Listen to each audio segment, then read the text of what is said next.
welcome, welcome, welcome. This is Gina with Bijou Noir. You are tuned into the Blackness. I'm really excited to be here with you guys again tonight. It's gonna be a great discussion, hopefully.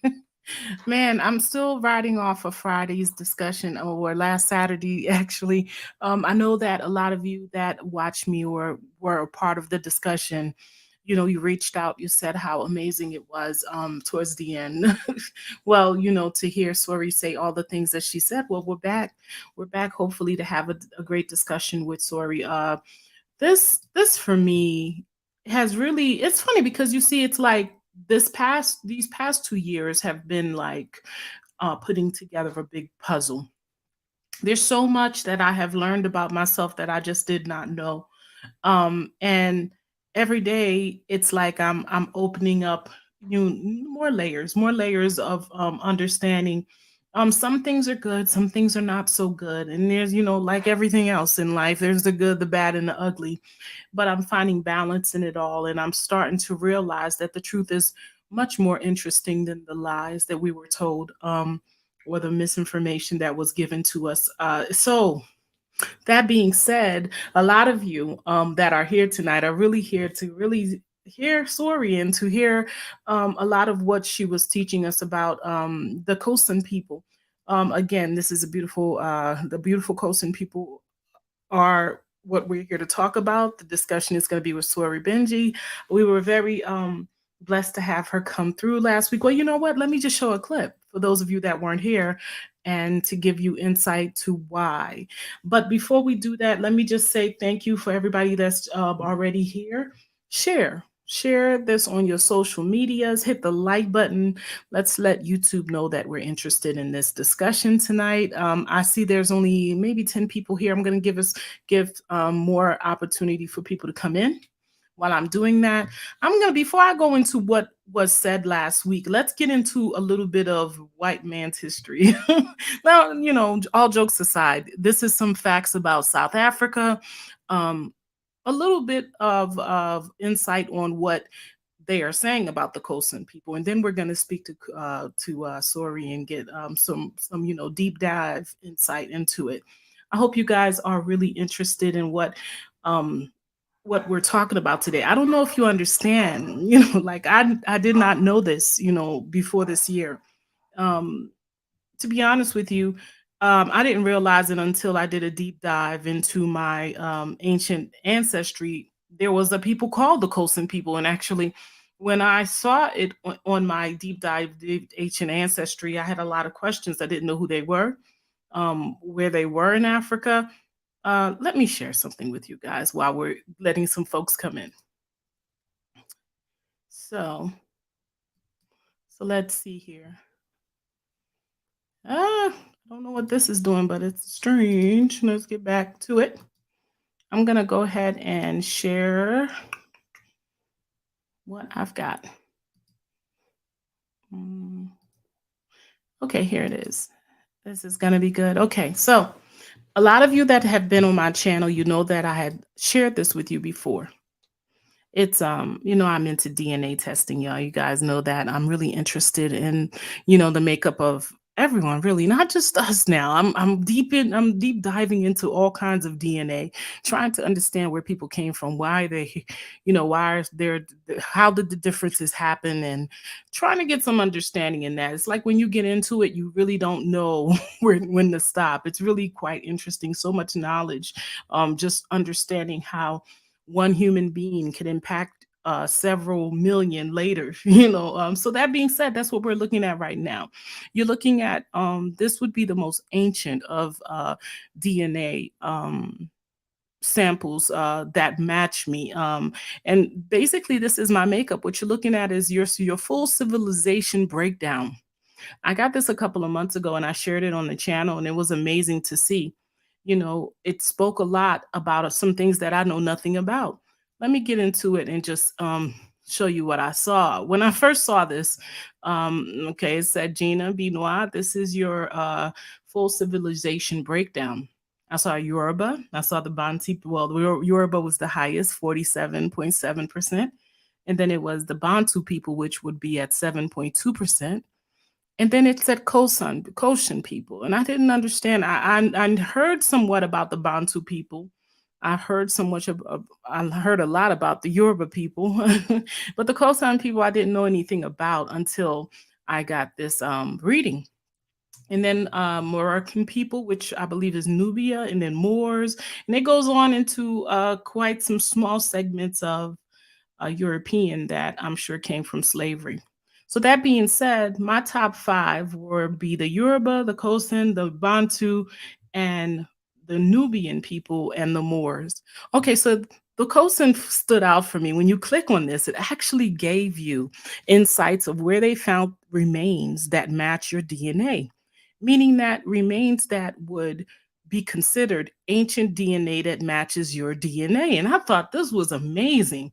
um and a lot of it was coming up in South Africa, like this place Manfungosi, South Africa, 1645 AD, genetic distance 10.35%, and I am of the L3 line. That's your micro, your hollow group. On my mother's side is the L3, and I thought that was amazing. And it goes on, throughout South Africa, some of Botswana, and none of these places I knew anything about. Inland Cave in South Africa, they've got another match here for me. Okay, so that being said, I wanted to know more about these Koisan people, and I did do some research, and I did come to some conclusions, and was really happy to say that, when I found out that these were the first people, So, in all actuality, what I was looking at was amazing. It was amazing to see that. Let me get out of here. It was amazing to see that such a large percentage of me um, was represented by some of the the oldest humans that walk this earth. Basically, thus far, all studies show that they would have been some of the, everybody that is in existence today. Um, have some type of connection to these people, because these people were considered and are considered, if you do the research, some of the oldest humans on this earth. Okay, so that being said, it was quite exciting to have Suri on the discussion. I never really spoke to anyone that, were linked to the people of the Koisan people in South Africa. So for me, it was so amazing to hear from her, and the things that she said were also amazing to hear. You guys, while you're getting in, before we get this discussion going, share, hit the like button. Let's get more people on board, as many people as possible. I think this is going to be an amazing discussion, one that we should definitely have as many people hearing as possible. Okay, so before I let my sister on, which is amazing. Oh, I said I was going to let you hear the clip that made this conversation happen today. Thank you so much. Hi to everybody here on the live. Hi. So, so I'm a South African,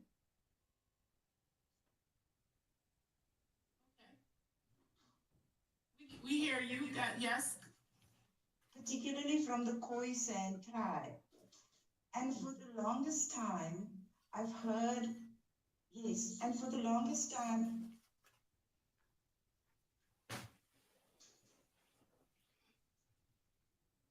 It looks like you're breaking up, sis.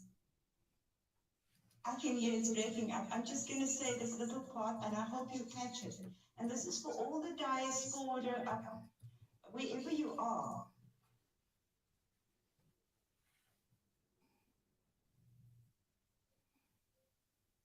It is breaking up. The thing that you have been taught that Africans do not want you, that Africans do not accept you, that Africans, that I'm sorry, guys. It was breaking up last week for her. Why isn't it coming through? I think she's got a really long delay. Yeah, it does. But I get it. You love us and we love you too.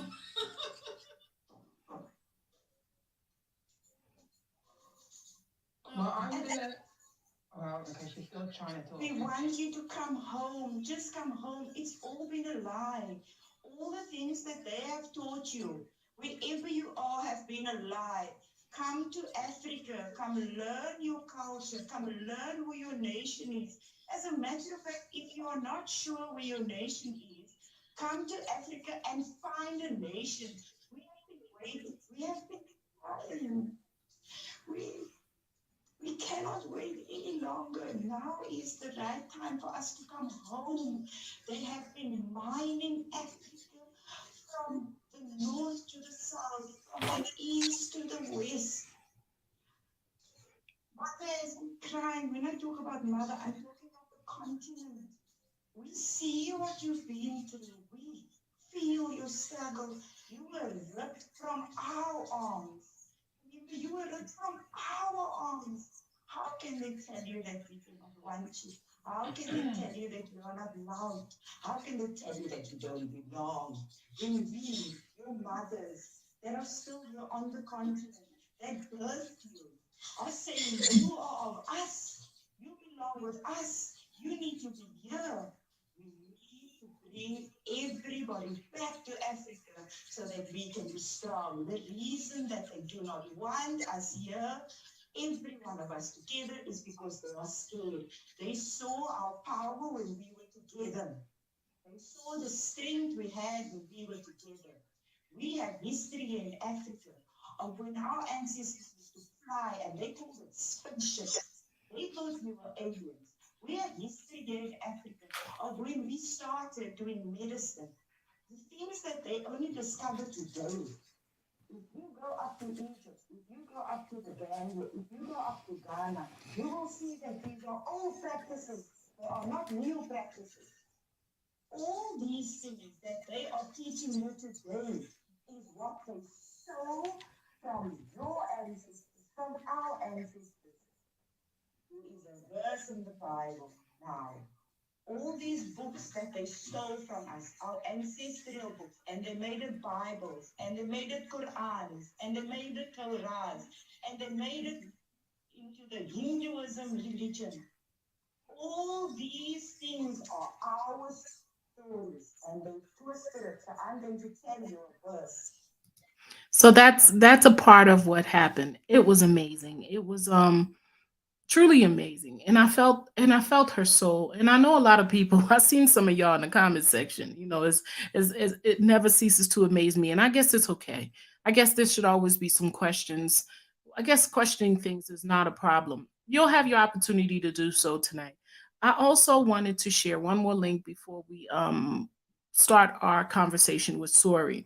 Just a little insight on the beautiful Khoisan people. Something that I picked up this week that I thought was, it was a lot of information, some of which I'm not sure what is true, what isn't true. We'll let Suri fill us in what she thinks. Let me get this out the way. All right, let's go. Everything you need to know about the Koisan people of southern Africa. When Europeans first arrived at the shores of South Africa, they were met by the Aboriginal people, known as the Khoisan. The Khoi were herders and the San were generally hunter-gatherers. The Khoisan did not identify as one group, instead they identified with various clan names. Many clans would often merge into a larger tribe, consisting of anywhere from a few hundred to a few thousand members. Local clans could move around the land and use water, fruit and vegetables as they saw fit, provided that it was within the vicinity of the tribe. Prior to European colonization, population density was very low. As a result, there were no clear boundaries. Various clans or tribes controlled certain parts of the land and its resources. However, land could not become the property of individual persons. In contrast, all stock was individually owned and a wealthy stock owner was held in higher regard, and also had a higher status within the community. The clan was based on patrilineal lineage and was also a means of social stratification. The eldest son would inherit the leadership position within the community. Hence, detailed genealogies of the origins of clan names and the relationship between them were kept orally. Individuals were given both patrilineal clan names and great names. These were names inherited by a group of brothers from their mother. or of sisters from their father. Intertribal or interclan marriages were the norm, as men from one clan had to take wives from another. As a result, marriage served as a means to unify different tribes. The groom had to spend the first few months of the marriage at the village of his in-laws, usually until the birth of the couple's first child. Afterwards the couple would return to the husband's family or village. A dowry was enforced. This usually involved cattle being transferred to the parents of the bride. As can be expected, males and females had different responsibilities and parents trained their children in the basic skills of herding, farming, house building, etc. The construction of houses was the task of both men and women. Men would cut the reeds, tie them together with leather thongs to form a frame. Women collected the reeds and manufactured the mats for the covering of the house. With the introduction of modern houses, women have largely taken over the constructing of traditional homes. Men now are responsible for the construction of modern brick houses. Many contemporary households in the reserves have both modern and traditional structures. Traditional mat houses are reserved for cooking, which are usually the domain of women. A typical San community usually consisted of no more than 50 people. Their houses were simple and easy to erect and dismantle. These huts had to be easy to carry because they were semi-nomadic and were constantly moving. The houses were constructed out of twigs and dried grass. Most of their activities took place outside, and the house was used to sleep in. Unlike the San, the Khoi constructed their houses out of reeds weaved into mats and thin poles. They attached these mats to the poles and covered the frame, giving it a dome-like shape. They call these houses a maiki or mat house. These houses provided very practical accommodation, especially in warm weather. During warm days they offered a cool, relatively bright shelter, with the crevices between the reeds allowing air to circulate. During the rainy season, the reeds would swell as they absorbed water and therefore offered good protection against leaks. The inside of the house could be lined with animal skins in order to provide extra insulation. These structures also had the advantage that it could be dismantled and re-erected every few months, as the seasons changed and grazing areas became depleted. Pots and buckets were made of wood, with small handles to make them easier to tie to animals' backs. The Khoi made pottery, some of which had distinctive pointed bases and handles, which could be tied to their oxen when moving, or to hut poles. They made spears with fire-hardened tips, but generally used iron tips, which they obtained from neighboring Bantu-speaking people or, more recently, from European ships and settlers. The Khoi manufactured skins into clothing, bags and blankets. Though the Khoi only slaughtered cattle for ritualistic purposes, the milk of cattle and ewes was essential to the Khoi diet. Because the fat of the fat-tailed sheep were highly prized, they were slaughtered more regularly. The Khoi also preserved their meat by smoking it. Oxen were used as a means of transportation and to carry heavy loads. The San generally collected wild plants and usually hunted game, like zebra, kudu and giraffe for their meat. The Khoisan also used ostrich eggshells to store water and bury it deep underground to keep it cool. Earrings, necklaces and beads were also manufactured from the ostrich shells. European colonization brought with it missionaries, whom brought Christianity to the Khoisan. However, pre-Christian beliefs include worshipping the moon, and beings central to their belief were Tsu-Ego, a deity, and Hitsi-Ibib, a folk hero. They also believed in ghosts and witches, but not in ancestors. Gornab was a being believed to cause sickness and death. Ceremonies included rituals that celebrated birth, puberty, adulthood, marriage and death. Transition from one state of being to another is central to their belief system. The concept of no was important in rituals. It represents a state of vulnerability and danger. All of these involved a period of isolation associated with increased no. Water and other substances would be avoided during these periods of isolation. Fire and the butchu plant were associated with protection. To a certain extent the Khoisan used healing rituals, like trance dancing. However, they had expert knowledge of the properties of various plants. Though all adults had a basic understanding of plants, certain individuals were considered to have a higher level of understanding and expertise, and were well respected. Historical evidence shows the presence of the San in Botswana's Sodila Hills. Stone tools and rock art date back some 70,000 years. The ancestors of the San are considered to have migrated from Botswana southwards. The Khoi were herders who lived in southwestern Africa for at least 2,000 years and spread across the rest of the region. As the Bantu migration reached southern Africa, many Khoi became pastoralists. The K2 culture that is believed to have given rise to the Mapungubwe kingdom is believed to be derived ancestrally from the Khoi culture.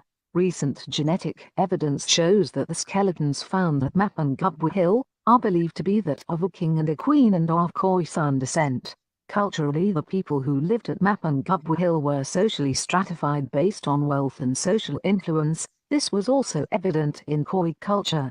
In Khoi culture, members of other clans and especially those who were less wealthy became servants but lived in the village. A system developed whereby individual San were adopted as servants and they were referred to as Songwa. In Khoi culture, people who were not livestock owners were considered inferior and they despised those who stole their cattle.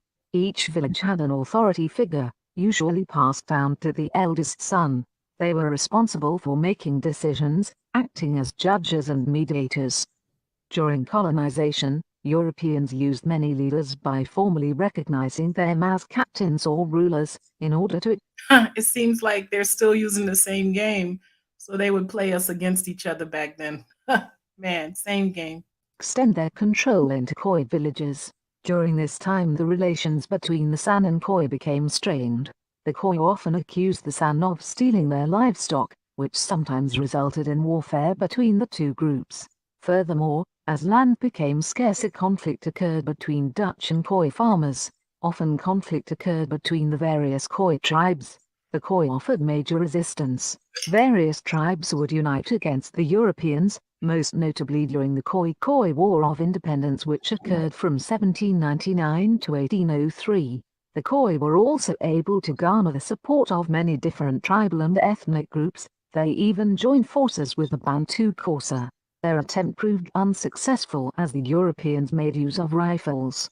As a result, many retreated to remote and arid regions, others died from smallpox and many ended up working on the farms of the European farmers. Some Europeans adopted a more pastoral way of life and intermarried with the local Khoi women.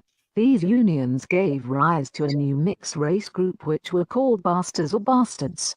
These mixed people spoke Dutch, later Afrikaans, and became knowledgeable in Christian teachings. Today many Khoi and San people have assimilated into Southern African society.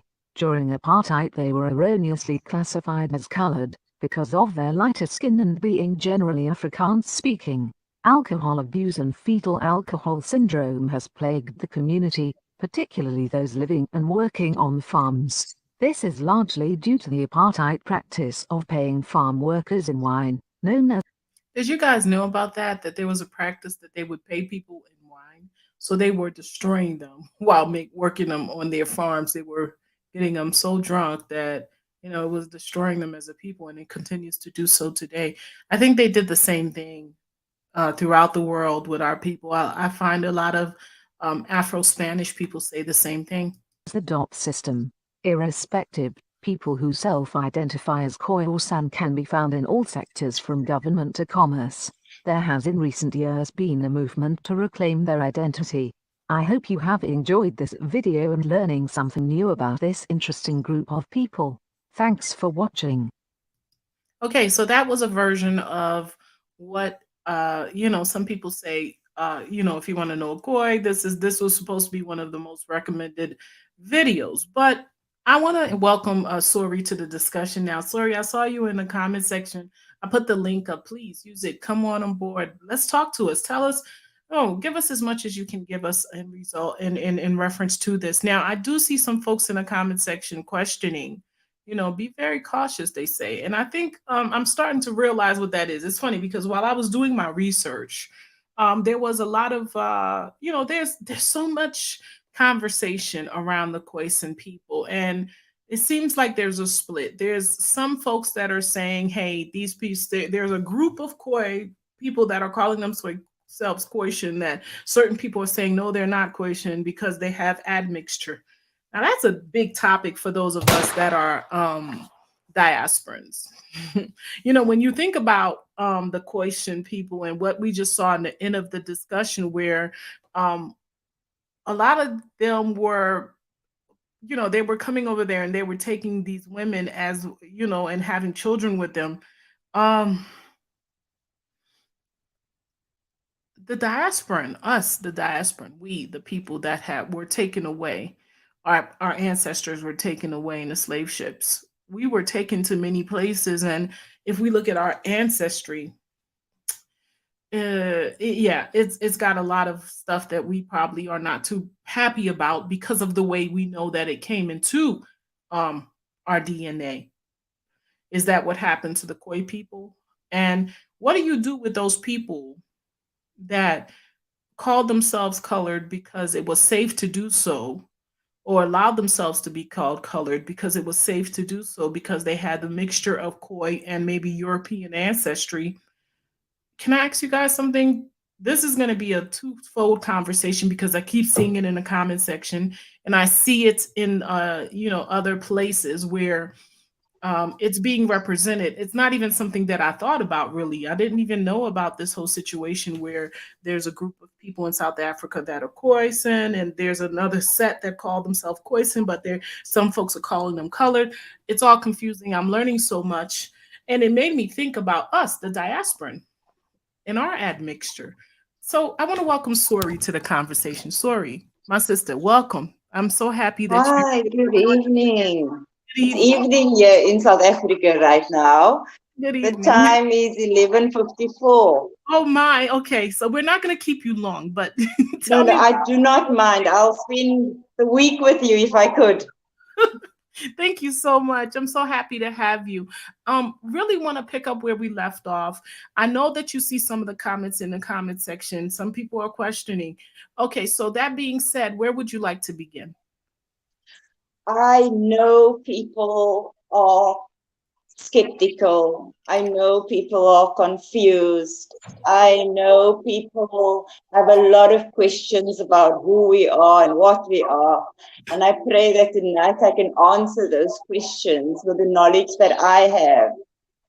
As you know, we are what outsiders call the Khoi, but the actual pronunciation is Khoi. We are two separate groups, as was indicated in the video that you showed.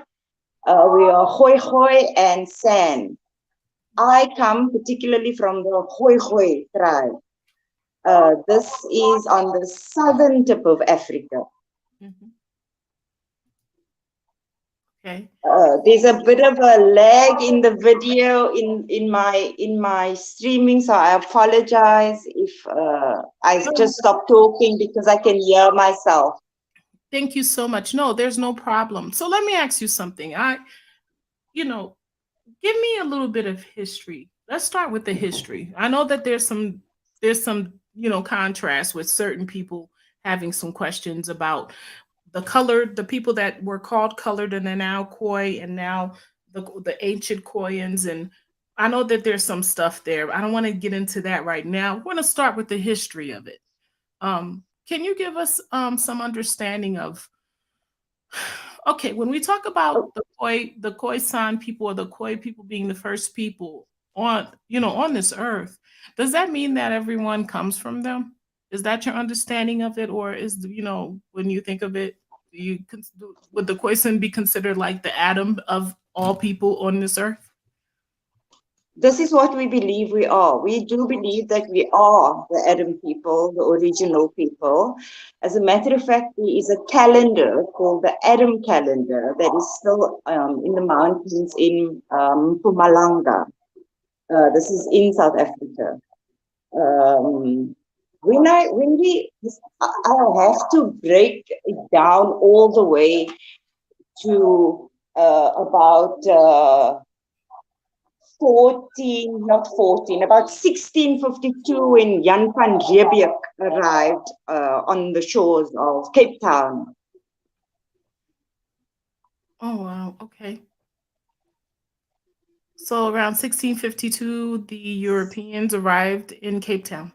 No, this is only when Jan van Riebeeck arrived. Okay. We've had contact with Europeans that we can remember since the 15th century, but these were mostly Portuguese farers. For example, before Jan van Riebeeck or the Dutch even came here, a Portuguese man named Vasco da Gama, he always came to the Cape Point, and my tribe, which is the Hurikwa tribe, were the merchants, can I say the merchants, or those who traded with the white man when he came here, this Portuguese man when he came here. And for the most part, it went well. For hundreds of years, this happened. And then for some reason, when they went to trade with India for the spices, something happened on that route. And they had to then be forced to find another way around the peninsula to get to India. This is when more Europeans started coming down the point of Africa to Cape Town, to South Africa. So the interaction with the Portuguese, what was that like? Was there intermixing then? Were the Portuguese making homes for themselves in South Africa and building families at that point, or was it just trade? I guess in that time there would have been some type of intermixing. Do you think that's why the Khoisan people? I mean, yes, it was only trade at this point until 1488, when another Portuguese farer, they called them discoverers, they were a bunch of murderers.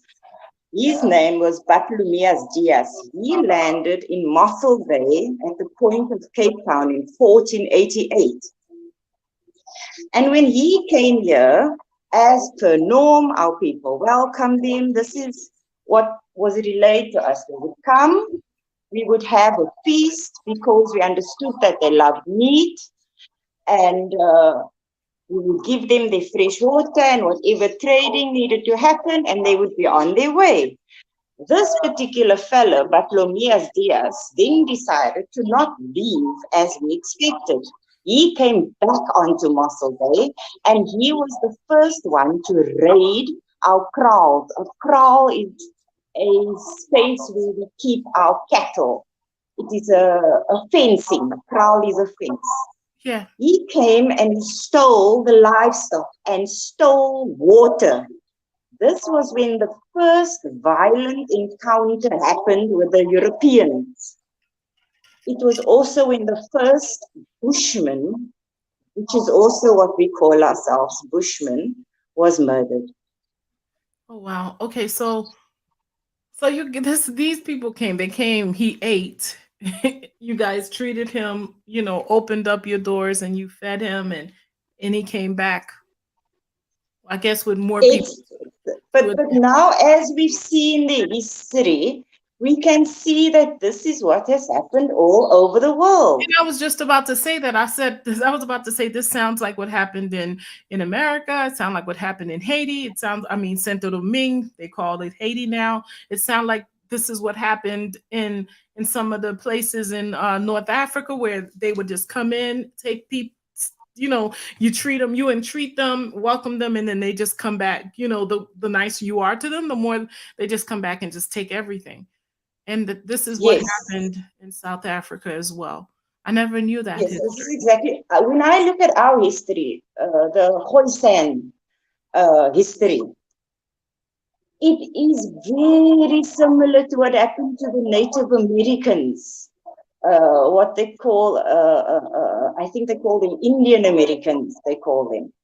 It's funny you say that, because I was watching this documentary this week while I was doing research on Koisan, and this one guy was researching from the Koisan and going, like, I guess he was looking at civilization and how the different, and he actually proved that through DNA, he's a scientist, that the Khoisan, the North American Indians, origin are linked to the Khoisan people. So it's the same thing that happened to them, and they are the same people. So that's amazing that that you made that correlation, because they're the same people that experienced it. And they are very strategic as well. They come to your shores, they come to your doors, they trade with you for a while. Mhm. They almost feel you out.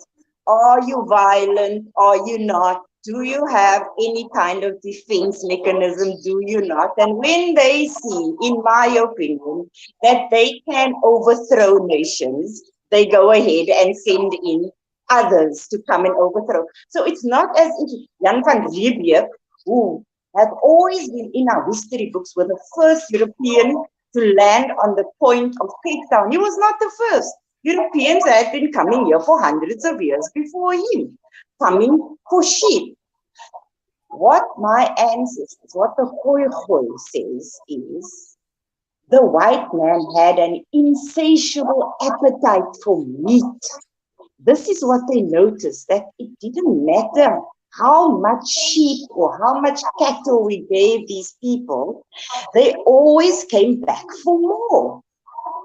It wasn't until two of our chiefs in 1755 went to Europe and saw the desperation of the Europeans there, and how valuable meat was, that they couldn't, because of the climate, I suppose, they couldn't have livestock like we could.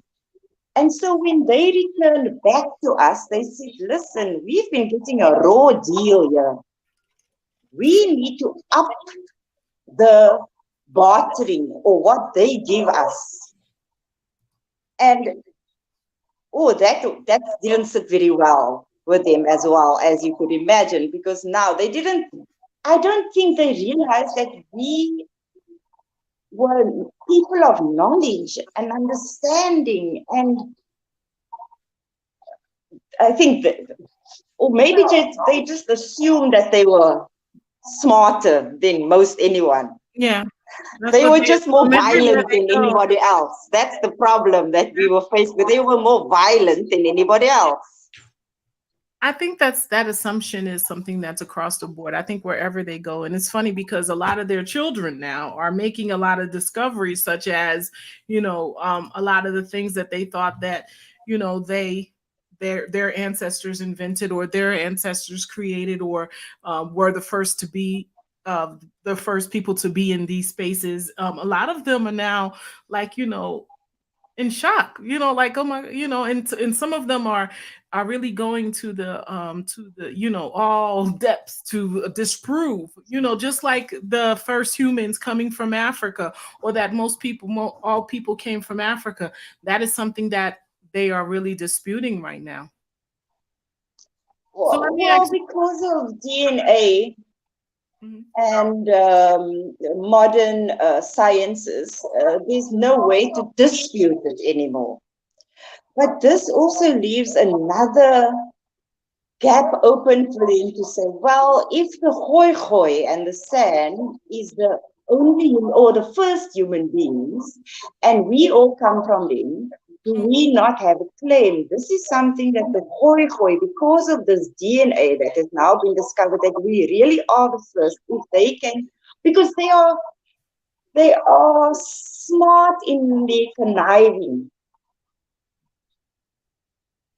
Wow. So in the beginning, how did this admixture thing begin with the Khoi? I mean, with the women, was it like a lot of like what happened in the, let's say, diaspora, with the people that were taken to America, or to the Caribbeans, or to, South America? Well, is it the same thing where they were forced, where they were, raped or forced to be with these people and then have children? Because I see a lot of stuff the comments in the comments section. I'm trying so hard not to get into that because I really want to get into the history, and the history is really what's important to me. But I want to address it, and so we can move forward so folks can understand. I want you to advise how did the situation happen where a lot of the Khoi later on had admixture with Europeans.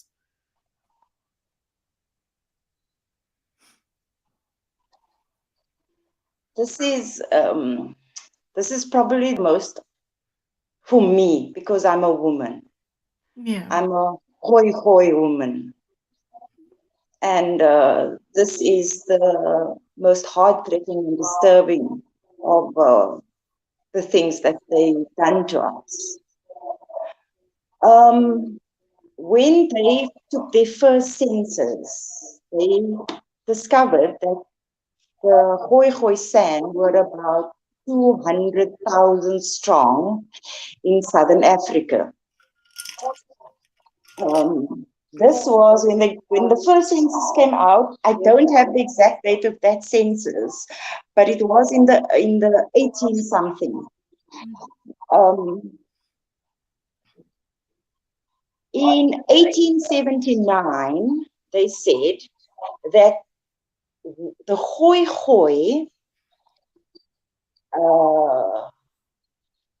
has 250,000 strong. This is 1879. Wow. When the next census come out that we are privy to, this is in 1902, it comes out that there are about half of that amount of Khoi left.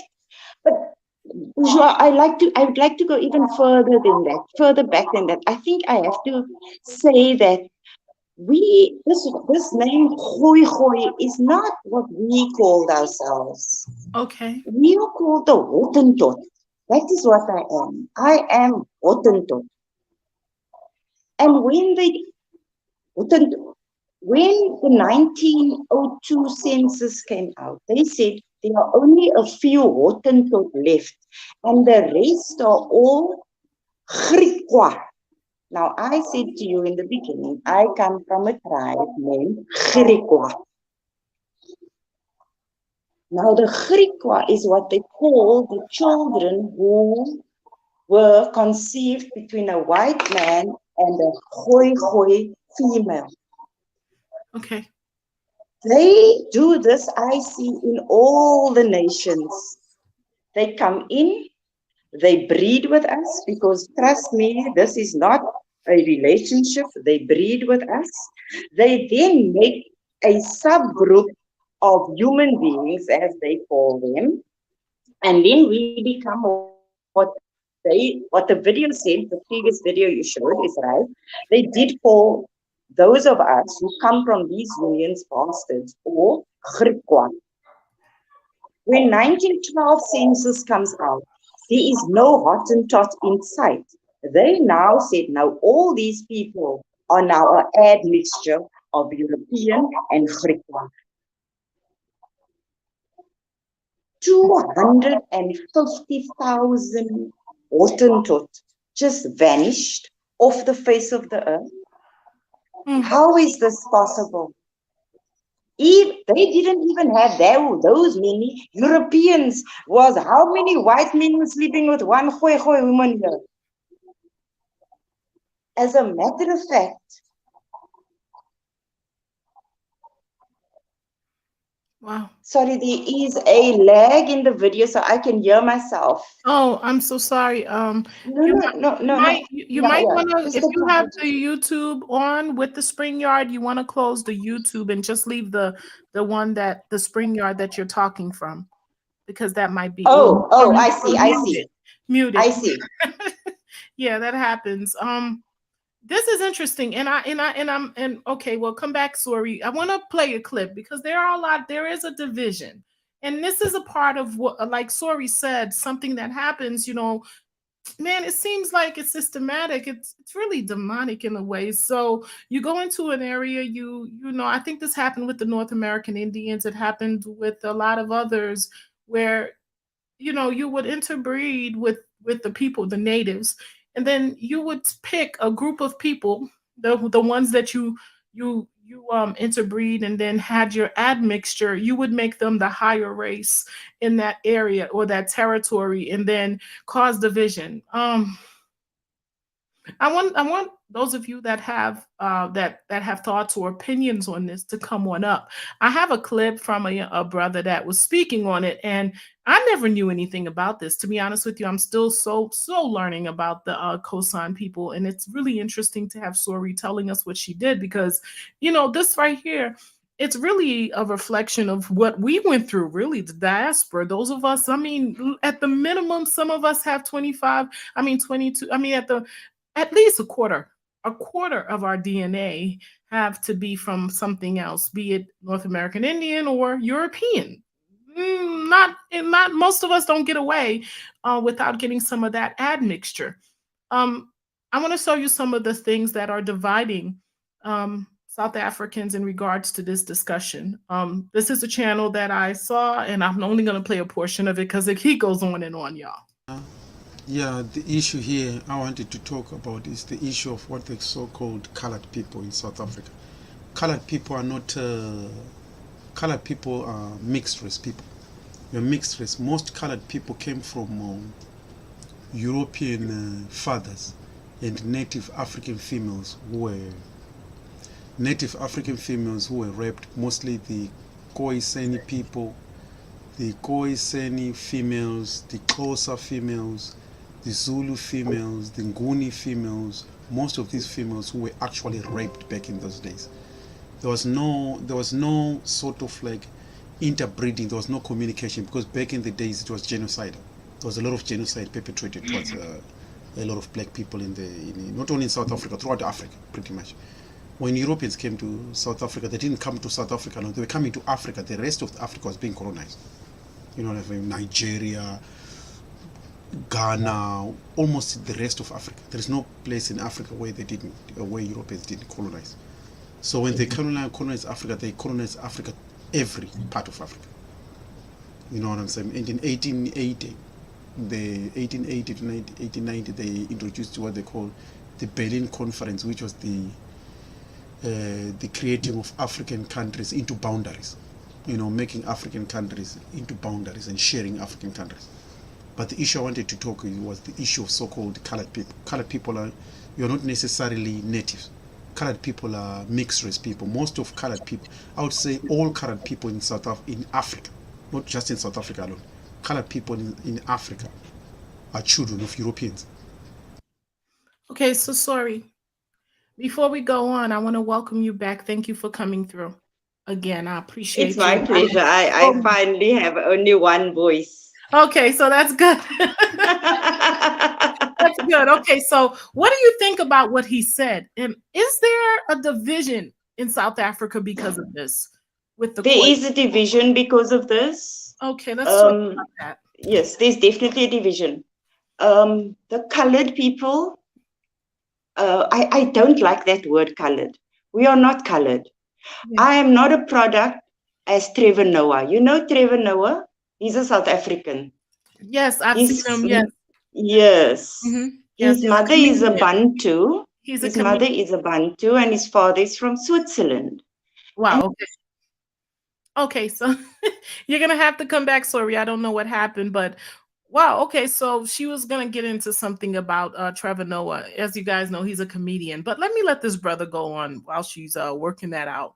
And most if anybody else people wants look to at their come pictures on of up, their join the conversation. It's an open conversation. Were white males.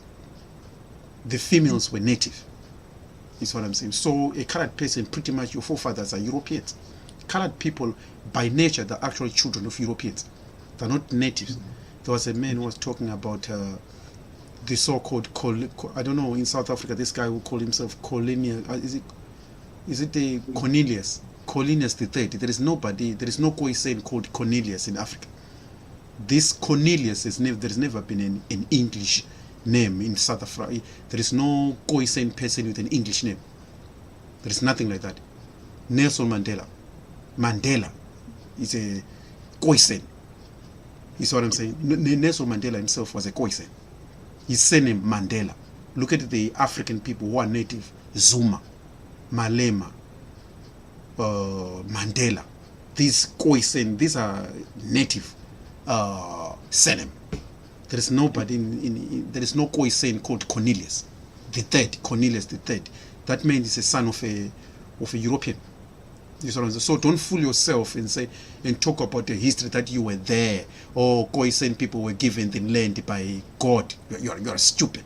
You're a liar. Okay, the Koisan, there was no land of Koisan. Koisan were hunter-gatherers. All Africans were hunter-gatherers. All Africans were hunter-gatherers. There is no Zulu who were the land or farms. Zulus were part of black people who were hunter. Every African person is a hunter-gatherer. There is no black person in Nigeria who can say I was given Nigeria. By who? There is no black person in Ghana who can say I was given Ghana. No. African kingdoms were all over Africa. We were hunter-gatherers all over Africa. We were chasing meat animals. The same thing the Bushmen keep doing today. So don't come and say that, the Bantu came from the north. There is no Bantu coming from the north. The word Bantu it's an African, it's a Zulu name meaning Bantu. There's nothing called Bantu. The word Bantu was introduced by Europeans, trying to spell the word Bantu. They put a B in it's a Zulu name meaning Bantu. There is nothing called a Bantu tribe, because every black person in Africa is classified as a Bantu. There is nothing called a Bantu. Bantu, what is the word Bantu? Bantu means people. It's just a Zulu name for people. Many people, a lot of Europeans and a lot of people don't know what the word Bantu means. Bantu is a Zulu name meaning people. It means nothing pretty much. It just means people. Europeans are classified as Bantu. Okay, while he's talking about this, and I want to say this, this brother, and I'm gonna play some more, but he's very adamant about I guess the thing is, anybody that has an admixture, you're not African as far as he's concerned. But let's get into a little bit of while we're waiting for Suri to get back online, and I want to put the link out. Anybody want to join me? This is going to be a great conversation, guys. I'm touching on a lot of things because when I went into research the Koisan, I bumped into a lot of division. Again, everywhere we are dividing ourselves, and it has a lot to do with culture, a lot to do with looking at folks like they are not us. It was amazing to see that was even happening within the Koisan. I didn't realize that was even an actual thing. I want to welcome Rakoya. We got Suri back and Amina to the conversation. You guys just heard what I heard. What do you think about what he just said? I think you were up, Rakoya. Welcome back, Suri. Rakoya, welcome, sis. I hear you're in Ghana. I know. I've been in Ghana for a while. I'm so in love with Ghana, man. I'm so happy for you, sis. I am just so beside myself with just the progress. And I know that when we come on this show, we're often discussing, current affairs, and we're, doing critical analysis of some of the things that are happening. Yeah. But when I step on the continent and I listen to the young people and I see the works of our fathers, the people who started the work liberating and the struggles that they went through. I mean, and we've recorded a lot of, let's say in the battle, we've lost some battles, but the war in general is being won on the continent. I feel so positive. I have conversations in which I say, wow, I wish these people would be on YouTube talking. I wish they'll create platforms, because the African continent is waking up. It's not waking up in the perspective that it's all rosy and everything. We're self-criticizing. We're self-evaluating. We are calling our leaders to book. I mean, look at what has happened. The coup d'etats. I mean, the people know who is on their side and who's not. I love it. I'm happy to hear something positive is happening. I sense that there's going to be no stopping it, really. So it is fascinating, and the African Renaissance is on its way. Right. It's in every African country, and the work I'm doing, at some point when it's ripe, I shall announce it. It's Pan-African. It's the whole African region coming under one umbrella. I love It's it. about making money for the people. I It's love that. about putting African And products out Africa, there. I'm sorry to interrupt, and Africa is rich. Of Yes. course, Yes. of course. I That is agree. what I'm telling you. Making money Do for you know, ladies, that there's a Khoi tribe that was called the Incas or the Inquas. The Incas, when we read about them, we hear about the city of gold. They did come from the city of gold. They weren't talking where they landed eventually. They were talking about South Africa. They were talking about this land. This is the city of gold. This is the place of gold. They existed here in Southern Africa. Sister, Their names were I don't Inquas. know why she interrupted me, but that's okay.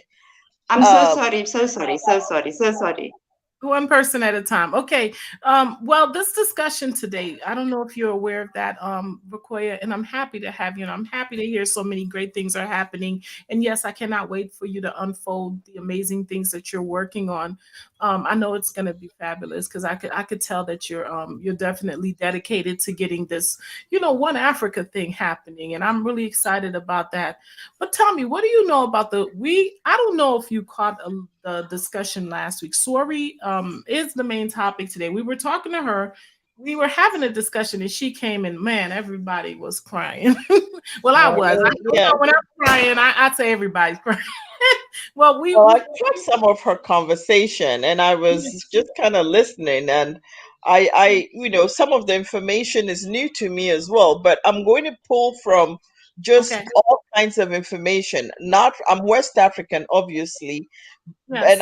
and I can't speak with detail about South Africa, but I can speak in general about Africa because when you look at the way Africa was colonized, Right. you can actually see the template from the Americas. When 500 years prior, when the Europeans came into to North America from Europe, and they emptied that land of its people or subjugated them or divided them or however the United States was able to create a state, it created a template, and this template is what has been used successfully in Africa. And you would see the print, the footprint in some of the things that have happened. Mhm. Africans, we all know that there was no territory per se, no country called Ghana or Togo and everything. But Yeah. when you look at the traditional things that were going on, that can give us a window into what Africa looked like. There were kingdoms, and these kingdoms had knowledge of other kingdoms that were thousands of miles away. They recognized the people and the customs, and there were families that were trading families that would go from one end to the other through different territories, pay tribute to the land, the people who either manned the land or farmed the land or protected the land. They would pay tribute to them to pass through. That is why you could get people all the way from northern Nigeria, go all the way to Central Africa, to Angola, and sell goods and then bring goods back. Now, there even today in certain African traditions, you can glean the past. I told you the other day of I was surprised to find out that in Ghana, there are families who for 300 years go from Ghana to northern Cameroon to farm. They have been doing this for centuries. The Right. people there know and respect them as the people who come to farm our lands. They come, they rent their lands, they farm. The traditional ways of distributing the output from the land.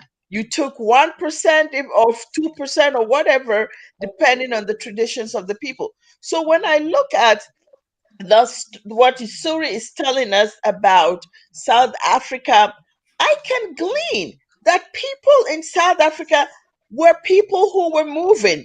They were either moving either to chase animals or hunt animals, like the gentleman said earlier, hunter-gatherers, or if they were not, there were certain people who were more settled.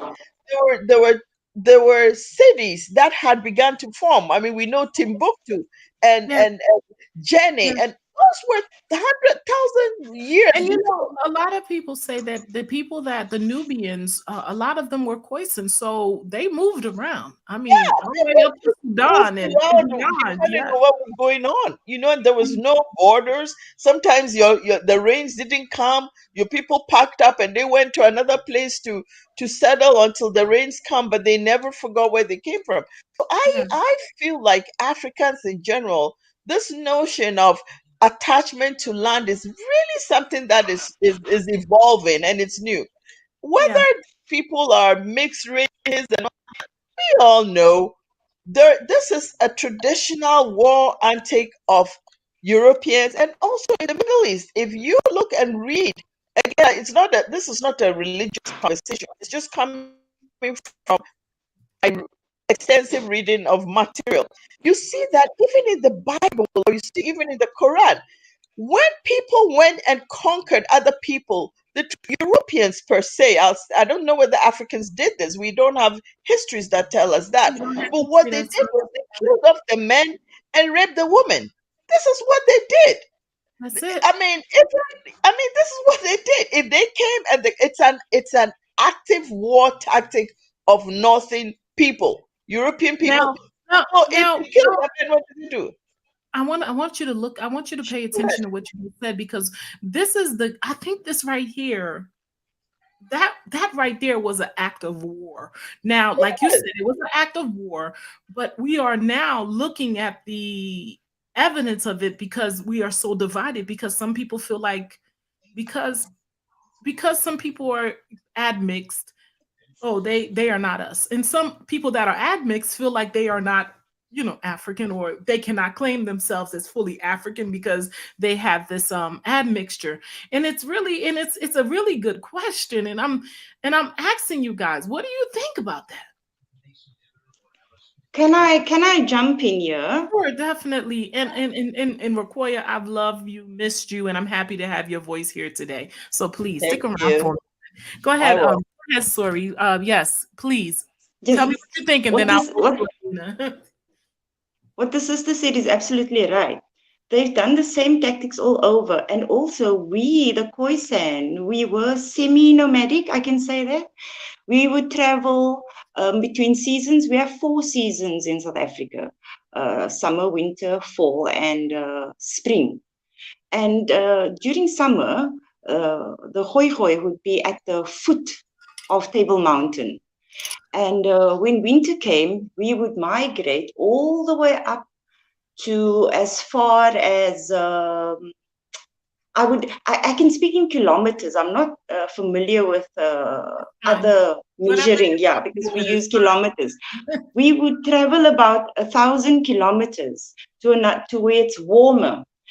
The last, when Van Riebeeck came and when he came back, when we came back,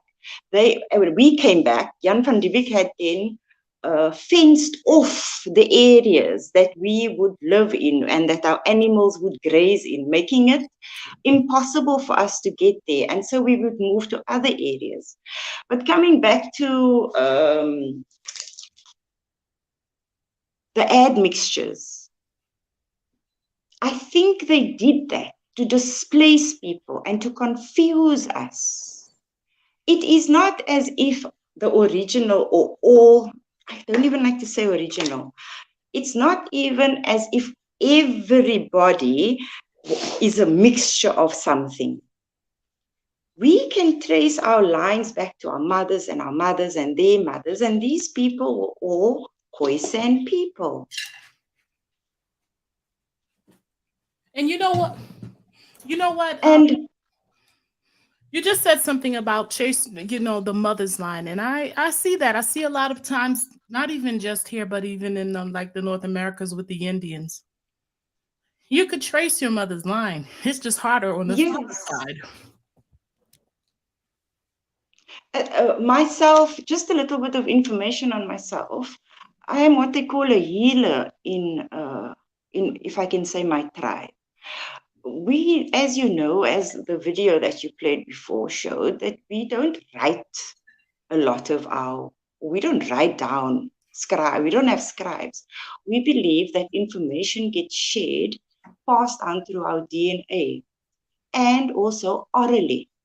So if my grandmother remembers or did something, we believe the rest of the line that comes after her, this memory will be in their DNA, and so they will follow. So you become a healer because your grandmother was a healer, you become a farmer because your grandfather was a farmer, and so on and so forth. I became a healer. My grandmother, I remember, had this big garden, and sick people were sick. Maybe you had an earache, or you had a toothache, or you had a throat ache. My granny would go into the garden. She would pick some leaves, chew it in the mouth, and stick it in the ear, and off you go, and your ear would be fine. This information was transmitted orally, and if the person is gone, we believe it stays in the DNA. Henceforth, we never wrote down anything because we believed it is in our DNA. That is why I said last week, you all don't even know how great you are, the things you can do. We've been told these things, what we can do, what we are capable of doing. I myself, I was a skeptic. We were raised Christian and Muslim, and Cape Malay, Indonesians came over from the Dutch East Indian Company, and they intermingled with the Koisan, and they made children. And that part of our history, for those who stayed in the city, it was gone because of all the mixing. But not all of us stayed in where the Europeans were. We moved every time they attacked, and they would always attack. We would move until eventually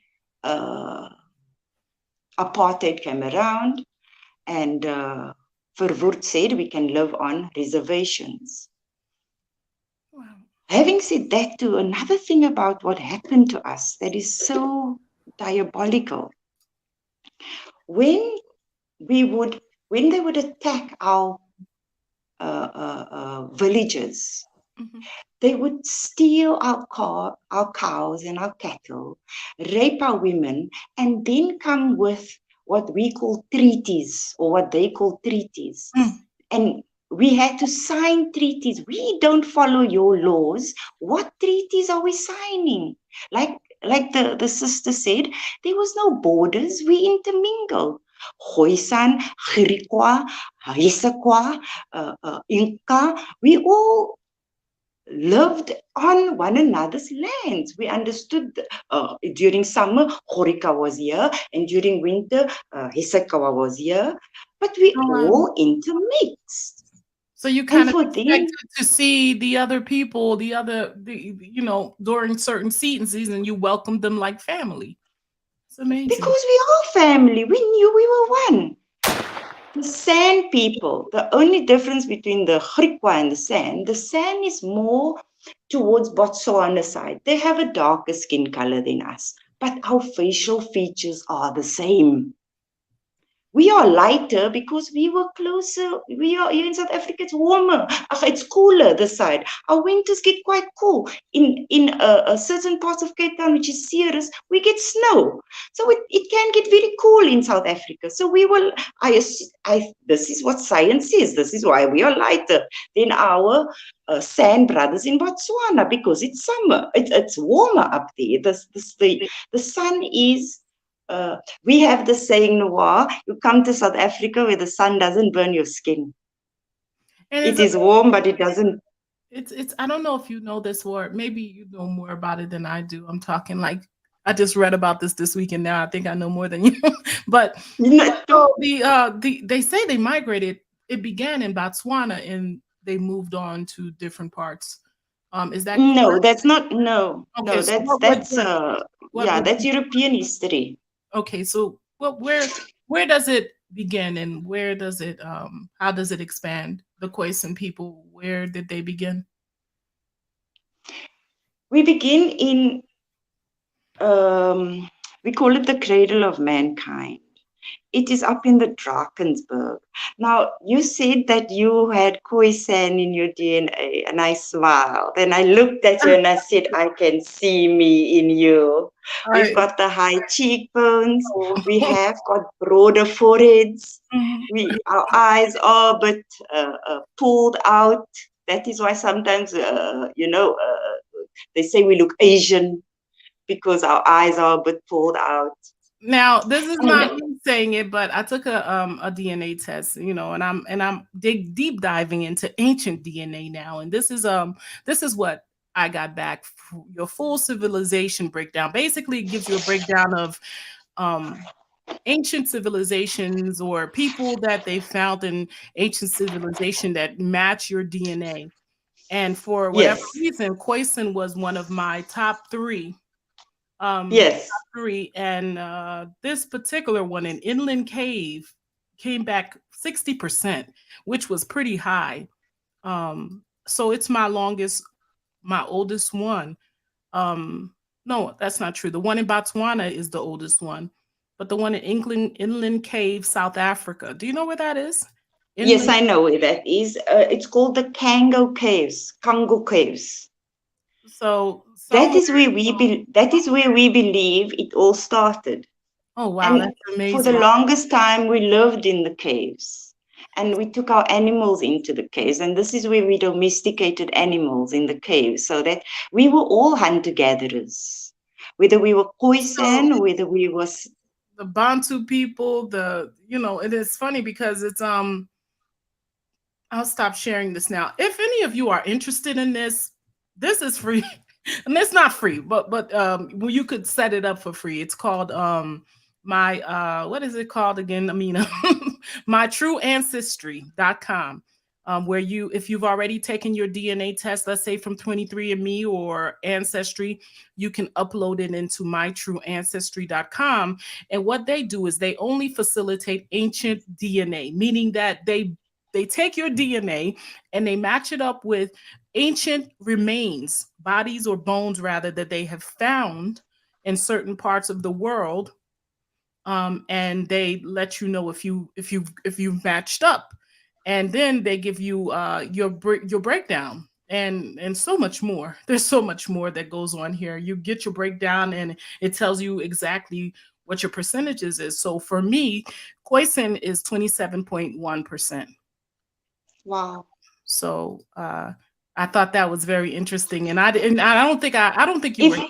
If they say that you are from the caves, bourgeois, then you are definitely of the. Well, we First Nation. We believe this is where humanity started. We believe this is where we started. This is where we got knowledge. When they talk about Adam and Adam receiving knowledge, we believe this was us, and we received knowledge, and we domesticated animals, and we built the Adam calendar. You can research that. And then we started migrating to Botswana and Namibia. It actually started in the inland, went into Botswana. Yes, in the inland, yes, and moving out. That is what we believe. Yes, this is orally what we are told. In Zimbabwe and our children, the Bantus, were mainly in Zimbabwe and in Namibia. The Khoisan was in Botswana and South Africa, and in Angola.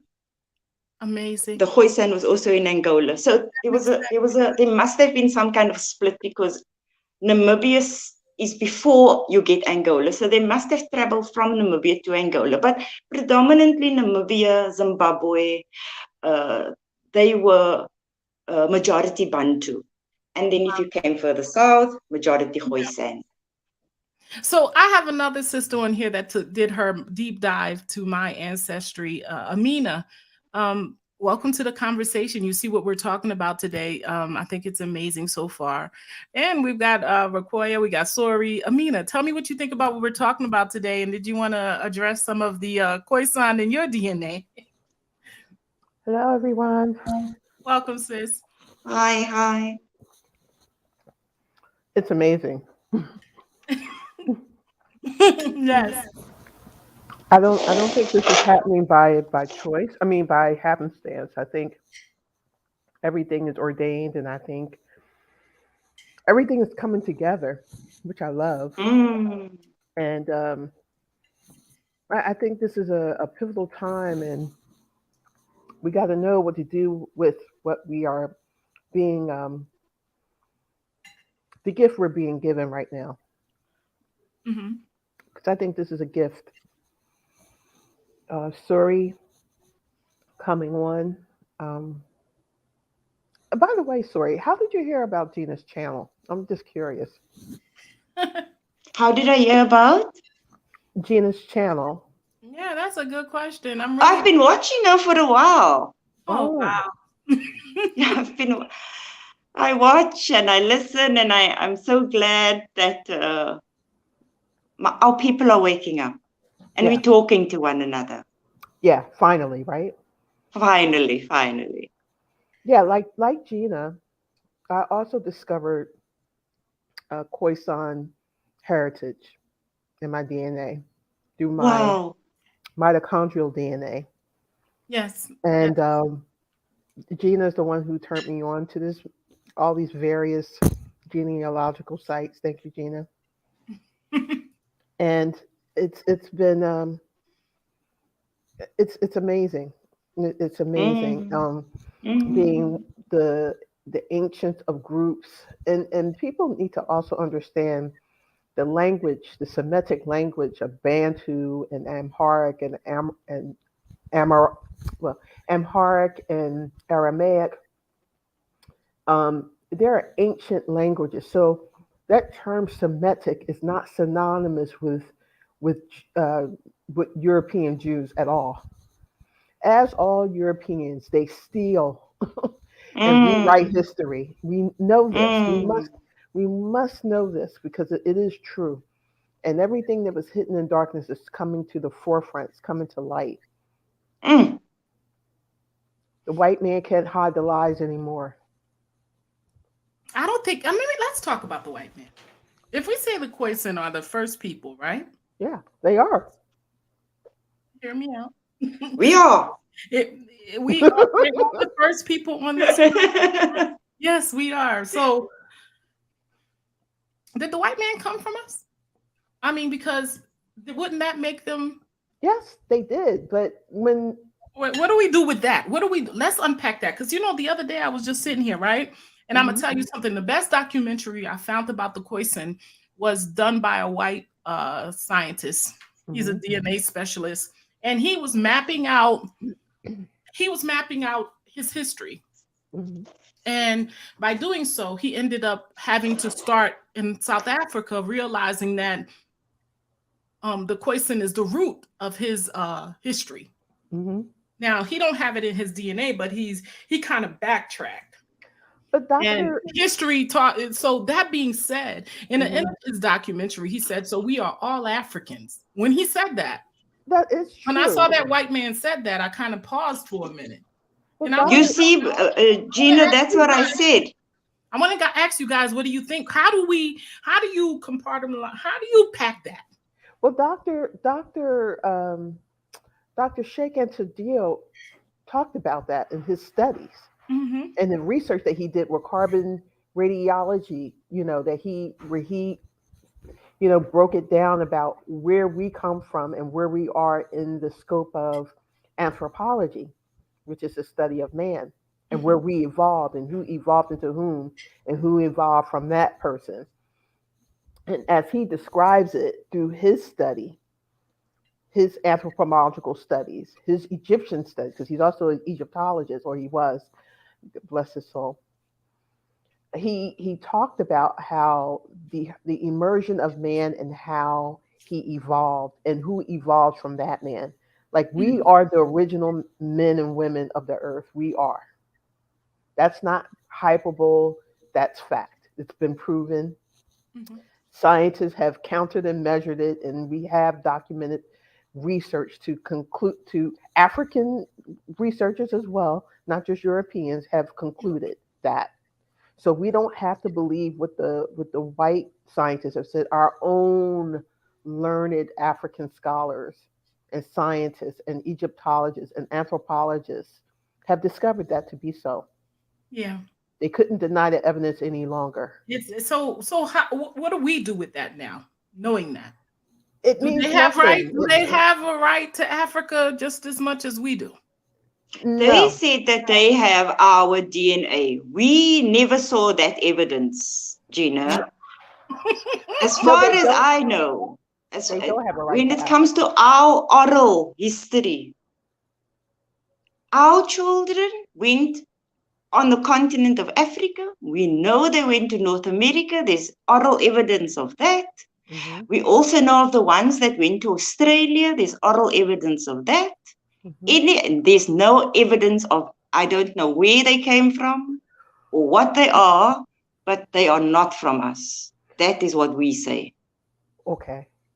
So, according to Dr. Sheikh Antadio, by his carbon radiocarbon research, he concluded that the demonic Neanderthal does emit from us since our people had migrated out of East Africa, and a portion of us went to certain regions in the area where the the weather became cold, and they had to inhabit caves, and they were deprived of sunlight, and because of the food they end up having to eat made them look the way that they look.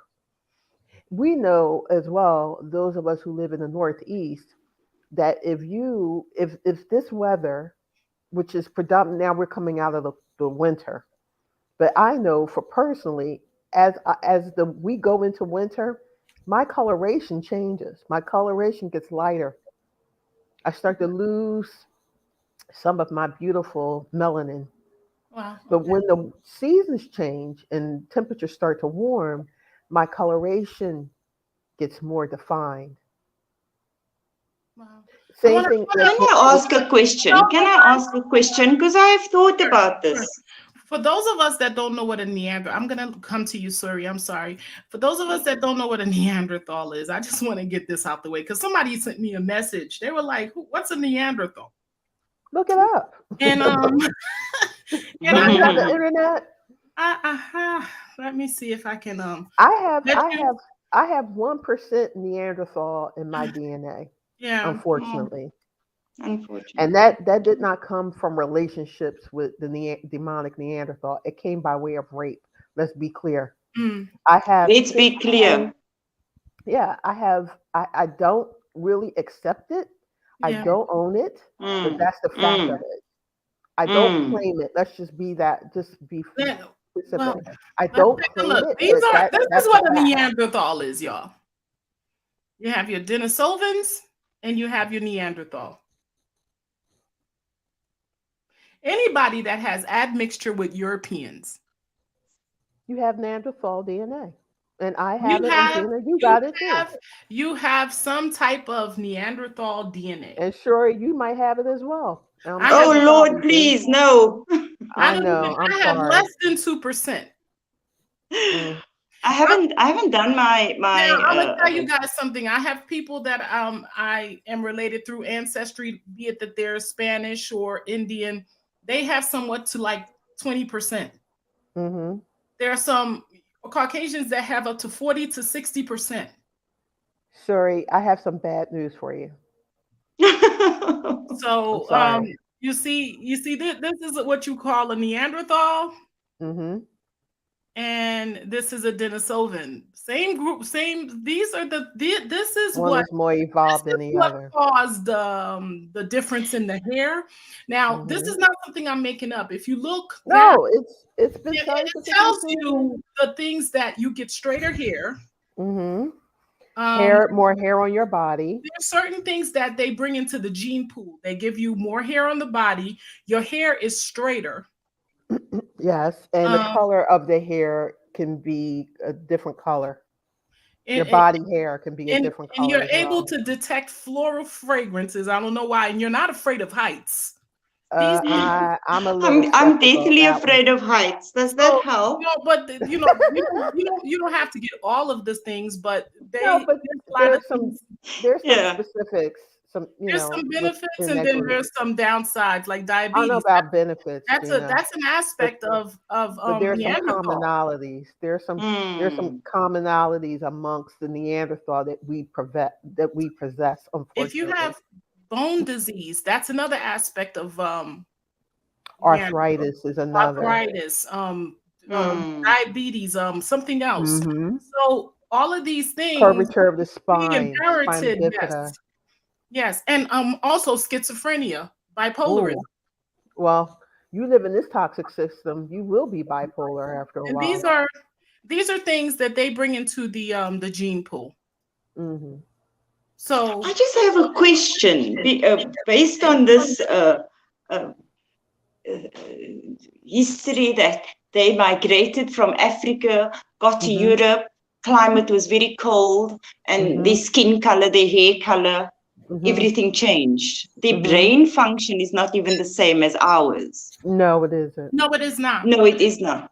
The brain So- that you got to keep in mind, they had big heads, and so there's positives with it, but then there's negatives with it because you see that thing with schizophrenia or bipolarism or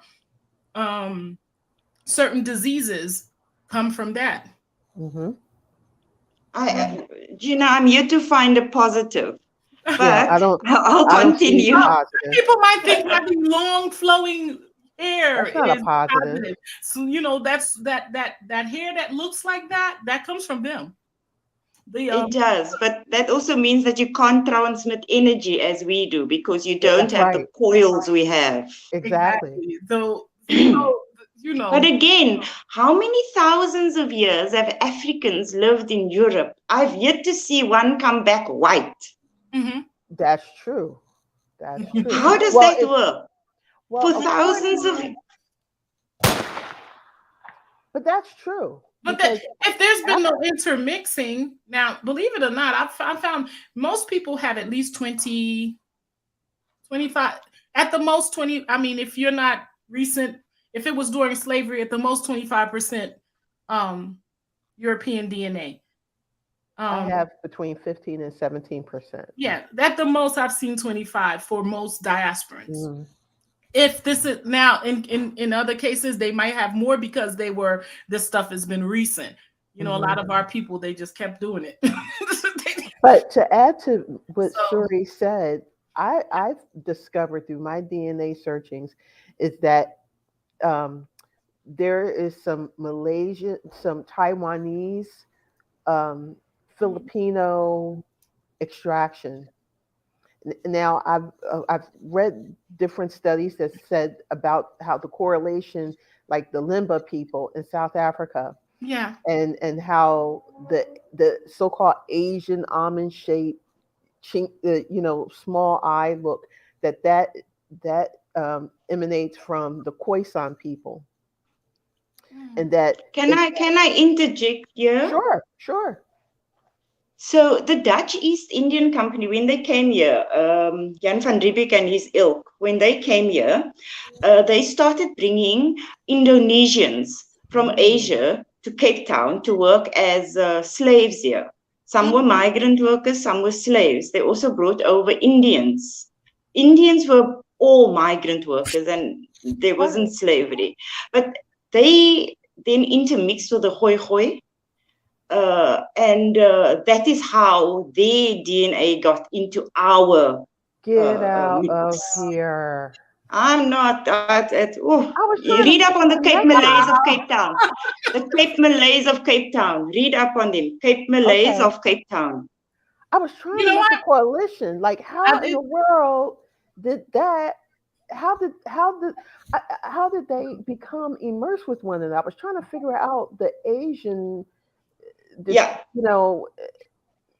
brought over Chinese and Indonesians. I found Chinese. Right. I found Chinese. I found like Filipino. Filipinos are a mixture, right? You would and yes. And with the Koisan, and I'm like, wait, how is that even translate? Like, how does that even? They try to breed us out of existence, is what they try to do. And I think it was Wow. systematic because it was being done in so many places. Brazil, they did that in Brazil.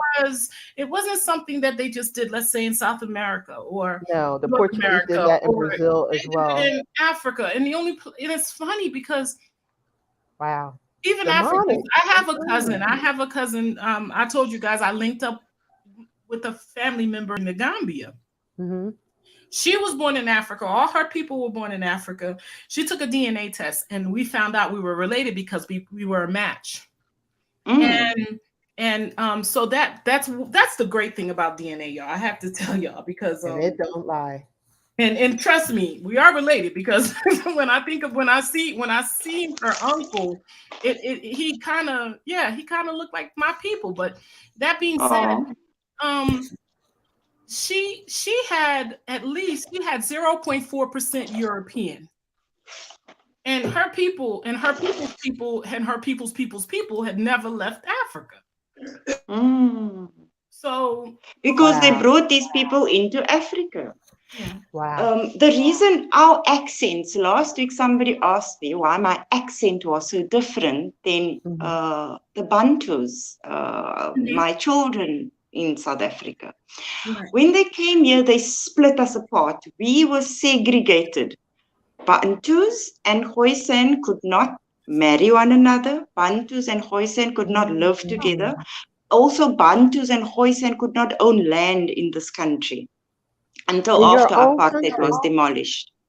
In my own country, I could not own the land. I told the story last week of where my ancestors come from. We are from a place called Constantia. It is a mountainous area where we were grape farmers and flower farmers. My grandfather in particular was a farmer flower.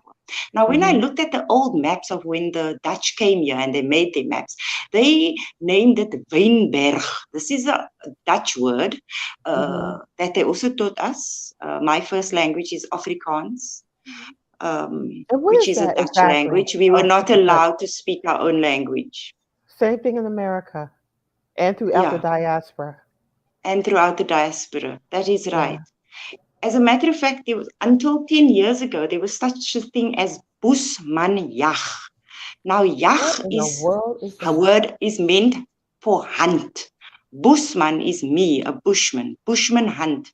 They could hunt and kill us on sight. There was a season for this. No, Bushman you're right. hunt. I actually saw or heard a conversation between and I'll share this. I'll put it I'll try to remember to put it on the link on the description, where these white men were talking about how they used to go and they called them pygmies. I apologize. Yes. Oh, that's not the name, but he said that they would go and they would go hunting. They were called Bushmen. And they used to tell their families, we would go hunting for pygmies.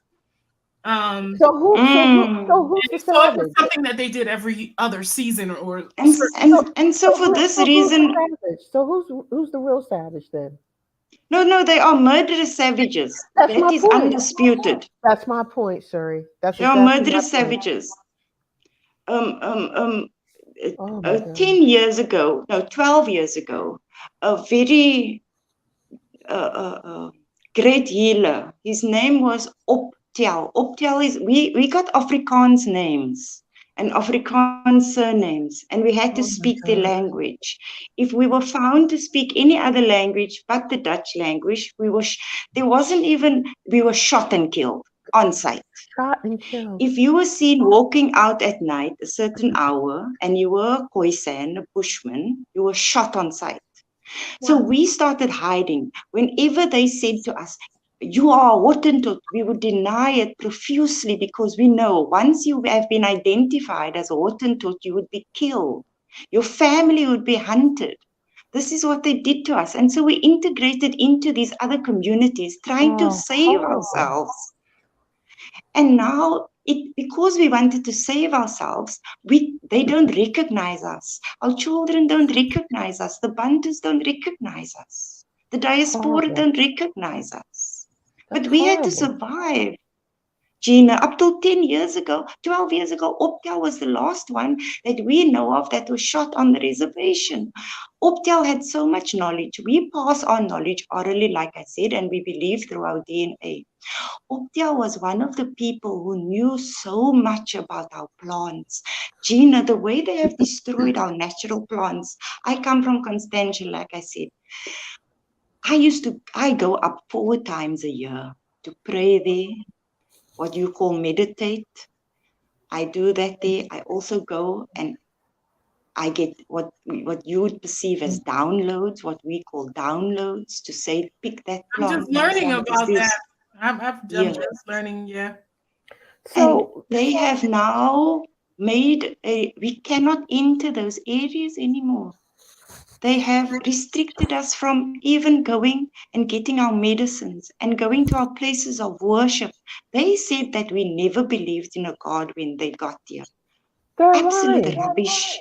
We always knew there was one God. That is why when they brought Christianity, so many of the Khoi could grab onto it because they taught a monotheist religion, one God. We always believed there was a God. We said in Afrikaans, die een in die lug, the one in the sky. We always believed there was a God. So they think that they civilized or civilized you, and they never. But Dr. Clark always said that they've never. They don't know what civility means, and to be civil means to be peaceful. And they've never been a civil people ever. So all what you've learned is a bastardized lies that you've heard, because history was written by those who perceived as one who won over a group of people, and what they taught was a bastardization of So when history. we say them, Amina, when we say them, The who are demonic they? Are Neanderthals, they us? Are they us removed? Who are they? well They removed. are not us. I do not believe they are us. Inherently no, No. because what they demonstrate is uncivility. That is savagery. I believe, this is just my, Suri, you can correct me if I'm wrong. I believe inherently they are not us and we are not them. They are a demonic arm of something that have evolved into what they are today. But biologically, Do you think it's and more from than just the Neanderthal and the Denisovin gene? You think there's something extra? I do, I do, and Wow. history and our current and history is bearing all of that out. You just can't dispute that, Yeah. because how is it that nine tenths of the world population that are melanated don't behave like them? It's only the 1/10% of the population on the planet Earth that behaves like them, and they cannot undo what they've done. I don't care how nice they are to you, in the intrinsic nature of their core is that savagery. That's the I fact. agree And with history you. has pour all of that out. I, just look at history. Read their own history, and they'll tell you who and what they are. We are very mild, inherently uh, sharing people. We are nurturers. We share. We don't have a problem with sharing. They do. Mm. They don't share. Mm. They come to take Mm. over, and you won't even recognize yourself by the time it's all over. That's why we are threatened with death from practicing our own indigenous belief system and our own traditional ways, because they want us not to be our original selves. Because if we are really enact our original ways, they won't be here. It's about that self-preservation we talked about last week. If we behave as inherently as we are supposed to behave on this planet, they will disappear genetically and otherwise. So, Sorry, what do you say? This is your I hour. agree with you. Now, I'm going to say a word and I might butcher the word. Like I said, English is my third language, actually. I think it is called the pineal gland or pineal Mhm. gland. This gland Pineal is gland, situated yes. in That's our it. brain. Yes. Right, that's right. Yeah. So I read in World War II, they started dissecting the brains of Africans and Mhm. Europeans. And they found that in Africans, this gland was soft and moist and dark. When they cut the brains of the white men open, this gland was hard, it was calcified. Mm. And when I read more on this gland and what this gland does, this gland is responsible for every and all transmissions that is happening in our bodies. The Khoisan believe we are electrical beings. This gland controls these impulses, and these is calcified, hard. What are they transmitting? Can they transmit energy? I do not believe they are of us. Okay. I can see your point. Definitely. I definitely can see This your is point and this why is you would think that. this is getting to a lot of the stuff that I want to talk about in the future. So I'm liking that I'm not alone with this. Okay, so let's do this. I want to let Jude have an opportunity to speak, see what he wants to say, and then we're gonna play a clip and get in again. So Jude, tell me what you think about what you've heard so far. What would you like to contribute? Hello, sir. Hello, Gina. How are you? I'm good, and yourself? I'm doing great. Hello, Amina. How's your leg? Hi, brother. How you doing? I'm doing great, and I want to thank Good. the what's her name? The lady online. Sorry, Sorry. sorry, Oh, yeah. Soria Benji. Oh, okay. I just checked. I just checked their YouTube. Yes. Yeah, I really don't have much to say, Gina. I mean, all what I know is the Koians in South Africa. I think they original. I think they are the Bantus people. That migrated to South Africa, and based on the discrimination that we have in Africa, it's a lot of discrimination in Africa. Like when you talk of the pygmies, the pygmies people, right? And there's just a lot of discrimination. People like discrimination comes from like a whole lot of stuff. Like you cannot do stuff like the pygmy people in Africa. They used to be found like in the central, and Yeah. most of their vegetation, most of the lands, because they live like under trees. And there has been a lot of deforestation, especially in Central Africa, and most of these people are being hunted down because they don't want to like get involved in the new generation. They want to stay in the bushes, and the Right. government doesn't want that because They the need to pygmies don't want to, control everything. right. They want to control, but the pygmies they want to get hold of what is happening in the forest. And since they are not educated, when they come over, they kind of they go into conflicts. And back in the days, like you said, they used to get hunted because they are so short. And most of the time they climb up trees so they can fight back. You know what saddens me though, Jude? I hear our own people are hunting them now. Of course, I mean, of What? course, because they have the land. So and most of their land is fertile. And when they talk of forestation in Africa, like all of these trees made, they make papers and books from trees. And most of these trees are habitable by the penguins because they live on all these herbs. They are used to all of these, and when they don't want to abide to what is going on, they hunt them down, they kill them. What do you know about the Khoisan people? Are they one of the same for you or what? No, yeah, the Khoisan people, like I mean, if they are part of the Bantu generation, it means all of us came from the Sudan and migrated up Yes. north.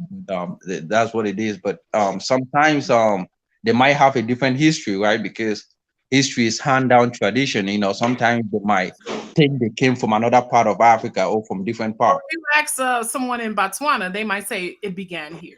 Right, it began in Botswana. You ask Mhm. another person in South Africa, they might say they came through Kenya, through Right. the east side. Exactly. So But but our true ancestry encapsulates all of that. Botswana, It does. It does. Kenya, Yeah.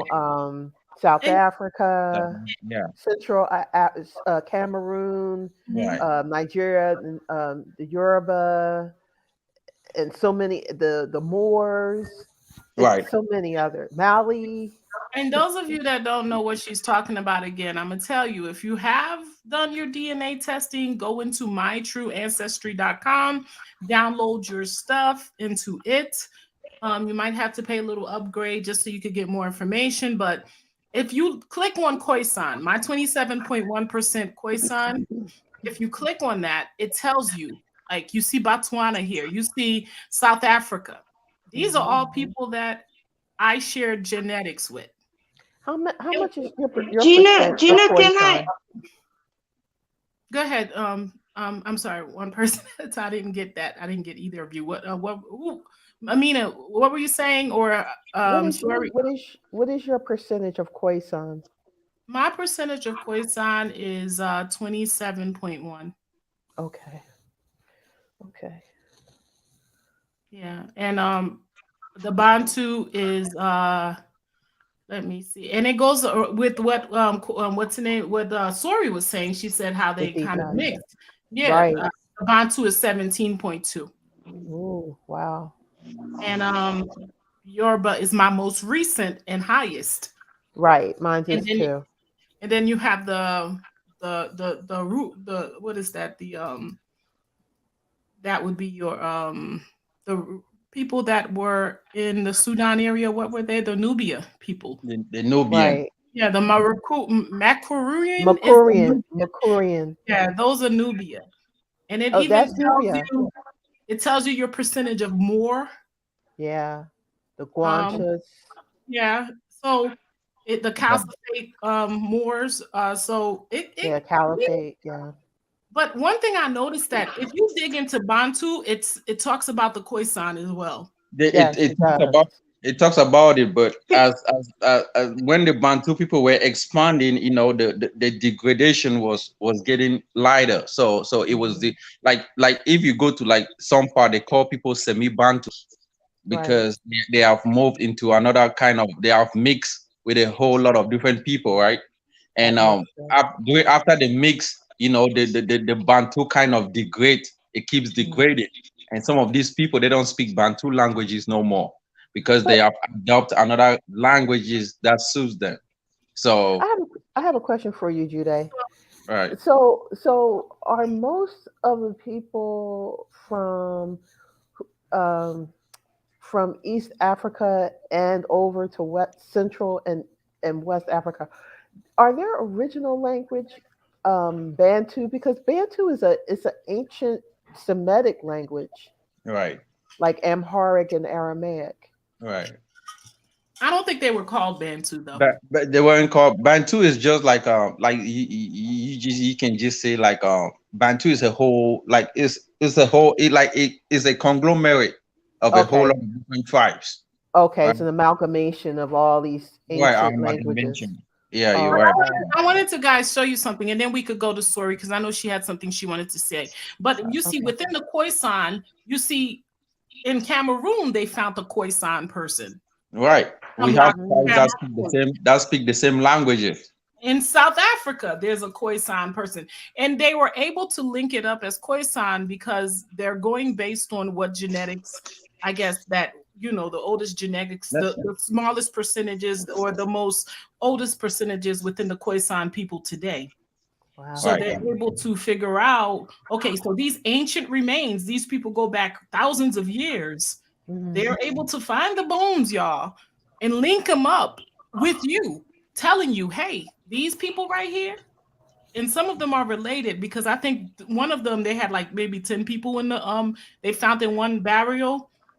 And you could tell that was some kind of slaughter or something. It was nothing but women, and that they found in one spot. And this is where discrimination comes in, because now if you're a Bantu, now there's discrimination because this one say, okay, you are semi-Bantu, okay, you are this Bantu, you are this Bantu, and that's where you have a lot of discrimination coming in. Yeah. A person who's semi-Bantu might end up favoring, you might know where, and you end up favoring this, and that's where the favoritism and discrimination that is happening all across Africa is going on. Because of the admixture? Because of the admixture? The admixture, yep, admixture, and yep. Ain't that something? People discriminate, just like that guy I showed you earlier. Let's go back to him. You know what I'm saying? It means people. It doesn't mean anything. So don't say, well, the Bantu people came from the north. The word Bantu means people. It's a Zulu name for people. Abantu are people. It's the same. Ubuntu means people. It's a Zulu name. Ubuntu, Abantu. It means people. It doesn't mean anything. It's not a tribe. If you say Xhosa, Zulu, Sutu, there's a tribe. Bantu is not a tribe. It means people. Russians are Bantu. Europeans are Bantu. Chinese are Bantu. It's a Zulu name meaning people. Many people are not aware of the names in Africa. They're not aware of these names, what they mean. They think it's a tribe. It's not a tribe. Because the word Zulu itself, in the Zulu language, means rain. I speak Zulu myself. Zulu means rain. Zulu also means thunder. Zulu also means tribe of people. So a lot of people don't know until we Africans explain to that. Myself, my mother is Xhosa, my father is Zulu. So I don't need explanation from my own mother language. I don't need explanation. Someone said, oh, the Bantu came from the north. There's no Bantu coming from. There is no person who's called the Bantu. Bantu means people. You saw what I'm saying? Nigerians are not Bantu. They're not Bantu. It just means people. Nobody in Nigeria who was saying, oh, I noticed the so-called colored in South Africa. This guy was called Cornelius III. He's not a native there. He's a colored. Colored is not Koisan. Koisan are natives. Koisan people are Africans. A Koisan is an African. A lot of colored in South Africa, most of their forefathers are not black. So you see the divide, right? I could go back, but he goes in. He's really into this. If you are not, if you have an admixture, and some of these people, just like Suri said, these people were raped, just like we were raped. The diaspora. So why ancestors? We have the admixture because our ancestors were raped. Now, what are they telling us? We're homeless because of that? So you're absolutely not. If I can interject, Gina, when you showed your DNA, you spoke of the Allo3 group. Yes. This group is the Koisan group. Now, the Allo3 is the First Nation. When they test DNA, Allo3 is First Nation. And anything after that, anything different than that comes after. So if we're going to speak scientifically, genetically about who the first people are, according to science, according to us, the Koisan, we are the first. Because of that, Allo3. So my is Allo3. That would mean that would link me to the Koisan more so than anything else? More so than anything else, to the Koisan. Okay. And we find that everybody else after that, it is only the Koisan that have this Allo3. Everyone after that is after. They come afterwards. Also, the reason why there is such a divide within our people is because of this European way of thinking that we have. This European, I tell the children that I speak to, take off your European glasses and put on your African glasses and then start reading. Stop reading with European glasses on. If you are going to read with European glasses on, you will believe that I fell out of the sky and you swam out of the sea and our uncle came as an ape. Wow. Yeah. We know where we come from. We can look at one another and identify each other. I can say that is a black person, that is a black person, that is a black person, that is not a black person. You can identify even when they become mixed. If a Korean and an African mix and you look at their child, you can see that child is mixed with an African.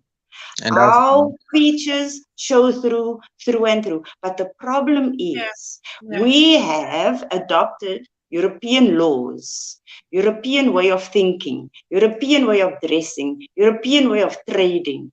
I want to put this on here to help out because somebody in the comment section asked you a question. I'm LO. What does that mean? LO3, LO. Okay, so this is the line, y'all. This is what it looks like. Go ahead, Suri. You could speak from there. Go ahead. And so if you can look this up. This is not information that is not readily available on the internet or in books. You can go read up on where all the genomes and where you fall in the genome if you have an idea or if you have knowledge of your genetics. You can look this up and where it all started and where science says it started and where we, the Khoisan, says it started, and the two go hand in hand. But coming back to this division and this divide, we were raped. We were shipped off the continent. We were murdered. We were threatened. We were hunted. It does not matter how we survived. What we must remember is we survived. And getting raped and not dying is surviving. Getting raped and foraging through and having your babies and knowing what happened to you and moving forward is surviving. And how do a continent deal with that? How do a continent deal with that? To see the people, to see the complexion of the people pierce through, or the hair of the people pierce through, that hurts you. And I know I'm trying to play devil's advocate and understand, and I'm not just playing devil's advocate. I do understand what our brothers and sisters feel like, the ones that don't have the admixture. Can I say something, right? Say, go ahead. This is what happened in Rwanda, right? When you heard of the Hutus and the Tutsi, right? If you are not from Rwanda, you cannot tell who is who. But I was from Africa, right? A Hutu person is a Bantu. That was what happened in Rwanda. Okay. And the Tutsi people are not Bantus. They look like Sudanese, but the face is there. They have that long nose. They have that European face, but they are darker. So they are Tutsis. Why the Bantu people look short and muscular, and have melodic? They are nomadic, right? So in Nigeria, that's the people that we call the Fulani. The people that they call Tutsi in Rwanda. In Nigeria, that's the people that we call the Fulani. Now, let me ask you something. Could I ask you something? Are the Fulani mixed with Arab ancestry, or they are mixed because they come from? That's why in Nigeria they consider them as people that came from Sudan, because they have that broad face. They look more light. They look not lighter, but kind of like you would think. You know, they look that when you see them, you can tell, and they are tall. Like they look taller and skinny. Right. Yeah, they look Sudanese because they're tall, very lanky looking. Yeah, but that doesn't mean that they have any Arab ancestry. Right. It doesn't mean they have, but it's just that notion that we have in Africa, right? We just think that they don't have a land that they belong because they just move around and walk, find a way. Because they're nomadic? Yeah, and they are nomadic. And so they just settle where they want to, and they just get up one morning and just move. But the thing is, what is happening in Nigeria? Go ahead. But that doesn't mean that they're like the Tuaregs, like they're nomadic, like the Tuaregs. The Tuaregs are the same people, but they are more lighter skin, but they have come to find a place where they can settle. But the Fulani people have not really settled down. So they're quite. This is another thing that it reminds me of what happened to the Khoisan people. So like I told you, when the census was taken first, they said we were 250,000. And then when the 1912 census came out, they said there's no more Hottentot, there's no more Khoisan because we've all been mixed. That's not true. We believe everything they tell us. They tell us where we exist, when we exist, how we exist, and we just run along with it, although these people are clearly our enemies. Let me make one thing clear. And they are our enemies. And why do you believe the stories of your enemies?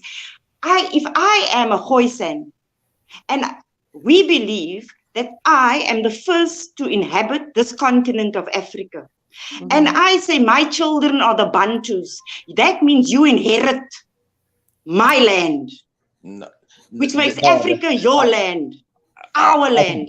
I would disagree with you, though. I mean, based from a Koisan, you cannot say the Koisan were the first people to be the whole continent. I mean, they might came from somewhere as well, but That's a broad Oh, let me ask you notion. something, Jude. Do you believe that there were like 3 atoms?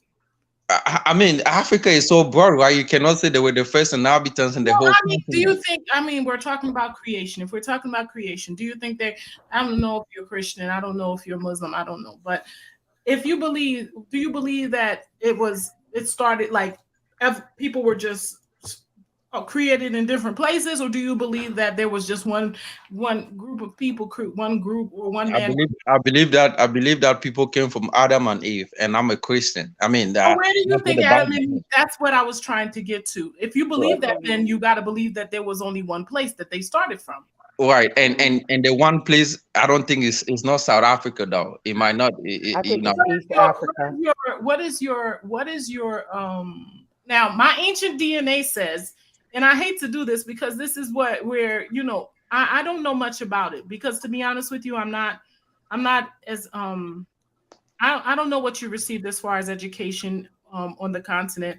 I don't have any knowledge of anything. I'm just learning right now. Now, Right. when I look at my globe and I look at my oldest DNA, ancient DNA, it goes back to South Africa. Now, and some of it goes back to East Africa, but then South Africa is considered the most ancient, and I don't know why that is for me. I don't know. Did you get the same thing, Amina, when you Yes. did your deep dive on your globe? When I did my deep dive, the majority, my largest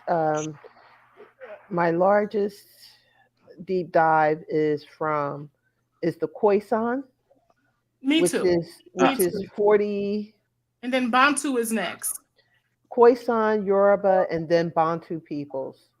Okay. Right. If so, the Khoisans are not even Bantus because they're separated, right? So if and that's one thing, because where I'm from in Cameroon, we don't even talk the Khoisans as the oldest, because from Cameroon where I'm from, they say the Pygmies are the oldest inhabitants in the world. The Pygmies. We were called, the Koisan were called pygmies. We are That's what small I people. Yeah, that's So what I you're was. We, amalgamation. but they The called Khoisans us, are I'm taller than saying the when they Pygmies. came here to South Africa, they started calling us pygmies. This is a name that is familiar to me as well. We are Right. small. The Koisan is not tall. We are very small. Our men, we don't have 6 feet tall men. Oh, okay. So I mean, yeah, because the Like we Pygmies are quite yeah, small. and Right. they are And bush people friends. as well because they live in the bush, like the So we're Pygmies. talking about the same people. So we are talking about the same, yeah. So The and they same tied people, links. and this goes back to having the different understandings, thinking we're talking about different people when we're really the same. Yes. And that's Right. why, Gina, when we talked about the Fulani and certain other peoples and other people in Nigeria, like, oh, they're different. No, you're really the same people. You just allow other people who dominated you, who colonized you, to try to separate you by admixture, Exactly. trying to make you seem that you're not the same people. But intrinsically, you are the same people. Chromosomally, DNA wise, you are the same people. You're Blood. not. One thing I'm gonna tell you guys something. You see this thing called blood? Mm. I'm gonna Speak tell on you it. something about blood. Blood and water hold Mm. facts. Mm. It holds facts and it has frequency that never die. True. Now you're speaking your gooi tongue. Okay, so before we go on, I want to share this link. I want to welcome Wendy. Wendy, before I put this clip up, I want to give you an opportunity to speak. I know you came on here. I don't want you to lose your chain of thought. What do you think about what we're talking about today? Yeah, I was listening, and I love listening. I just love listening. But I had to come in because Judy said something that I have a different understanding than Judy. So first of all, and even in regard to what the other gentleman was talking about, the Bantu, Mu is like person, and Bantu are like people. And what connects what they call the Bantu people is their language and I guess aspects of their culture, but there are lots of people who are the Africans all over Africa. What distinguishes the way I learned it was what distinguishes the Bantu people from other people is their language, and they all use Mu Ba. Yep, the They Ba all sounds. Yep, the language. as And one my tribe is Ba as well. Muntu and Bantu. Muntu and Bantu. That's All right. that's why you have them in that area. So you, and Yes. you get 'em. That's what I was, and I'll say this too. I also kind of don't agree with about. I do believe that the Tutsi are Nilotic. My understanding is they came from the north of Rwanda into Rwanda. They found the Hutu there. The Hutu are, to my understanding, Bantu. Yeah, The the Hutu are Bantu people. yeah. But what does that mean? But now I think they all speak Kenya Rwanda, which Because that In language is being Rwandan. forced on them. That's what the language or the country wants them to speak. I But the agree. Bantu I speak a agree with Yeah, different but what agree does with that that. mean? But what does that mean exactly? What you what? When you What does say what mean? No, when I'm just you being kind of this is I think everybody's the same except the language is what united the people as Bantu. And it was just what, white people were just like, I don't know, or whoever it was who decided this is how, but we know that, like, for instance, in Burkina Faso, in I guess maybe Ghana, Nigeria, there are lots of people, and Lord knows when you get up to Senegal, and those are not Bantu. Their no, languages are different. I Those are Fulani. listen to that language, and I can I tell thought you they the were God. sounds in those languages are different from the languages in the But we Congo. don't look the same though, Wendy. You say everybody looks the same, it's just the No, language. I didn't That's say not the that. thing. I said we're You all just, no, Africans, you but just said that. and I definitely agree that there are differences. There are differences in by region. Like there are some people who like come from East Africa, like or Uganda, for instance. The I Uganda, might be able to Uganda people are identify Hutu. them. Have you One spent moment, time? Jude. One person at a Let me time. finish. People from Senegal have a look. They tend to have a more typical look. People from I do believe that because of where people are, they grow differently. Like, and as Suri was saying, her people are shorter. In other places, they're taller. In my husband's region, where he's from in Congo, they tend to be a little bit taller. But in the region right next to them, they're shorter. A lot of those people are shorter. So there are differences, but I think they're all exaggerated. They were all exaggerated. Like even the problem research that I've done about Rwanda says that they had their problems when Tutsi came down. They had there was like military domination over the Hutu, but I think that the Belgians really exasperated it. I know they exasperated differences. They are the ones who kind of put this. They exaggerated the quote unquote tribalism, where people can't live next to each other for any, in not do that too? modern Africa. So we just need to always be careful about how we talk about other people. But yeah, I mean, I do think We are talking about the same thing. I'm just checking your facts, brother. Jude. We are talking about the same thing. I mean, the Belgians gave them power because they look just like them. The only difference is the Tutsi are darker, but they look just like the Belgians because they have that long nose, slim features, and that was just what it was. No, Now, they don't look like. Rakoya agrees with you. She says there's no genetic DNA differences between most Africans. There's environmental differences that result in features, and that goes to what Suri is saying, that you all came from us. We know we're all one. Yes, that's what she's saying. But we are not when you people go moved to out Africa. from South Africa to other areas of the world. They became look at the difference. Look at the people who ended up in China. Look at the people who ended up in Europe. They all developed, genetically based on where they were. They became something else. That they didn't need this dark skin for the sun. They needed light skin so that they could get whatever because they didn't have enough sun. They needed light skin that allowed that, I guess, the vitamins to go in more easily, because they didn't get enough. They didn't get the amount of sun that we were getting. The thing is, now I believe I'm like Suri. That pineal gland, that makes all the difference in the world. Plus, that is something that I want to hear more about, Suri. But Jude, we want to say one more thing before we go and play this clip? Yeah, I wanted to say something. Right, this is the thing. when Africans see when they come over here to United States, right? They look more united, but when they go back to Africa, there's just because everybody looks different, right?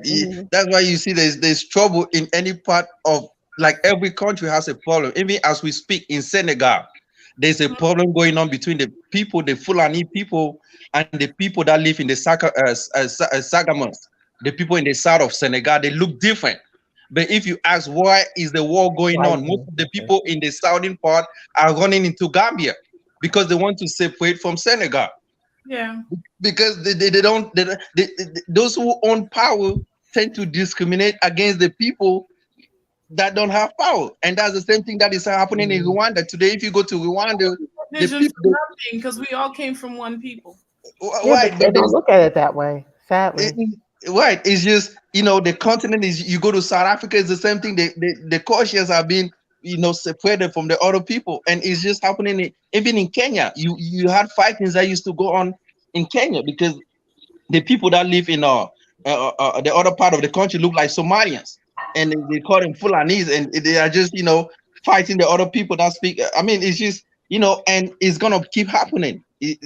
So I don't know. We have to come to united or something like that. If not, I mean, the continent is just gonna be cutting apart. Because the Kikuyu people of Kenya, they look like they could be Somali, they look like they could be Eritrean, they Right. look like they could be Sudanese. Because the Kikuyus are mixed, actually. They're only Mixed with 50% what? Bantus. Welcome H Block to the discussion, y'all. What do they mix with? They are mixed with the north, and so they are mixed with the Somalians and the darker skin, so they look more darker than the other people. Right. Can I say something? I'm sorry. Can I say something real quick just about the Fulani issue as well? My understanding, maybe not so much in Senegal. I don't know, honestly, Jude. You have to tell us about that. But my understanding is that they have a lot of conflict with people who are more agricultural and they're pastoral, and they come through with their animals, with the cows. Some of them sometimes they were really substantial herds, and they're going in there and they're messing with people's crops. Right. And so letting their animals eat the crop. And then sometimes they just come through like they have historically, but things have changed since 2 centuries ago. So people don't like you taking up this whole field with your cows today, because this is what I'm doing. So I think a lot of the conflict is it's not just because that's not what is happening. They have a different lifestyle. I just want to say something. Can I make a quick point? Can I make a quick point? Okay, let's let H Block speak, and then I'm gonna go from to Suri and then Jude. One person at a time. Go ahead, quick, H Block. Welcome to the discussion. Tell me what you think about what we're talking about today. Thank you, Wendy. Thank you, Jude. Yeah, this is actually a great discussion about the Koisan people. See, a lot of people don't understand the Koisans are two different groups. They're Khoi and the Sans. So we just lump them together. And these people were native to East Africa as well.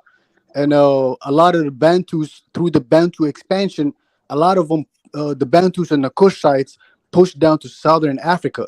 But if you look at the DNA from the peoples from East Africa, you can still see traces of Koisan DNA, especially in Ethiopia. A lot of Ethiopians still have 20% of Koisan DNA. So these people once were inhabited all over East Africa before they were pushed down to South Africa. Also, the pygmies in Central Africa. H Block, I want you to do me a favor. I want to show you something. You just said something that I was just questioning. I don't want you to move too fast from that, because I want to look at something that is amazing. I was just questioning that because you said they moved them.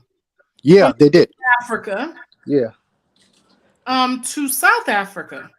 When did this happen? Let's not push that back. By whom were they moved?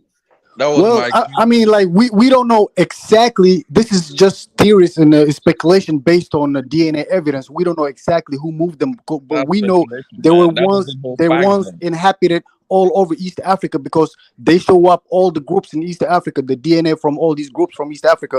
But the theory is that they were pushed down to South Africa by the Kushites. A lot of people who don't know Kushites are the people from Somalia, Ethiopia, Eritrea, all those regions. Those people that look like Fulanis, which they are not related because the Fulanis are actually related to other ethnic groups in West Africa from Niger, Congo.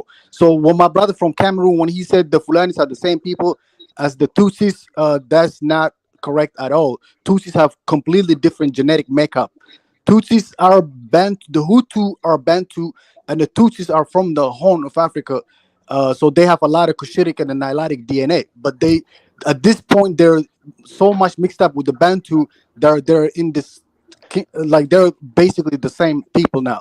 The Hutus When and I the said Tutsis. So when I can I said ask the a same question people, about the when it Bantu? comes to the nomadic, that was what I was thinking. The nomadic, the Yeah, Tutsi and yeah. The The question. Tutsis originally were the cattle headers. They're like just like the Maasais. So they were nomadic people Right. who were pastoralists, like right, like the they raised Fulani people. cattle.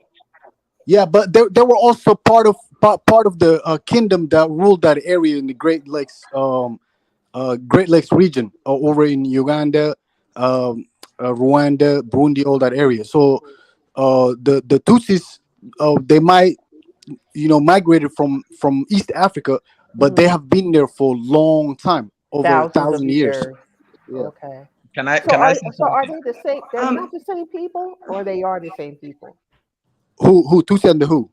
The Well, the Hutu and the Tutsi aren't the same people, No, correct? they are not. What? See, the Hutus are the native from Congo, Central Africa. They're Congo. related to the other Bantu groups are in that region in Congo and Right. Uganda, all that region. But the Tutsis are from East Africa. That's why they have a lot of Cushitic and the Nilotic DNA. But they have been mixing up with the Bantus, with the Hutu Bantus, that they became one tribe over the Of course, years. May I it's ask not a one question tribe. about They have that that Bantu admixture. word? Could I ask a question about that Bantu word? Is that Wait, a relevant word? Is that a Yeah, relevant word? Yeah, because because like, look, a lot of people like to say Bantu is a term that came up with the Europeans, European. but Mhm. look, this is what the Europeans did. They studied the language and the genetics of these people. So Mhm. certain tribes speak the same language and have the same genetic makeup. That's why they Mhm. call them Bantu because these people are related. Mm. Okay. right. Thank you. Can I interject just yes, for a few definitely. minutes? Yes, this Yes. comment. Go ahead. I would like to the brother that said we are different. We are not different. We never had borders. We never had people who governed us per se. For example, there was no African going to jail because they uh, somehow stumbled onto another tribe's land. There Right. was no disputes like that in the whole of Africa before the Europeans arrived here. There's no such history anywhere of Africans being locked up or jailed. Some of them, yes, they were expelled maybe from the tribe and went and lived with another tribe. But we are people, I believe, who learn. If once we do something wrong, we learn and we become better. This is what Africans have done our whole lives, or as long as we have existed.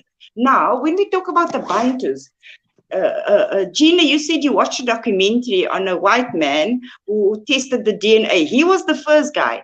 I also watched that documentary. And according to his information, he says that the Bantus came primarily from Nigeria, Cameroon, right outside of Nigeria, more or less, and then expanded north of Africa, and then went south of Africa, and east of Africa, and north Right. of Africa. They expanded, yes, from that region. It does, all of this, in my opinion, does not matter. Wow. They could not identify us because they are not of us. These Europeans is what I'm saying. They put these labels on us. You are this, you are that, when Chad, I'll just make an example of how diabolical they are in dividing us. When Chad got its independence in 1960, the French government were up in arms, right? They didn't want them to get their independence. So what they did was they threw cement in their sewage, in the underground sewage. And so all of that filth came up, and then another tribe was blamed for it. Now we know that the French sent in militia to do this. This is the type of guerrilla warfare that they've done on us. And it seems as if we don't learn. We all tell the same stories, whether we are in Africa, whether we are in Haiti, whether we are in America, in Jamaica, it doesn't matter. We all tell they come, they divide us, they breed with us, and they conquer, saying that now we don't exist, and now we are fighting because we think we are not one. We're not recognizing one another. We are saying you are this tribe, you are the. Before they came, we all lived peacefully. We traveled I know you don't believe this, but my history, when the Bantus came here, we said, come, of course, live here. Build clans, marry us. We married one another. We had families together. It was only when the Europeans came and they said, you cannot do this anymore. You are separate. As a matter of fact, they are not even African. They are a whole different species. They do this all over. And yet and still in 2022, after we know all this information, we are still fighting one another, trying to decide who is who. We are African. Point blank, full stop, one continent, one nation, one people. But just because I am a little lighter than you and shorter than you, just because I speak another language, languages that were enforced on us. Enforced on us. I did not choose this language. They shot us. They killed us, murdered us if we spoke our languages, if we practiced our cultures and traditions. My grandmother, who had this, what we call kadroma. We call it, this is the Afrikaans word, kadroma. It is a drum. And around the drum, there is the sheep of the Gemsbok. She treasured this drum. It is the only thing she could grab when they evicted them off their lands. And this drum she would bang once a year. Never telling us why she was banging the drum. Because if she spoke out that she's Hottentot and this is Gemsbok on a drum, she would be murdered. And yet and still we deny one. We know we're going to stop. We know we're going to say enough is enough. You cannot pin me against my child. You cannot pin the child against the mother anymore. You cannot tell us that we are not one. You don't tell us who we are. We decide who we are. And I want to leave it at that. I want us to come together now. They are murdering us right now on this continent while we are fighting about who is my brother and who is not. There are 10 million Chinese on this continent right now. A couple of years ago, Zimbabwe was under civil war there. You hear nothing of Zimbabwe now. Have you asked yourself why? What happened to Zimbabwe? The Zimbabwean farms are now owned by the Chinese. There's a Chinese lady, a business lady, that owns most all of the farms in Zimbabwe right now. And nobody's saying or doing anything. Zimbabwe is known as the breadbasket of Africa. The breadbasket of Africa. If China controls Zimbabwe, who's going to control our food? Where is our food going? What are they feeding us if the Chinese are controlling it? And we know what the Chinese think of us. We've seen it on the videos when COVID broke out. It was undeniable. They come to our cities in Africa. These videos of how they treat us. Where I live, there are shops or malls that are called Chinatown. And they are big. And we cannot own shops in these complexes. I am African. I am South African. I am Khoisan. I am Hottentot. I cannot own where my father laid his head. I walk in Rondebosch, what they call Rondebosch now. That is where we started. That is where our village was. They demolished it. Any sign, any trace of us is gone. In Zimbabwe, there were kings and queens in Zimbabwe. You know, these people are so diabolical. They loot our graves. I watched a documentary once about a Zimbabwean king and queen who lived, and when they were buried with their gold, as we normally do, but they made the hill as if it was a mountain. It was big. They packed earth on it to protect the king and the queen and whatever they had. But that was it. There was no boulders flying or traps. When the Boers came, they got to Zimbabwe. They found the structures there. They said in their books, it looks as if it is, or it resembles the Solomon's quarters in Jerusalem. They say it looks like the structure looks like Solomon's quarters in Jerusalem. They then went there and demolished it. All signs and traces of what happened at that place is gone. Then they went to the grave, to the burial site. My God. And who loots dead people? The white man was so surprised. He said, I thought there would be booby traps. Why would we put booby traps where people are buried? We never thought in our wildest imagination that people would come and loot our graves. Yeah, but I don't blame the white man. I'm blaming ourselves. We did that for ourselves, not the white man. The white man didn't do Wow. nothing. Why are we getting blamed for what they did? We didn't go over there.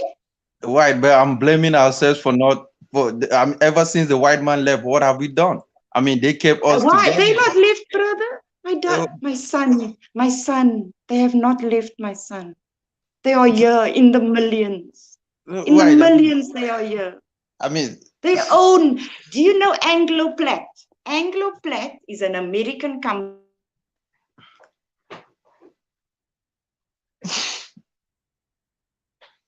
Hello, are you there? Did you even give yourself time to wrap your head around what she just said? Yeah. I mean, our people, I mean, this. Could you imagine that you just responded to that like, well, you blame us because they are scavenging our dead? Gina, look, the white man came to Africa and distorted Africa and left. And ever since how many years? 60 years, we are still complaining. Germany was divided and they came back together and they stood and fought. I mean, to be correct, it's been longer than 60, but it hasn't stopped. But I get what you're saying. I get what you're saying, but please don't cut her off to do that no more. Don't do that. I mean, wait till your turn. Wait till your turn, and then you could be, isn't that it? You know, you could. I'm just blown off, man. I know you are. I know you are, but just let her speak, and then you could speak, and then that way we hear everyone. But I mean, geez, I know where it's coming from. I know you're frustrated with it, but take it in because it's quite sad, really. It's really quite. I mean, I don't know. Maybe it's because you're African, you're from the continent. You knew all this stuff had happened to our brothers and sisters on the continent as well. A lot of us in the diaspora, this is like, wow, we're now starting to realize what you guys went through. So let her speak. I think she done though. Let her finish. No, she wasn't. You cut her off. Okay. Okay, I'll be with you in a moment though, Jude. Go ahead, Suri. I understand. This is a conversation I have with many of our people where they say they blame us and the white man does not rule anymore. This is a fallacy. If you still believe that the white man doesn't rule, then come look who mines our mines. Come look who owns our diamonds. Come find out who owns our oils and our resources. There's not a black man in power when it comes to our resources. And whoever owns our resources owns us and controls us. And that is what I wanted to tell the brother. Please, brother, we must stop this now. Enough now. We must come together. They are going to overrun us. I am scared for my people. I have seen things to come. We have a Zulu brother. He died last year. He was a great man. He saw the future too, and he feared for our people. Please, stop now. They are here, and they are killing our mother. They are killing our mother like they killed their mother. They have mothers. Asia is their mother. Europe is their mother. They have killed their mothers. There's no more fish in their oceans. There's nothing to mine anymore. So they come here. And she's talking about the earth when she speaks of mother, y'all. I speak of mother of the earth. This is how Koisan speak. This is how we speak. This is our mother. And we are the children. And they are killing her. They are killing our mother. When will you stop? When will you unite? When there's really nothing left? Will we wait until we are extinct? Will we wait until they tell us now we can live? What will it take for us to come together and say, I see you. I see you. And you are me and I am you. As an African, as a Khoisan, as a people of the sun, I say to you tonight, please come home, the diaspora. This was my message since the beginning. We have to heal. It is not just the diaspora that needs healing. It is us here on the continent. And while they are here, they sow oats of the seed. And they give it to us to eat, poisoning us, poisoning our minds. If you come to Africa, Bourgeois, you said earlier about blood. When they ask me, Suri, where must we go? What if they ask me for a passport? What if they ask me for a visa? I say, you stick out your arm. You say, take my blood. This is my passport. This is my visa that I belong there. Yes, I love it. Yes.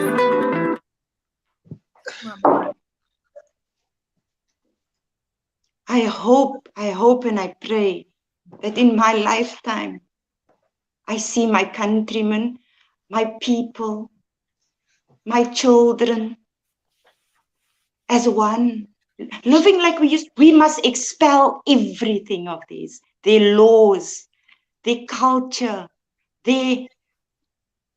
I believe when they started murdering us and committing murders on the continent, that is when they started poisoning us from the inside, without us even knowing.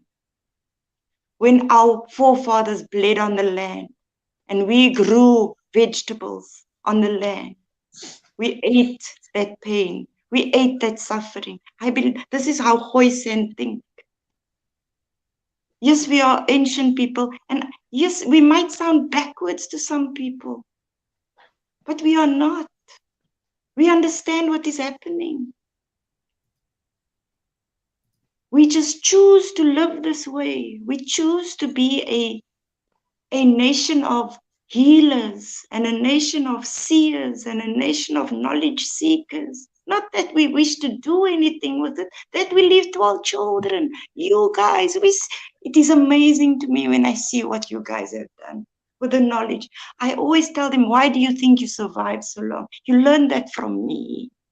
I am a survivor. I am a hunter-gatherer. I had to learn how to survive in the bush when there was no fire, when there was no wheel. I told you earlier, we believe we carry information through our DNA. We pass that on to you, and that is why you survived. It is time to wake up. Wake up and see what you are, realize what you are, and know you are one. Don't let DNA tell you. Don't let blood tell you. We can look at one another and recognize one another. There's no need for all this. But because we read with European glasses on, we are confused. Come home so we can heal. And that's all I wanted to say. Thank you so much for giving me the opportunity to speak. I'm so happy that you joined us. You're always welcome. Yes. You are always welcome, Suri. Just come home. We must stop fighting now. We are one. These things happened when they came here. We never fought. There was no jails. There was no psychiatric hospitals. We were not crazy. You look at their history, there's psych wards, there's jails, there's all kinds of things because they had to control the people who are out of control. I don't know what happened to these people, but they are not our people and we shouldn't follow them. We are peaceful people. You know, I look at the children of Africa, my American children, Gina, I smile because of the colors they wear, and they call them flamboyant. I think to myself, those are my children. We are flamboyant in a way. The way we dance, the way we sing, the way we almost show off when we are around one another. This is not a thing to divide us. This is a thing to celebrate. You are so much more than what you know. So much more. So much more. You are so, if I talk about powerful, yes, there's a reason why they call us witch doctors. They couldn't believe what we were doing. There's a reason why they called it black magic. They couldn't believe what we were doing. And we give it all away so freely. We give it all away so freely. For what? To be accepted, to be liked by people who hate us, who kill us, who murder us, who rape us, who steal from us. Stop. Enough. You are African. And that's it. And if they ask you, give them your blood and say, this is my passport.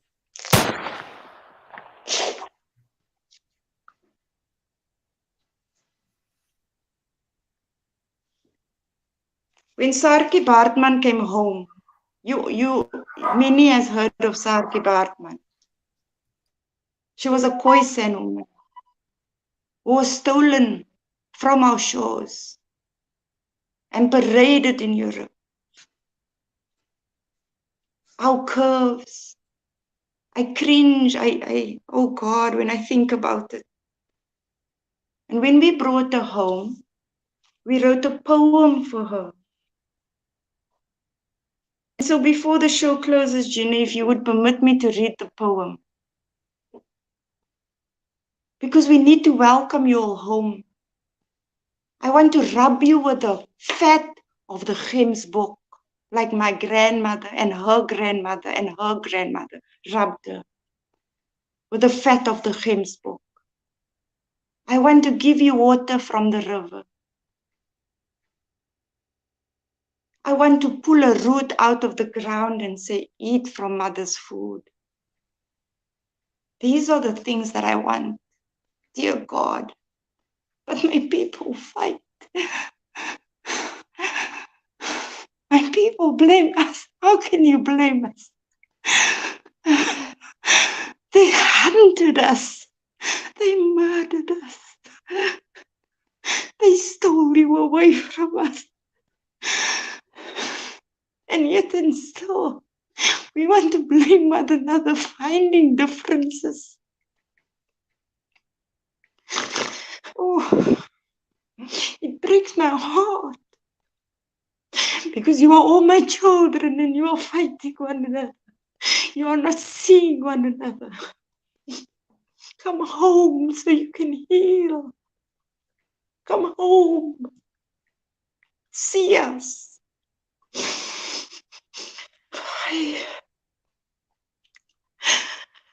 I do believe this is the time. My people speak of a time when the Great Awakening will happen. I believe the Great Awakening is happening. But we must stop fighting. And we must stop blaming one another for what they made us do. They had to give us drugs to kill one another. We couldn't even kill one another. They had to give us poison, man. So they could shoot my brother and kill my mother. This happened all over Africa. We know about it. Children being given drugs and guns. Enough now. We have suffered enough. What do you mean when you say they had to give us drugs to kill each other? What do you mean by that? Come on, Gina. What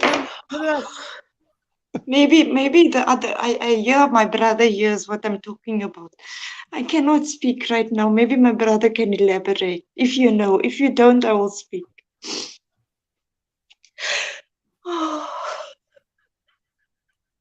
Jude, do you know anything about that? No, you can go ahead. I'm short of words. I cannot. Hi. If you go to the DRC, Gina,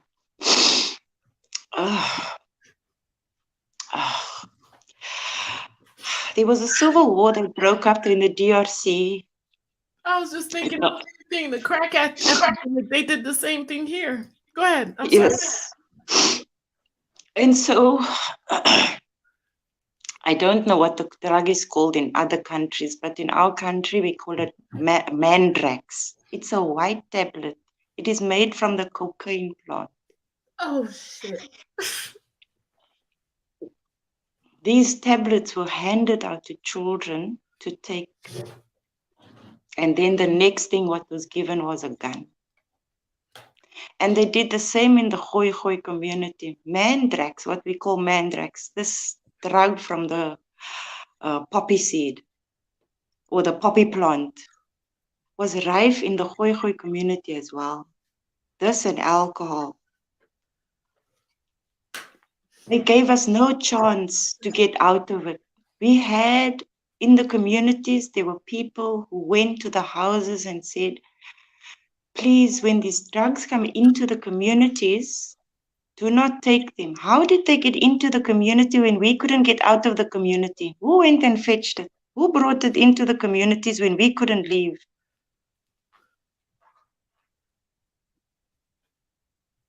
Think, people, think. How did these drugs end up in Africa? When we couldn't get out, when we were enslaved and segregated and held in bondage. They brought these drugs in so that we could murder one another. This is not information that is not readily available. This is information that you can see on the internet. So in the beginning, I'm crying for two reasons, because earlier I was watching a documentary about the Khoisans, and they said that to divide them, to make them hate each other, they started giving them alcohol. Yes. And made them addicted to alcohol. And that was back in the 1400s.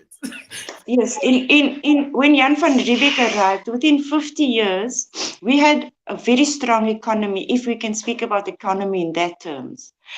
Our biggest tribes consisted of about 2,000 people. But our cattle, when they wrote it in their diaries, they say we had tens of thousands of cattle. So in terms of economics for them, we were rich. We didn't think we were rich in that sense. This was just our cattle. It is only when some of us went over to Europe, there were two leaders that they took over to Europe. I'll say their names and you can Google them. The one's name was Udashu and the other one's name was Hudeman. When they came over back from England, back from Europe, they said, these people have nothing. These little trinkets that they are giving us is peanuts compared to the value of the livestock that we are giving them.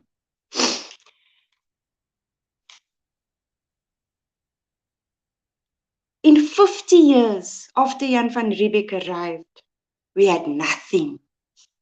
We had no land. We had no cattle. And so we had to go work on their farms.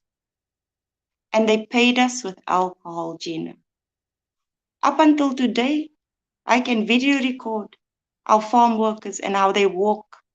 Every 15th, they get paid the 15th of the month. They walk with alcohol, still today.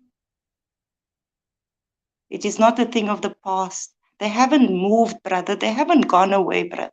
They are still here. They are just not as visible and as, what is the word? I fail to get the English word. In your face. But if you look, you can see who owns our mines, who owns our oil, who owns our diamonds. Botswana is the biggest exporter of diamonds. Botswana is where the Koisan is. South Africa is the second biggest exporter of diamonds. It is where the Koisan is. And yet they made us extinct. There's a reason why we do not exist according to Africa. It is because of our resources.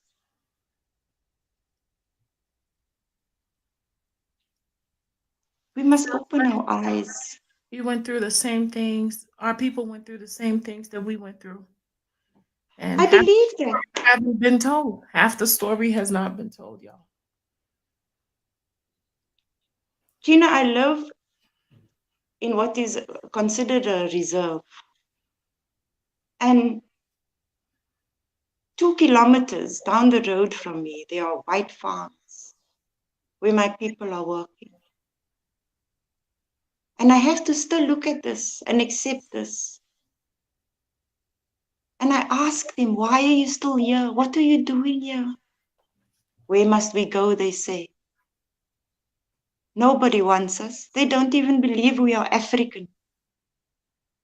They don't even believe we belong. Where must we go? So we stay with the white man on his farm, drinking the alcohol. It is too bitter to think. Because and then I hear things like, I don't mean to attack you. I don't mean to be, when you say things like you blame us, this is the stories we have heard. This is the things that we are told. And so where do we go? The Bushmen. All we can do is say we are African. We can prove it with our tongue, the clicking sound.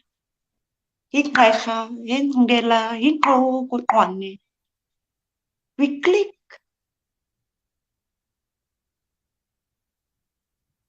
We wear the sheepskin.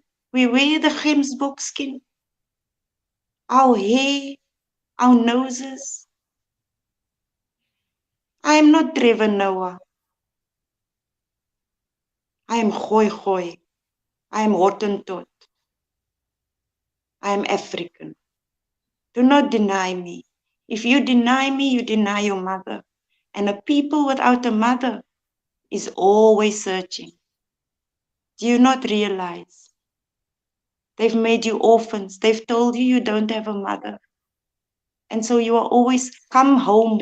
Come to South Africa first, as a matter of fact. Come meet your mother and then go. So that they can never tell you that you don't belong. It is our mothers who tell us where we belong. It's true.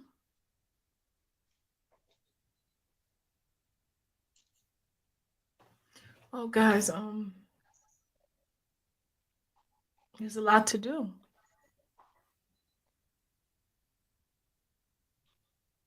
So many people are turned away from Africa because she is not as lovely as other places.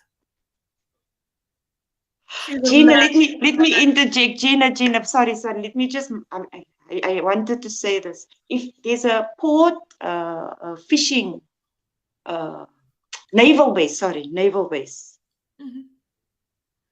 There are pictures on the main road facing the ocean of white people in the beaches in the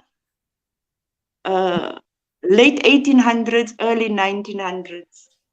When you look at these pictures, it is paradise. Picture taken or picture drawn, late 1800s, early 1900s. And yet they told you Africa is a desert. Yeah.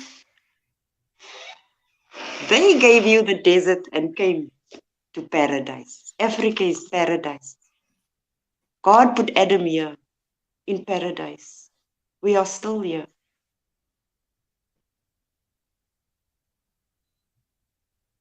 This is paradise. This is where the fruit is. When the Bible, the Quran, the Torah, the Injil, the Vedas, all these books, when they describe paradise, they describe Africa. Rivers flowing, trees bearing fruit, milk and honey. This is Africa. This is what we have. But we give it away so freely. I just wanted to say that, Gina. Sorry for interrupting, dear. Oh, you're good. You're good. Thank you so much. Hey, you guys. If you have a question, for Suri, please go on, Jude. I know I cut you off a minute ago. I want to everybody that's in the comment section, please hit the like button. And share this video to your families, your friends. Those of us, there's a lot of us that think that there's no love for us in Africa.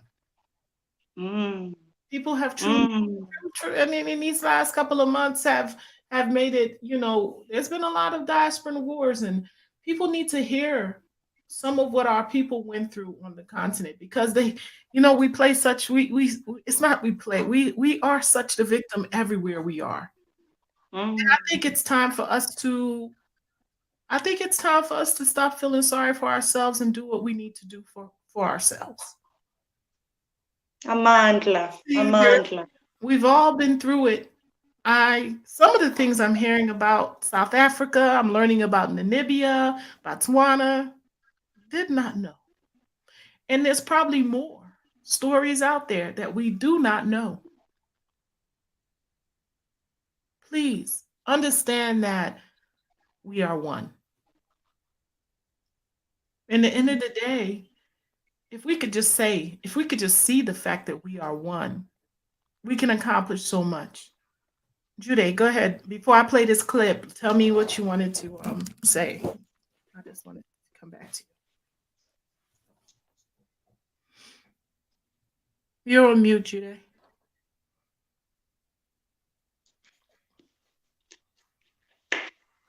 Okay, it looks like he's still on mute. Maybe he walked away for a minute.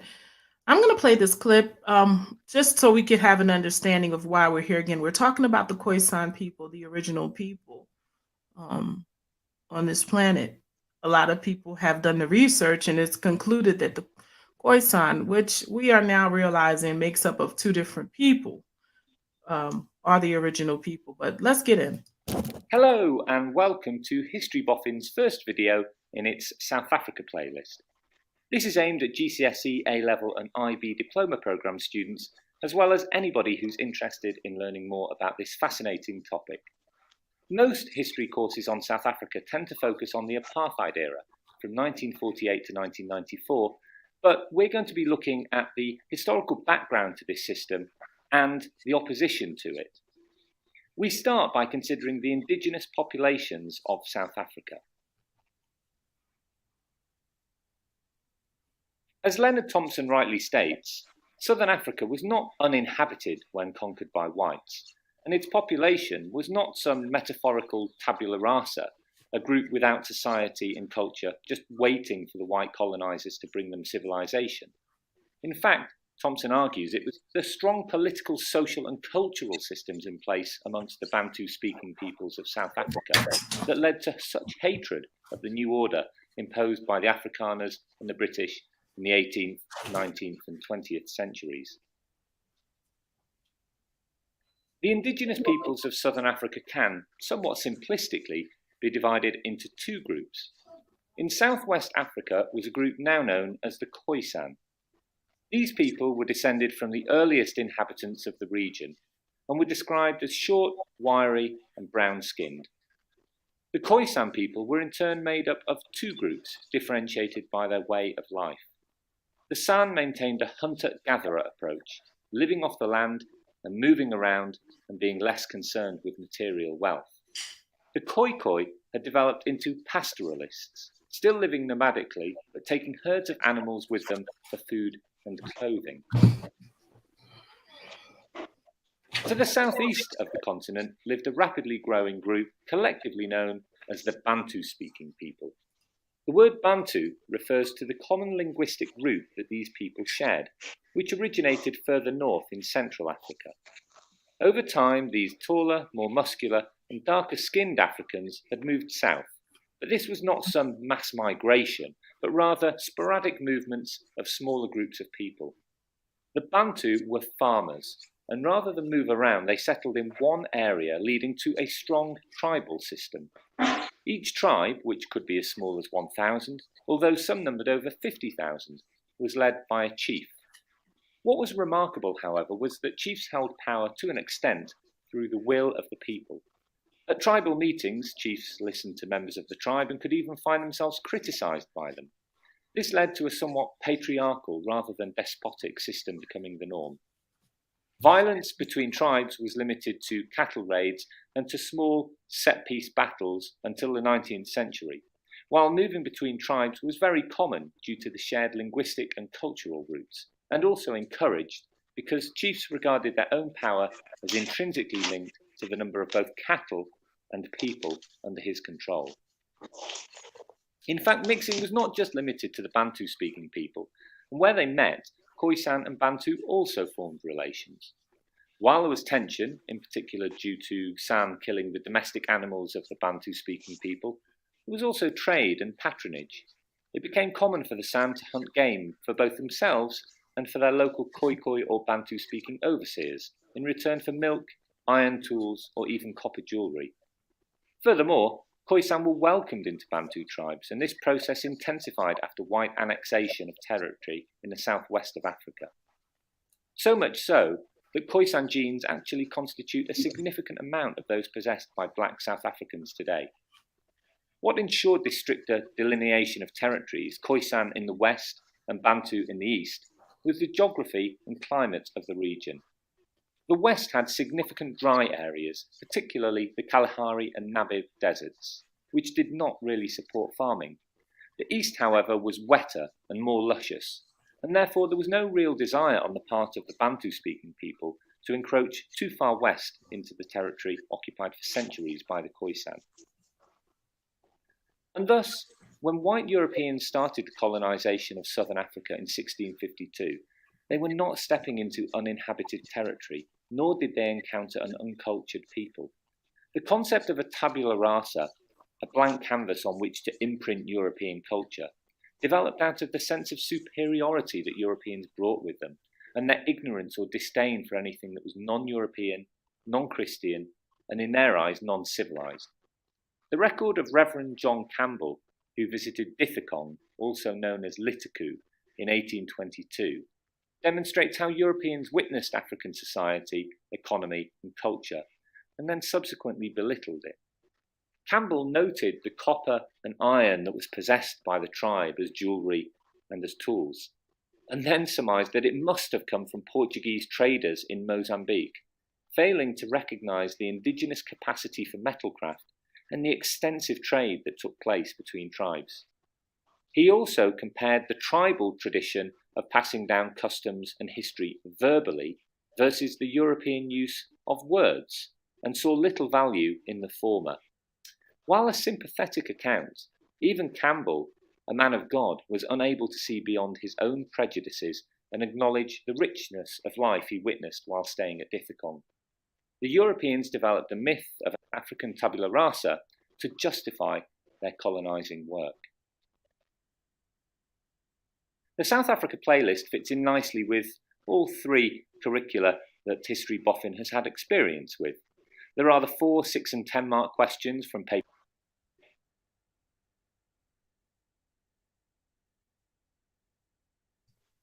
Everything that we heard from Suri. It's so interesting, Gina, when I listen to him. In one breath, he says that we raided one another's villages. I thought that too, yeah. On the other a hand, lie. he says, but we were encouraged to mix. We raid, but how are you going to mix with somebody who steals from you? Exactly. Then he also says, they were encroaching onto others' lands. And then in the next breath he says, but they also don't step into others' territory. How would they know? How would they know? And why speaking? That's two different statements you're giving me about the same It's thing. hypocrisy and it's lies. That's why you can't let other people tell your story. They don't know. They just make stuff up and go as they go along. They lie It was, and lie. And he, guys, thought he was being fair by did? telling some truths, but then, you know. What good is that? The thing about it is, like you stories said, are lies. like you said, he don't know. He thought he was telling the truth by saying that the Europeans were wrong and classifying these people as blah, blah, blah. And he thought that he was doing something real positive there. But that's But what no you one's ever that's going what to you tell hear your in, story. No one's ever going to tell your story the right but way. that same false narrative that he's wielding is what you learn in universities today. Exactly. Yeah. Exactly. That's why I said what I said. We've all been lied to. And I think some of them have been lied to too. I said we've all been lied to. I mean, they've been lied to too, because to be honest with you, a lot of them are just picking up information from their forefathers, and their forefathers were less human than they are. As I said, They've we've all evolved. been lied I to. want to finish saying this, and I want you guys to hear this. I truly believe that their forefathers were less human than they are. And I want you to understand what I'm saying. Like, I got what you said. I fully understand what you mean. I still think they are the same. They just dress better. I agree with Suri more. Me too. I don't think they've when you evolved. think about some Not of even. the things, like today I was reading how here in America, when they were hungry, they were starting to eat people. They were eating people. Yes, they So were. I want to ask you something. were. Do these people look like they seem like they were pretty monstrous at one point? Even in Africa, they Pretty do eat people. monstrous. That's putting it light.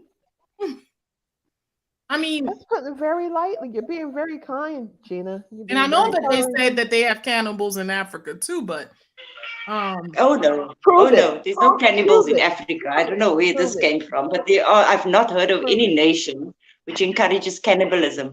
However, in Tanzania, off the coast of Australia, there was a what they thought was an African group of people living there. Do you know that they? I don't know what. okay, let me mute him. I don't know what just happened. Go ahead. We were talking to you earlier, Judy. They used to barbecue, Gina, barbecue. Mm-hmm. Alive.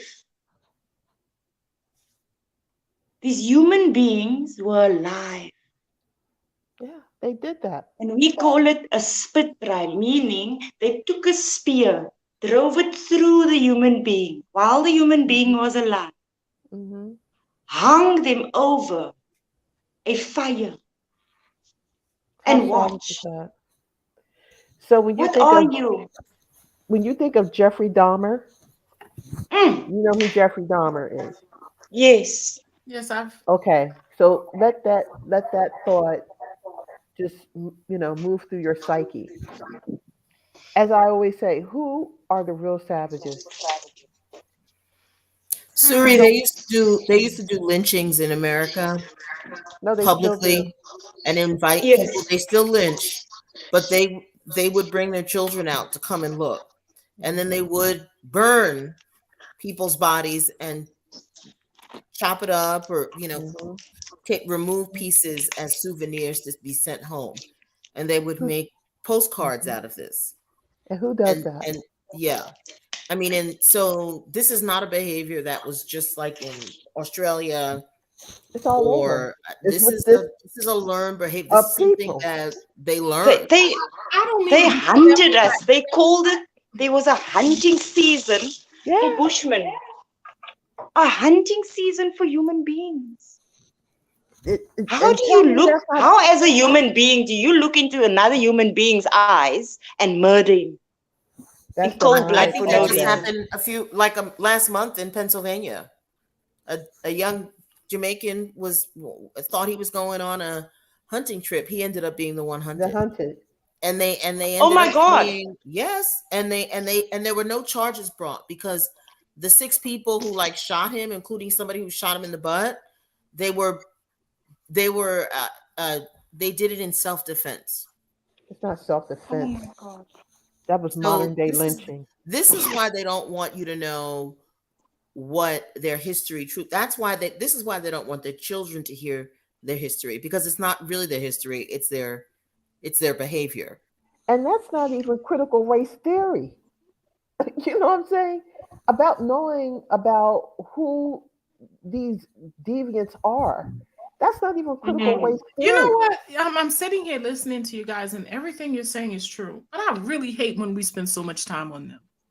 No, wait, Yes, me too. No, I have to be honest with you. Lately, I feel like every bit of energy we put towards them give them power. Yes. And when we And I pray to the gods, we give them power let too. me explain something. I can't explain it, but there's frequency around us that we don't see. They There's are. words Yes. words that come out of our mouths, especially because of our beings, because of our energy, because of the Yes. people that we were created and the blood that runs through us. Our Yes. words, the way we feel, the energy that we are flowing through us about certain things, we give things power. I want Yes, to Gina. focus. I know what has happened to us. I see what continues to happen to us. But until we get into a space where we can flow a frequency of power, Mm. of winning, Mm. of healing. Now we could talk about healing, but it's like knowing what they did and then flowing in what they did are two different things for me. I want to have the knowledge, but I want to have it as if, okay, that happened. Now, what about us? Because I cannot give them any more energy. It's like we are drum beaters. We make things happen. You could sometimes Yes. I sit down sometimes and I'll think of something, and a couple of minutes later it arrives. And I'm starting to pay attention to those little things that we do. It's called magic. We have magic. We joke about Black girls' magic and we joke about the magic that we have, but we don't understand that I believe we're keeping them alive. Yes, we are.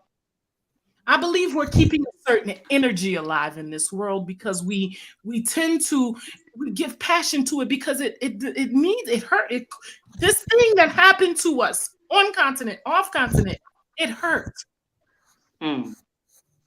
And I don't know if dealing with this hurt in a way where we're just amplifying and talking and recognizing what they are capable of is more important than we coming together and truly healing so we could get to the next phase of realizing what we're capable of. And I think that's where I am. Because I don't want to give them any more energy. Like they did this. I play it, we talk about it. Okay, but where do we stand in that? Because I need to see, you see, forever, our ancestors, you could just go back in time. We've had some of the greatest. They talked to us, they told us what they were capable of. They told us what has happened to us as a people. We even tell lies to ourselves because I'm gonna tell you something, we're just as evil. We've been just as cruel to ourselves. Talk about the mechanics that they used to make us thus. But then we need to talk about the mechanics that we use to make ourselves that way towards each other because, I read stories about kings, chopping off heads and hanging them around their homes and this was us doing it to us.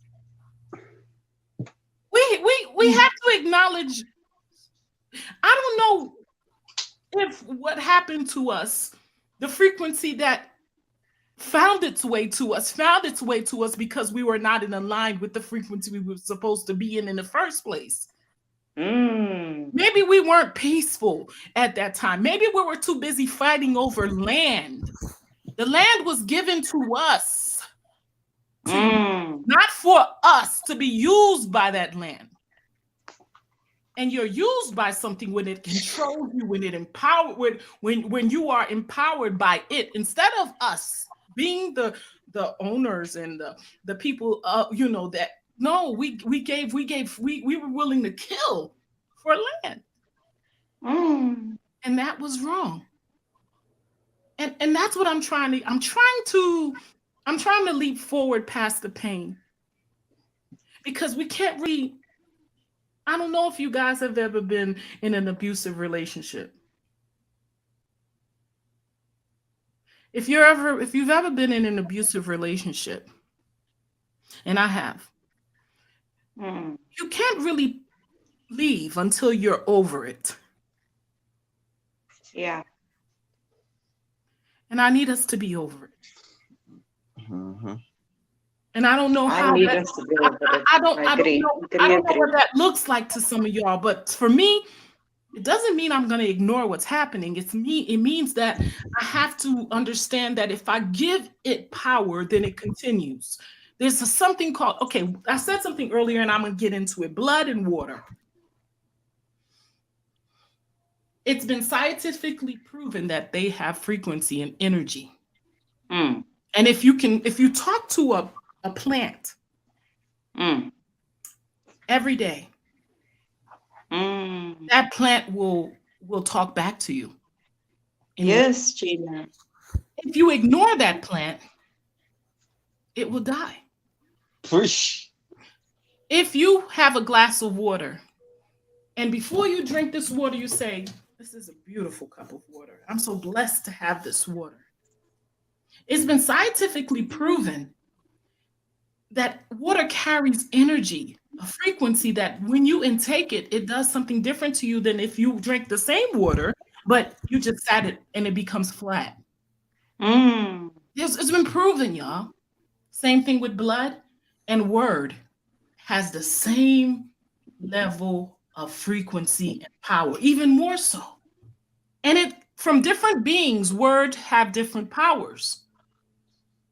They need us to believe that they are this great evil.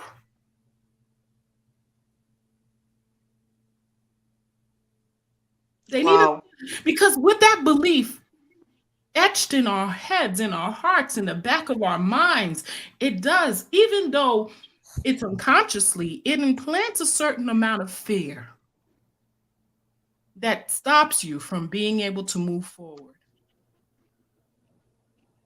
Does anybody understand anything I'm saying right now? Absolutely. Gina, there was a study done on a certain bug. Escapes me now. And this bug was eating or destroying a certain flower. And so they did something, these geneticists, so that the bug, the smell, the actual scent of the flower repels the bug. And then when these bugs have had offspring, they found that naturally this offspring would not go to this blossom, to this. So it then became part of their genetic code. They didn't have to alter the next generation. When they got the first generation, it was carried over. And I believe it's that's why we carry our mothers hollow group. Yes. It's imprinted. There's certain fears that we have is imprinted in us. And I'm telling you, we have there has to be a shift. And it's funny because while you guys were talking, I was sitting there and I heard, because I've been meditating on a real answer for us. And I've been meditating on trying to heal myself and meditating on focusing on what empowers me. And it came to me, what does not empower me is always giving them this time.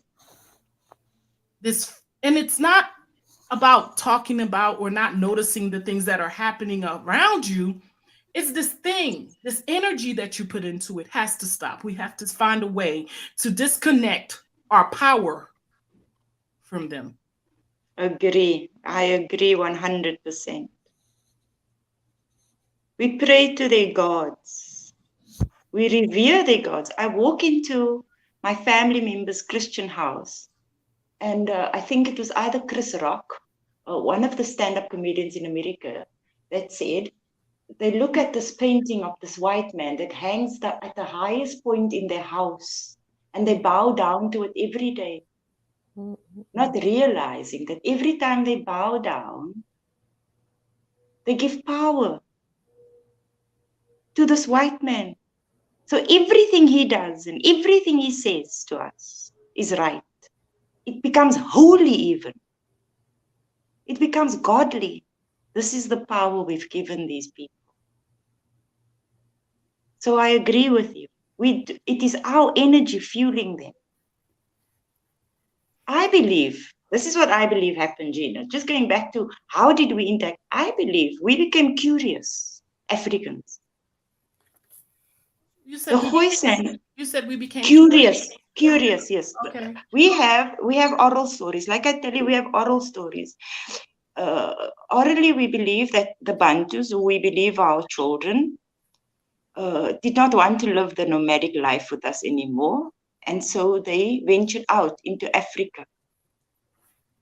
But we are curious people. And so I think Africa, because everybody was powerful, and we understood these things, we went other places and they saw what we could do. It must have blown their minds. Yeah. And so for the longest time, they painted their gods as black. If you look at the painting, the Pope, the Catholic Pope bows down to. If you look at the Madonnas that are in Spain and Italy, these are black figures. They thought we were gods. Yeah. And I think this Illuminati, secret society started then. They came together and said, we have to find out where these people are, how to get to them, and take it. This is what my spirit tells me. There's no evidence for this, but this is what my spirit tells me. And I think you're right. I think we wanted what they had. What did they have? Alcohol. We wanted their drugs. We wanted. No. I'm saying they wanted what we have. They wanted what we had, and we gave them what we had because we wanted what they had. Because we wanted those little things they bought. We wanted those things. We wanted it. I don't think we wanted that. I think we wanted them to see how mighty we are. Sorry, let me say this. We can say, yes, they came, they wanted what we had. Yes, that's evident. We got to admit that we were trading with them too now. We wanted what they had too. Yes. And some of our leaders were willing to sell their own people for it too. And we have to admit that. Like if we sit down and play the victim or become only the victim, then we don't realize how powerful we were. And we were powerful even in that because we made decisions. They were wrong. They were wrong decisions. But to be honest with ourselves, in the way that you take power back is take responsibility. But the way we're talking is as if Africa was ever united. We were never united in Africa. There have always been wars before the white man came through. No, darling. Nobody talked about united. Even if you weren't united, the people in this cluster was doing the same thing this people in this cluster was doing. Everybody was fighting to get. Right, we have always been at war before the white man came. That's what I'm saying. I wanted the umbrella before this king had. Who told you that? Who told you we were at war? We have always been at war before the white man came. Who told you we were at war? Of course. Who I told came from you? a family that have been fighting for years. From where I'm from. Yes. From a family. They've been here for over 500 years. Before the 500 years. Where is the evidence that we were fighting? These hieroglyphics. Where's the wars in the hieroglyphics? I dropped the link, so you're welcome. Okay, guys. So I don't know why she's saying we weren't fighting. There were people, there were kingdoms that were fighting, there were empires. People were conquering each other. It was happening on the continent. Who told you that? What you mean? Who told? Where did you read this? Where did you get this information from? Now, Jude, she's asking you a question. Right, but it's a hand-down tradition, though. I have families. It's what we, it's a hand-down. It was handed to me by my parents. They told me. They have this tribe that took over this tribe years back, and they quote the years, centuries. It's a reality. How do you say you told me that? Well, they started. Everything that we are talking here is all speculations anyway. How do we talk to each other with like talking over each other, Jude? You ask a question, or you're talking to her, she starts talking. Right, but I'm just saying everything we speak here is speculations. I mean, what you're speaking is speculation. Just because your people right, said it don't mean it happened. right. I mean, I mean, what she said, it doesn't mean it happened I anyway. know, but you don't have to go on and on about it. I mean, what she's saying is speculation. What you're saying is speculation, but there is truth on both sides. I think they definitely made a big deal about what was happening. I think there were regular fights. I don't think that we were as cruel as others were to us. But yes, I do believe that we were not being as righteous to each other as we should have been. I do believe. But that was why the slave trade came through, because the white men came and we were fighting. And due to the fighting, people were captured and sent over as slaves because we were fighting amongst ourselves. But that's not what she was talking about. Gina, that's what I'm saying. We weren't talking about that nobody was fighting. That was your thing. No, she's just saying, oh, united, as if we were ever united before. We were never united before. That's what I meant. But Judah, can I ask you something? Yes, go ahead. I don't think back then there were so many divisions. I think that there's more now than there were then. And I do believe there were a lot of intermarrying because our DNA says so. No, back then there wasn't no intermarrying. Intermarrying is happening nowadays than back then. So how did the Africans on the continent become so? How do they have so many admixtures? Yeah, admixture happened, but intermarrying is happening now. But okay, this is the thing, right? Why do they have so many admixture? When the European came, I'm muting you, HBR, because there's let me answer your questions. When the European came, answer it, but I just want to tell him to keep his mic off because it's making noise. HBR, I'm gonna mute your mic, okay? Oh my goodness. Okay, go ahead, Jude. All right. When the European came, right? They colonized Africa, so they enclosed different tribes together. So you will go to a country, you will find Fulani mixed with Yoruba, mixed with, or you go to South Africa, it's the same thing. You have the Koisans, the Zulus. You go to East Africa, it's the same thing. So when they combine people together, when combined, people think, oh, because I'm from this country, we are all brothers and sisters. So that's how you have the admixtures. Because how do you explain maybe 5,000 years ago, based on the DNA, the ancient DNA? It just started happening. Finish my damn question. Go ahead. Sorry. I'm sorry, man. I mean, all these things that we just see and say unity. Let me finish just my hard. question. You can't really have a conversation if you keep doing that. How do you explain the fact that ancient DNA going back 5,000 years ago, 45,000 years ago, has so many admixtures? Yeah, Gina, during the wars in Africa, people were captured. No, that's not what we're not talking about. No, a minute ago you said because when the Europeans came, they put all these people together. So it happened prior to the Europeans coming too. People were intermixing prior to the people coming in. People were something like that, but not all. People were moving all around Africa because there were no lines to restrict them, and they were living next to people and having babies with each other. Right, you could say that. I mean, they have so many factors. It's not just one, right? So we're more divided now, Jude, than we've ever been. Right, there are so many factors to it. It's not just one. So that one might be another point. I think that's. Then why are you pushing your version of it, Jude? Right, I mean, but there are other versions. I mean, you know, she just gave a point. You gave a point. I just gave. You stopped at. You went to when the colonial came. I went before the colonial. So there's we got to just go with my point because my point is over. No, we don't have to go with yours. We probably have to go with mine. Let me say something when you're done. Go ahead, please. Who was it?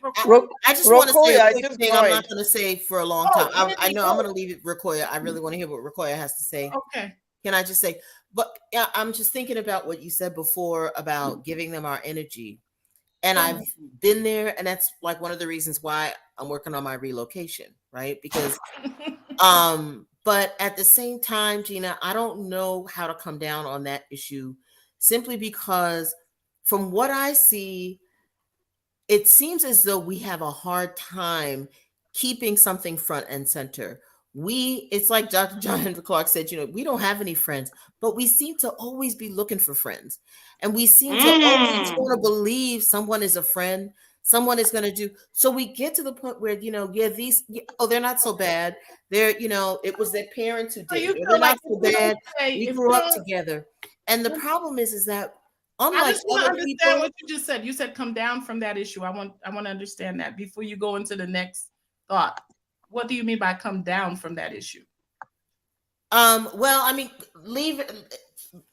stop talking about what is going on. That's what I wanted to hear from you. You feel like it's necessary. I didn't say stop talking about it. Mm-hmm. That's not what I said. I said the energy, the frequency. And, well, then let me hear from you how we're gonna do it with that, because the problem that I have is that my people, if you don't keep it front and center and say something to them about what is going on, a lot of us will lose sight, and then we'll get blindsided, and then then we're back to this same thing about looking for validation from people who will never validate us, who have no interest, financial interest, social interest at all in this relationship that we appear to want to seek out. Like, I mean, it's so dysfunctional, this relationship. This relationship goes on. It goes on in two worlds. It goes on in as above as below. You see energy, frequency, that takes it above. I'm going to give you an example. I'm going to try to bring it home because I really want you, and I would like for you guys to understand what I'm saying. We're spiritual people. Somebody please put themselves on mute. You're echoing in my ear. I don't know if you guys hear it. We're spiritual people. We're spiritual beings. We are created different.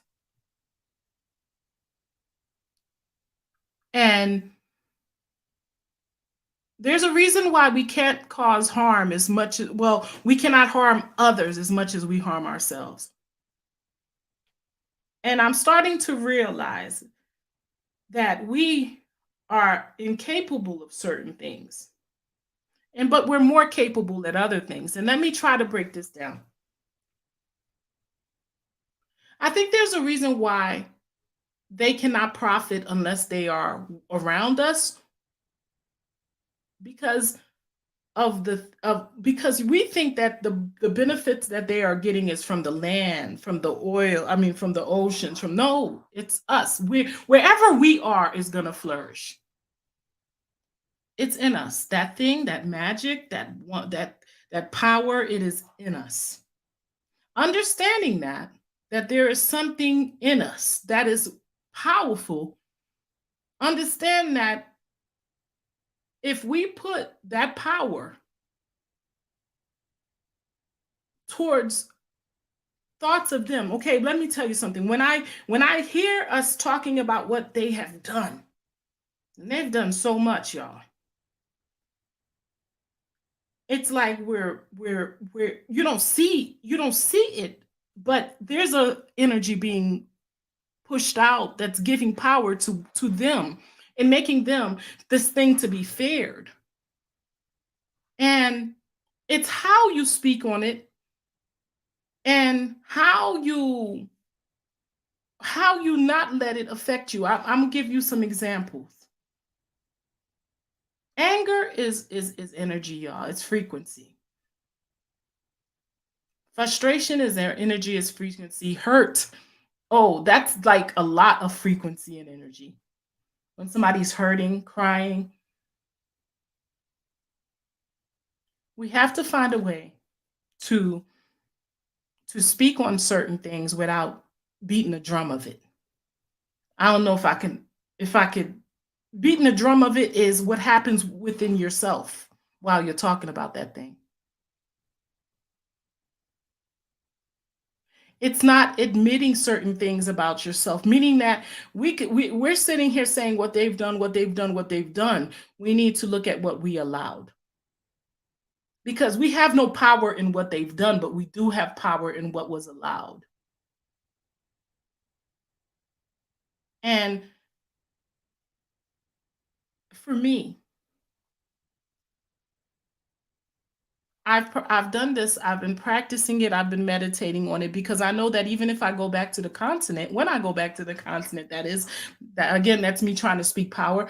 I'm not going to say if I go back to the continent, because then that's not me giving power to the fact that I know when I go back to the continent, I know that they're going to be there too. And a matter of fact, you will be surprised. They are looking at the continent like that's where they need to be too. And so we have to be prepared because it's going to be even, the frequency is going to be, we're going to need to preserve a lot within ourselves to deal with what's coming. And that's all I could say. I could say to you that what needs to happen is we need to look at what some of the things that we did not do right. We need to pay attention to things that we are not doing right now. We need to focus on the overall health of our people and the continent. And I think that's the most important thing. They're going to continue doing, but they're going to be able to do less if we put our focus into what we need to put it in. You see, we cater to them in a way when we focus on all the stuff they do, be it good or bad. We cater to them. I mean, you cannot give light to something unless you want it to show. What do we want to give light to? What do we want to illuminate? And that's all I'm saying. I'm saying if we come here every week and we talk about what they do, what are we illuminating? And what are we going to get more of? I believe in the laws of the universe. I believe in the laws of attraction. I believe that word is power. And I believe that the frequency that you have inside of you while you're speaking about certain things is even more powerful. So yeah, I do believe we should talk about things. We should learn. We should understand. We should have knowledge. We should see and watch the times. But I also believe that we have to balance it out within ourselves to understand that we cannot illuminate it. We have to figure out a way to deal with it in a way where it is empowering to us. That's all I'm saying. And I know that seems a little, okay, I'm just going to stand on the side and not talk about it. No, that's not it. It just means that I'm going spiritual with it. Gina, can I speak when you're done? Sure, go ahead. I'm sorry. Wendy, I hope I answered you. And I know what you mean, sis. Go ahead, Rukoya. All right. Before I kind of join where the conversation is, I wanted to bring a point that Jude had made maybe half an hour ago when he was talking about the separation, the different peoples on the continent. And frankly, I thought I had to address it because this is the root of the lack of unity on the continent. Because we as continental people have allowed others to narrate our reality for us. And for example, when he gave the example of the Tutsi and the Hutu who had fought a bitter war based on language of Belgians, behavior of Belgians, that's not only the only place in Africa that this has existed. All over, if you read the history of all the colonized states, you go to Nigeria, the Igbos and the Yorubas, same story. You come to Ghana, Ashanti and Ewe, same story. And it is one group of people who have perfected this way of divide and conquer. Now, let's go to the genetics of it, because this is something that people are currently studying. If you go to Africa, because Africa is huge and our continent straddles a lot of different time, geographical, and environmental zones, people differ in how their body has evolved with the environment. He said that the Tutsis were genetically different from the Hutu, which is a big fat lie. Go look at the data out on Google. These people are the same.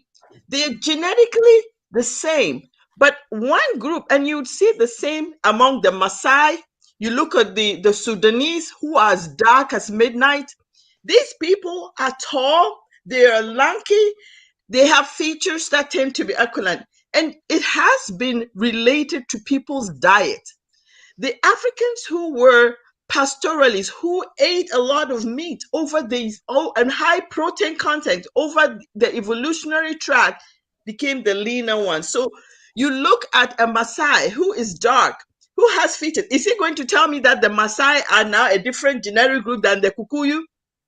People, you go to Nigeria, the They Yorubas. are though. They are though. They have two different, completely They are different not. DNA. You go One to the person genetic at a buffet. Let me time, talk. God. What is it Let with me the talk. Look references? at the genetic results, DNA data that is coming from the Pasteur Institute from France.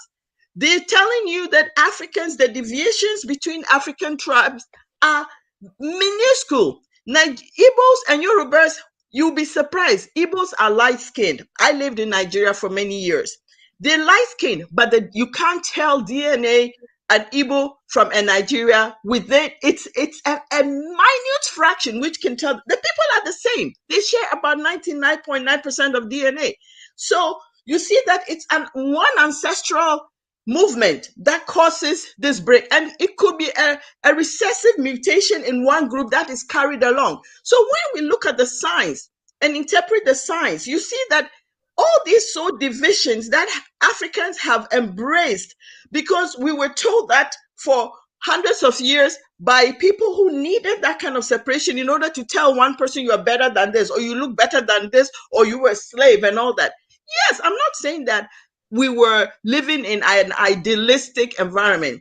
Neither were the Europeans. They fought more barbaric wars than any human being and treated themselves worse. But when it was time to unite under a theme, they did. Even today, we see them fighting, but they say they have a European Union. And it's only silly Africans, which includes myself, who can't come to this realization that, listen, it is in the best interest of others to tell us we're different, when we are not. We may be different in language, but I keep telling people, go from one end of the continent and start moving away from your location and start moving further away. You'd see that the people they just kind of move away in language and culture. They're the same. No, prayer, they are not. I disagree. Nah, we're not the same. Africa is the most diverse continent on earth, I said and we're these diverse. people are completely different. I mean, we look. Let me We all finish look the speaking. same. Look, we all Let me look the finish same. speaking and you had a Okay. chance, Mr. Block. I need you to be quiet. I'm making a point. My point is this. I didn't say Africans are not diverse. I said by the diversity is not based on DNA adaptations. It's based on environmental and dietary consequences. That is what the science is revealing. People who are in highlands and eat more protein tend to be leaner and taller. Would you say that a Sudanese who is dark and tall is different from a Chadian? Would you say, because if you start looking at how they all move from their own environment where they have stayed and evolved, you see that the people are the same. As they move into the forest, they get smaller. It's the diet that has adapted them today. It's not the DNA. Who are the scientists? Who are the scientists from Europe or from Africa? It's on Google. Go look at the Pasteur Institute's DNA. Are Africans the are scientists from Europe or from Africa? Are they from Europe or from Africa? The scientists. They are working with the largest DNA DNA study from Nigeria. So if are you they from follow Europe or from Africa? You said Nigeria, Jude. Oh my goodness. Go on Google. I'm not saying that we're the same in terms of our appearances, but genetically we're not that different. That's all I'm trying to say. So if an Igbo and a Nigerian in Nigeria, you have an Igbo and a Yoruba, and they can look so different, but the DNA reveals them to be the same. What are you talking about? Because they are the same. Igbos and Yorubas are the same. They're both Niger Congo. They are the same DNA genetic makeup. There is You no. didn't know that, Jude. Exactly. Keep on believing the same lie that you claim the white person has told, but you want to pick and choose the one. Okay, What they're sister, saying is sister, not the truth. sister, can I It's say the one same. thing quick? I'm Can I done. say one Bye. thing quick? Sister, okay, so the point that you're making, I agree with you 100%. Because so what makes us all the same is our experiences and the way we live. And in that regard, we are the same people. But We you are not cannot the sit same in here. our experiences. You've got it backwards. We're different That's in not our what she experiences. said. I was just like, what is he saying? It does Well, have it okay, let me backwards. finish. It Let me does have finish. it backwards. Let me finish. Can I Same in our finish? experiences. Can I We finish, are please, the same in sister? our Sister, genetics, but we're sister. different Can I in our finish? I experiences. understand. You don't Okay. gotta scream. Let her talk, and then you could just flow in. It's just a Oh, natural. I thought she let Listen. me talk. No, but she. I didn't finish. You keep jumping. Do you want me to keep jumping at you when you're talking? Come on, Okoya. You Come did on. though. He I'm did jump when trying I to say called. something. He can't be patient to listen. Just let me. I'll be quiet when it's your turn to speak. Let's All let her I'm finish saying, completely, please. all I'm saying is this: that there is diversity on the continent, but the diversity is not based on people saying we are different people. There's a certain amount of admixture. Yes, this has come from people moving north, south, meeting. Some of it has been forced, some of it has been generational. People, listen, we're living in a different paradigm. 1,000 years ago, there was a whole different existence. That is why the people of the ancient times felt comfortable creating their gods as black people. The Ethiopians painted their version of the saints as black people. People represented themselves. And so you can't use the same paradigms and try to interpret them today and try to impose what has become an Okoya, abhorrent system on what is happening now. do Our you know why people the war perceive in themselves Ethiopia as the is same. happening? Jude, H block is waiting. I gotta have some Said, control. but people were not how is it that thousands years ago? How was it that the Oromos and maybe the Tigrinya people were not fighting and killing themselves up till now, but they were They able were. to You weren't just the war has been going on for ages. It just happened to be shown. Judy, shut up. Let me finish. I'm saying that these people together fought as one to defeat Italy. These people fought as one. They weren't saying, I'm Oromo. I'm not going to fight. I'm No, Tigray. they were fighting for thousands of years. The Tigrinya actually enslaved the Oromos. That's mischief. What I'm telling you is that the people don't perceive themselves as different people. They would fight under one flag. They would see each other as brothers. They may share things. They'll fight. They'll come back together. But this level of separation where people want to say, I am a different type of person than you are. That isn't our reality. This has been Okoya, can I ask you one question? Did you know why South Sudan separated from North Sudan? Because they look different. That's stupid, though. It's not right. It's not something to Because just. they look different. The it people is in the based South on look religion. different. You are a big fat No, liar. it's not It is religion. based on Religion religion. was one of the major That's not No, it Oh, is true. it is religion. It is religion. The sister is right. The sister is correct. It is religion, bro. Not look. It's not I'm religion. sorry. I'm Look, gonna have to step out. Let them do their thing. okay, let me explain something, right? When you see a person from South Sudan,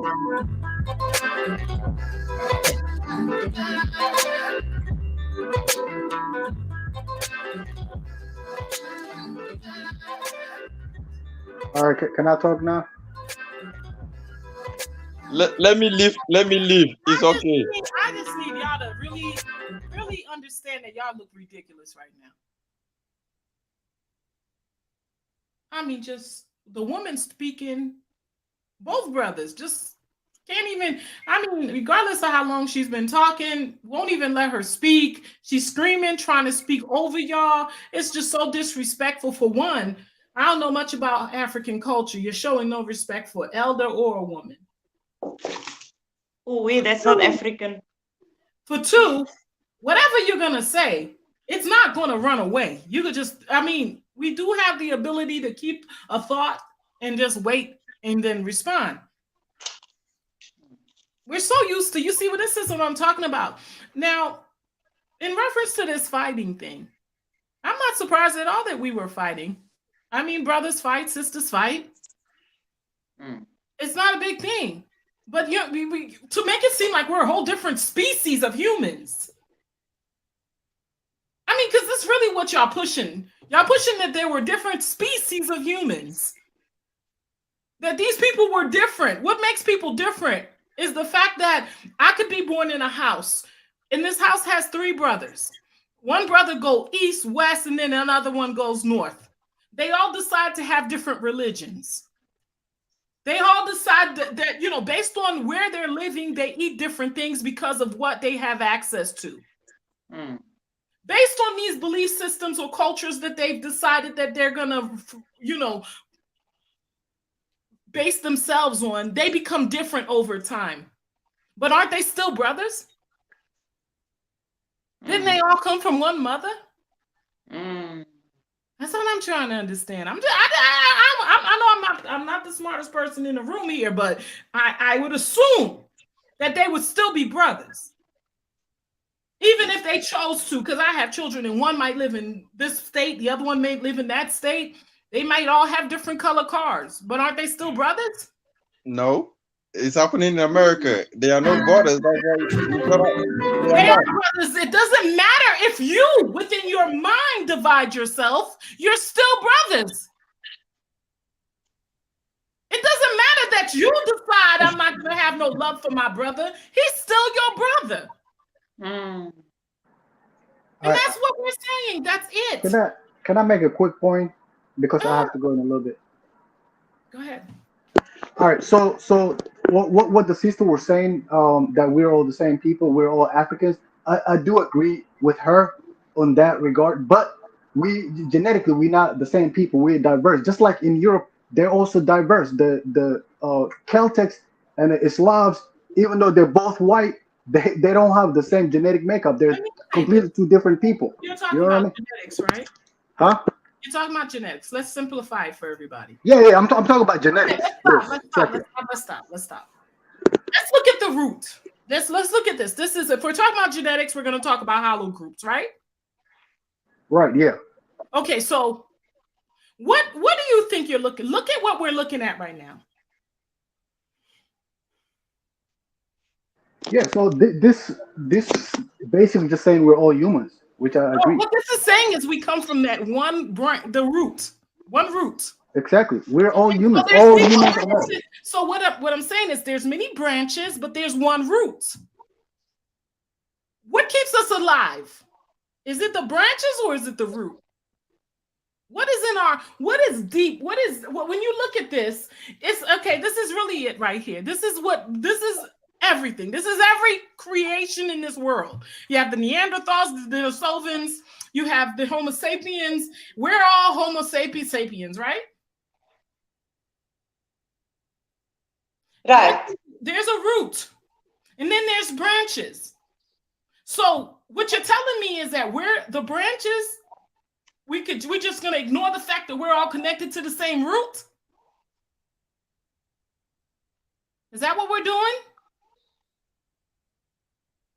Okay, go ahead. I just wanted to, because when you said that we're different species genetically, we come from the same root. So that would make us the same people.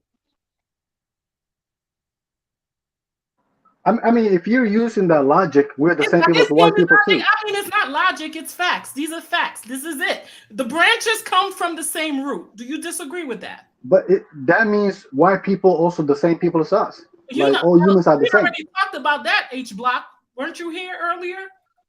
No, I'm sorry, I wasn't here earlier. Yeah, that was something that we also talked about. So, but when you talk about different people, right? Branches go on and on and on and on. I mean, I don't know if you know this, but like I've had at least over 30,000 grandparents since slavery.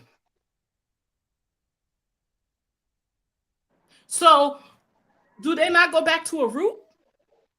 Yeah, they do. You're right. Absolutely. And that's what we're talking about. We're talking about we need to stop looking at the superficial branches that does not keep anything alive. We need to look at what our life source is. Right. I agree with you 100%. I was looking at it in a different perspective. I know you were, and I've been trying to bring it home because this is really what it is, y'all. It's really about us understanding that if you cut the branch, That branch ain't gonna be able to give life to nothing. What gives us life? It's the understanding of our root. That's what other people have that we don't. They are able to go through life understanding what their root is. We, on the other hand, we hang our hats on these branches. Does that make any sense? Yes. And hanging our hats on these branches is what has been our weakness, because anybody that understands that you could cut off branches and, you know, cut them away from themselves, and they don't know anything about each other, but the root, if you go to the root, it's all there. It's a representation of all the branches, and we come from one root. That's all we're saying. And because we come from one root, and the life force is in that root, because without the root, we're dead. And that's what's been wrong with us. We've been dead because we have not been pulling from the life force, which is our root, our understanding that we are one. And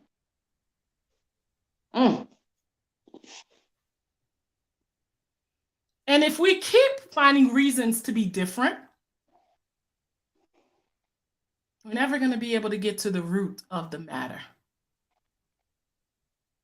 That's where life is for us, understanding that our power comes from the root. Can I say something, Gina? Yes, but please don't yell. Judah, you're in my, Right, I don't know okay. if you know that.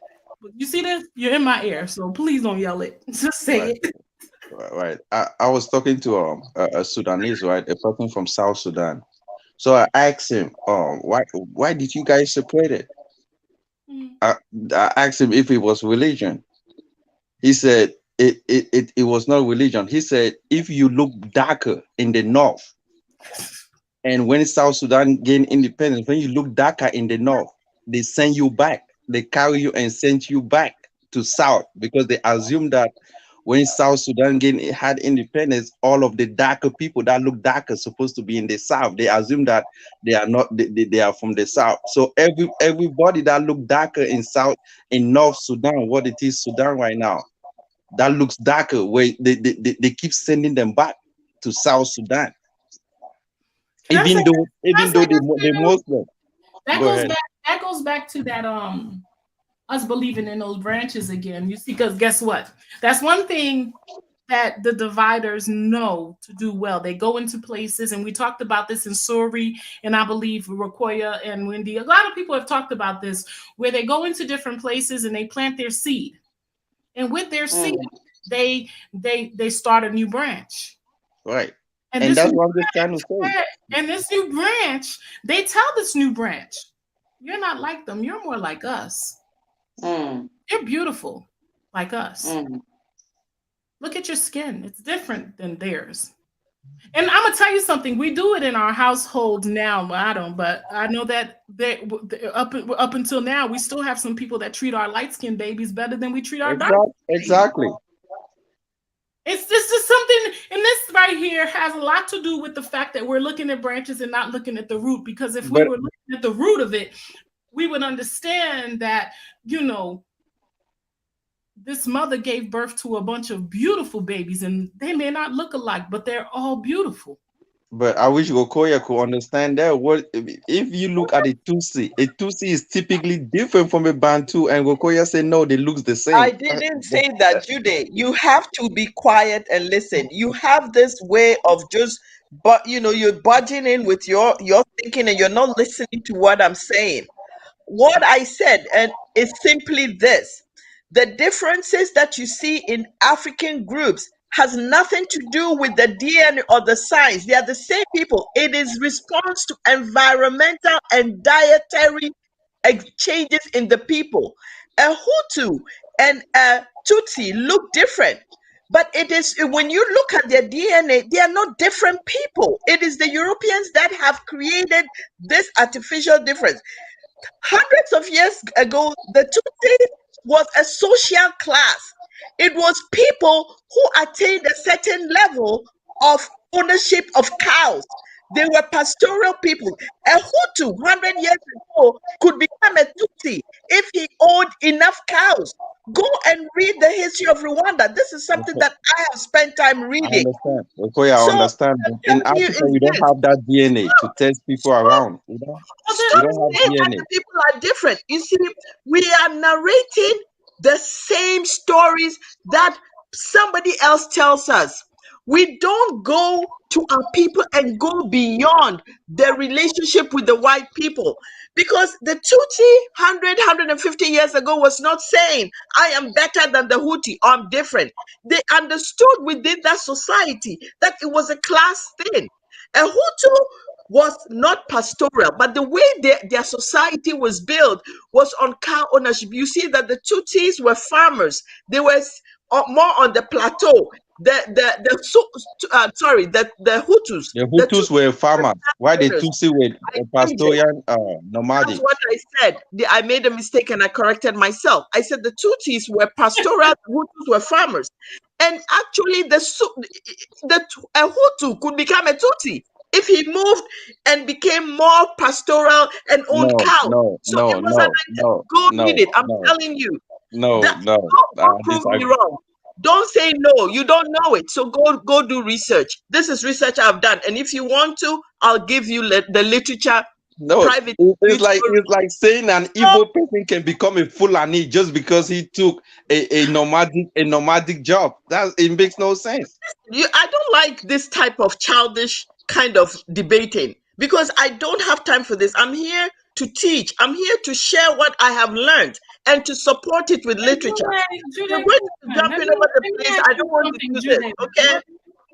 I just have to go off. One moment, Koya, I apologize. And Jude, I want to ask you something. Do you just disagree to disagree, or do you even think you know what you're saying?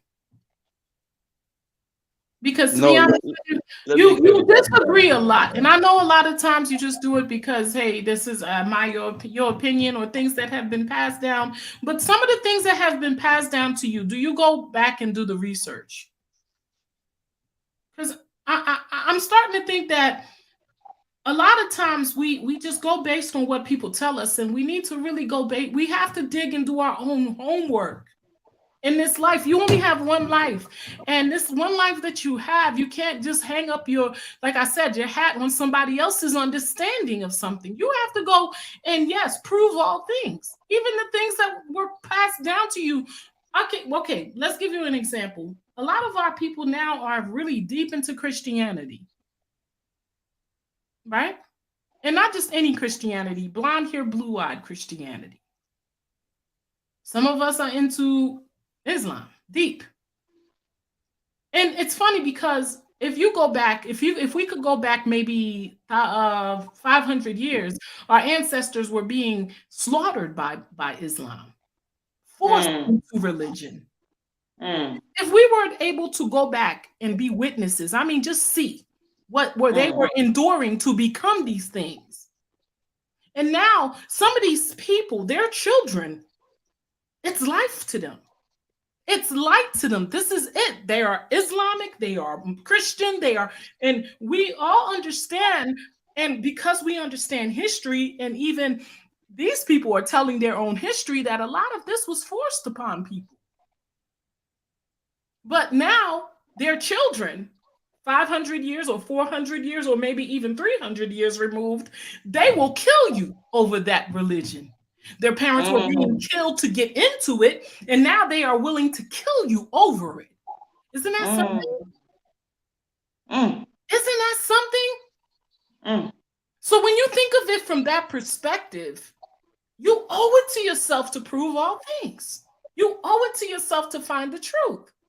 Because if I had not done my research, I wouldn't have known that, there was this thing where Christians were people that were pushing Christianity were going around burning houses, burning books, killing people that did not want to submit to it. I wouldn't have known that.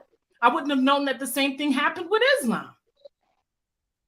And now when you see somebody 300 years later and their forefathers had to bow down to that thing or die, you understand now how...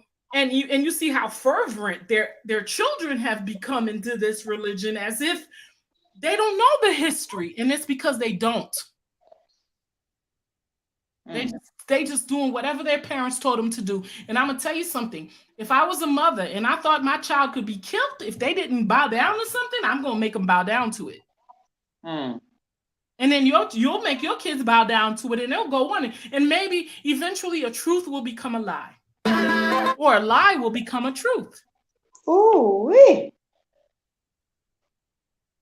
So when you think of it from that perspective, you owe it to yourself, even with things that have been passed down, to go and show thyself approved of that thing that you believe in. Prove it to yourself. It was one ancestor that did it in one lifetime. Why can't you understand it in one lifetime? Why must you say, well, they said, this is what my people told you this, but understanding the facts around it, why they probably enveloped themselves around this thing might be, different. If you were there 500 years ago, you might understand why they fed their children this belief system to protect them. There were certain things being done to our people, not just our people in general, because there's things that's happened to other people too, based on people pushing their belief systems or certain movements, and people going into places killing people, and either you believe in this and you're seeing hundreds and thousands of people being put to death in front of you. What are you going to do? What will you do in that time?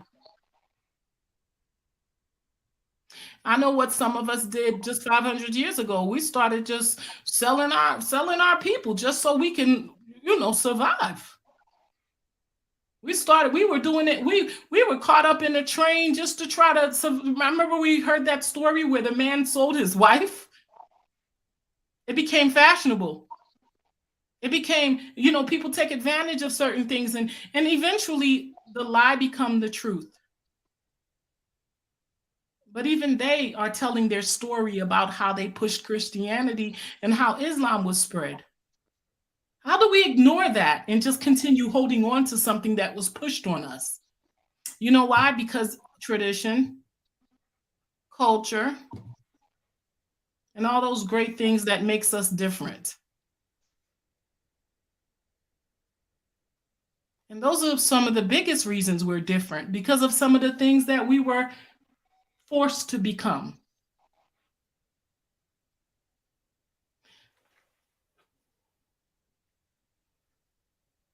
And just to add to this, Gina, if Jude would like me to give him literature references about what I just said about the Hutus and the Tutsis, I'll put my email on. You can send me an email. I'll give it to you, because obviously you're arguing and you haven't done any research on it. So I'll put my email. You send the request. I'll send you the information. I'm going to be quiet now.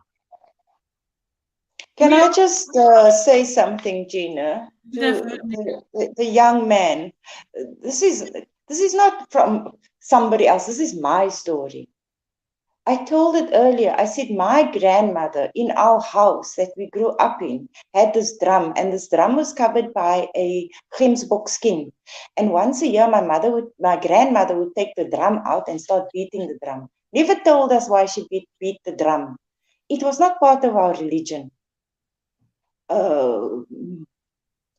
Islam was pushed in Cape Town a lot because of the Indonesian and Malaysians that came here. They are Muslims.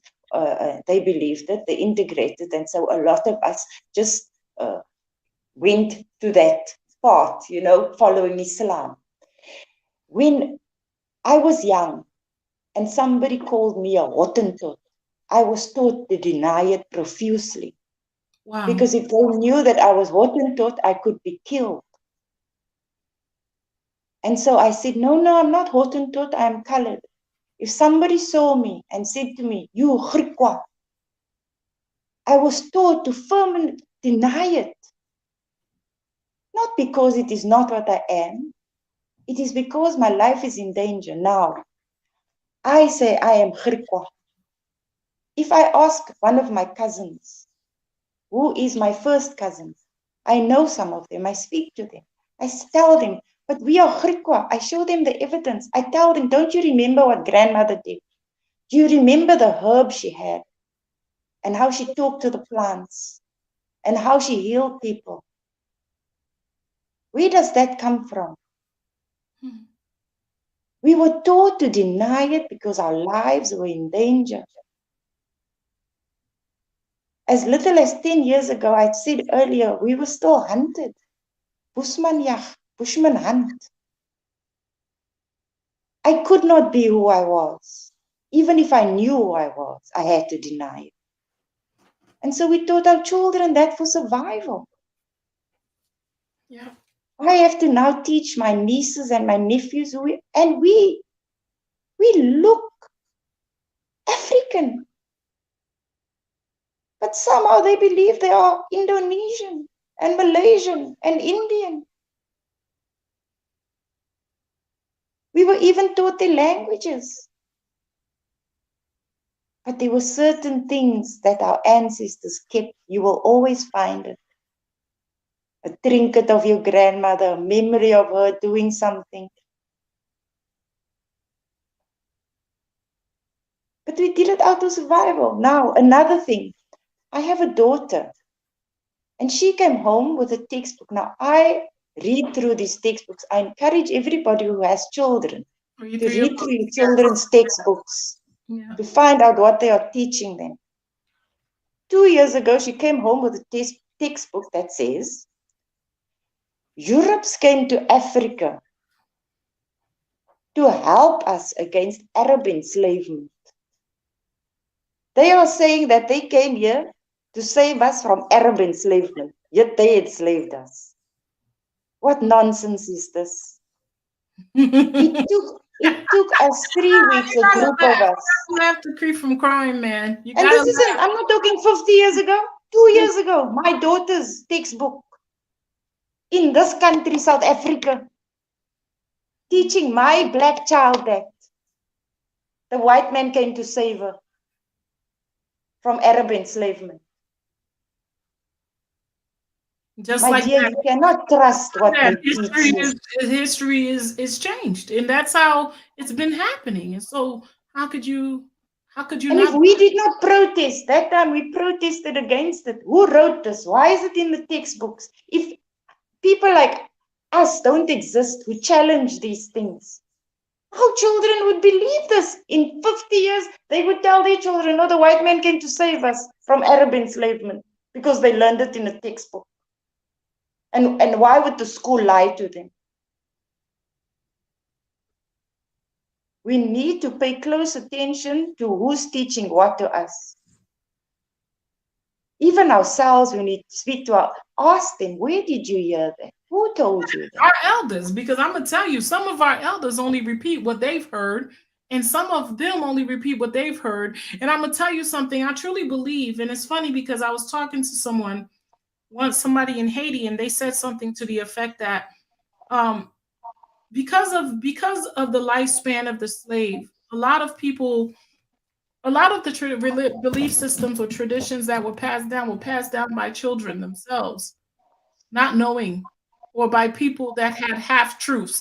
And by the time this person gets it and it goes to the next generation, and then you're getting like 1% of what you should have, what the whole story was.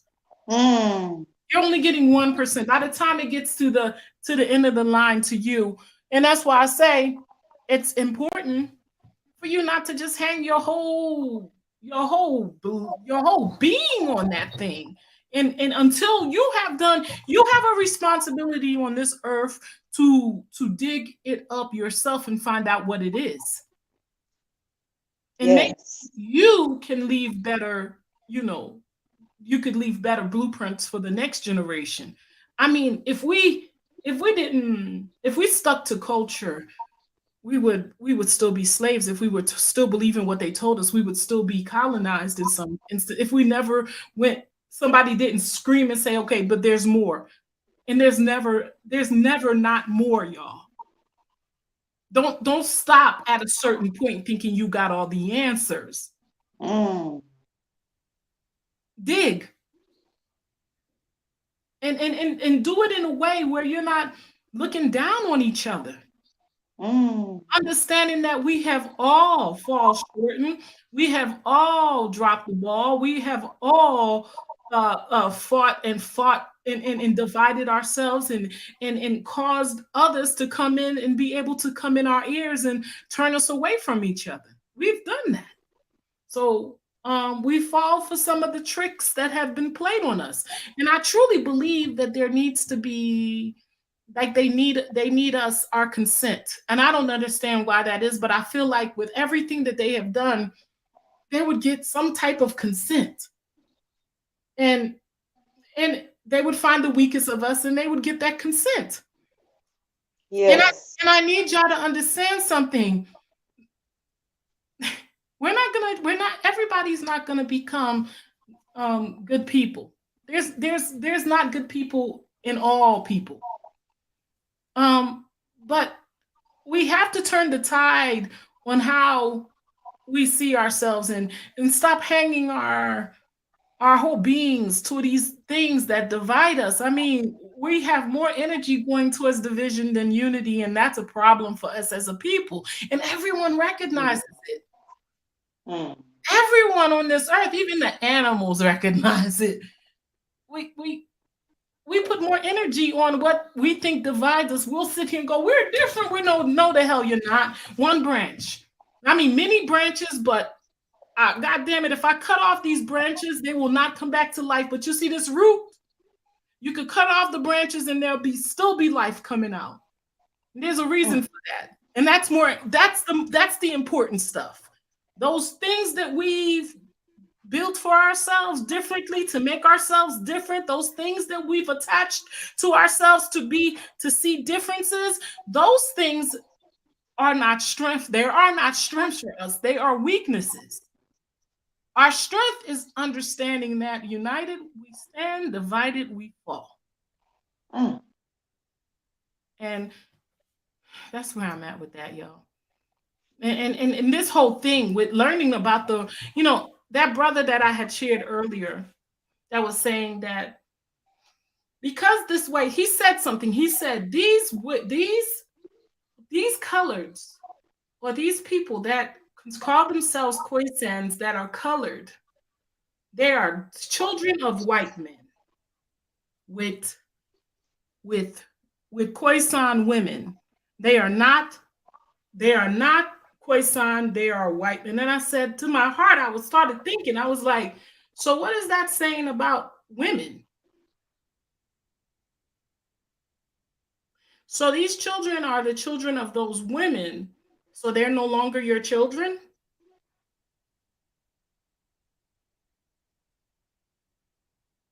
And when you get to America, I'm a little weird with that because I'm trying to understand the mindset of that. It's like you. But when they get to America, they sing a different tune. They say to the American, the person that was raped, and do nothing to the person that raped the person. You're telling me that these people that are descendants of people that were raped have no home and they don't belong here. But then you have a whole country full of people that came from somewhere else that still have a home and belong there. The Koisan have no land. I was like, okay, so I don't know. To me, it's all off. It's all off. I don't get it, but hey, I get it. I understand. Instead of taking those that want to come and embracing them and saying, hey, I'm sorry that this happened to you. And leaving those out that don't want to come. You're sitting there finding more reasons to be divided when all hands on board. We need as many people as we need. You don't know. You don't know. I mean, maybe it's because I'm diasporan and most of us, and I'll say this again, have that admixture. And we all know where it came from for the most part. And maybe that's why some Africans look at the diaspora and say they're not Africans. They're not real Africans because they have like 20 to 15% European DNA because of what happened to them. This was the first time that I saw that it was also happening on the continent to the coloreds, or what they call the coloreds, or to the people. Some of the people that call themselves are now calling themselves Koisan because they realize what happened to them as a people. That's a big story. That's a big topic. I don't know what to do with that really. All I could say is I can understand why some of the brothers and sisters are afraid to embrace this thing that came in, but then I don't understand what the difference between you and that one person is. The fact that they raped this daughter and didn't rape your daughter. Are they still not children of the same mother? I don't get it. It's confusing to me. I see the reason now why there are so many divisions on the continent. It's just a matter of, things like that. Things like that, where we allow the fact that we are in different branches to cause us to see ourselves as different. Yes, two different dads. But what about the mom? So aren't the mothers a part of the race? Or only men deciding who are? So if you're not born of an African man, are you not an African?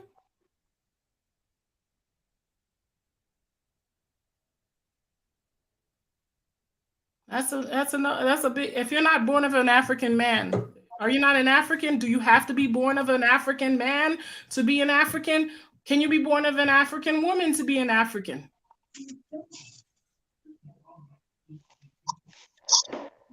It is the mother's mitochondria that is passed on, not the father's. And it is the mother's that is passed on, not the father's. And that's the part we used to. And I'm questioning that. I'm questioning, like, how are some of these, like that one clip that I showed where that brother was like, they're not this, their mothers were raped by the white man, and that's why they have that color. And I was thinking in my heart, their mothers were raped, but let's not say that word too much. YouTube hates it. But weren't they still Africans? Aren't they still a part of the root? I'm confused on that. I don't even know. Nah. I know how it might make people feel, but I truly believe that we need to look at that. I mean, that's why. Is that why they sell their daughters still in places like Mauritania? They go and sell their daughters because they don't think any daughters have no value. It just makes me sad. But this is all white man's words. They tell us that we are not black. You go to America, they call it a one-drop rule. I was shocked when I heard this. What one-drop nonsense is this? They say if you have one drop of black in you, you become black. Another rule by them, not one of our. Another rule by them. We are letting them decide. So let me ask you something. How do we move forward? Because to be honest with you, there was a time, and we got to look at this too. There was a time that the children of those that were a part of the admixture of the Koisan and the white man, they took advantage of it because it was easier to be a color than it was for them to be black. So they embraced it because it was easier to be that. Even Bantus, because we look alike. That is why they could. There's a word for it.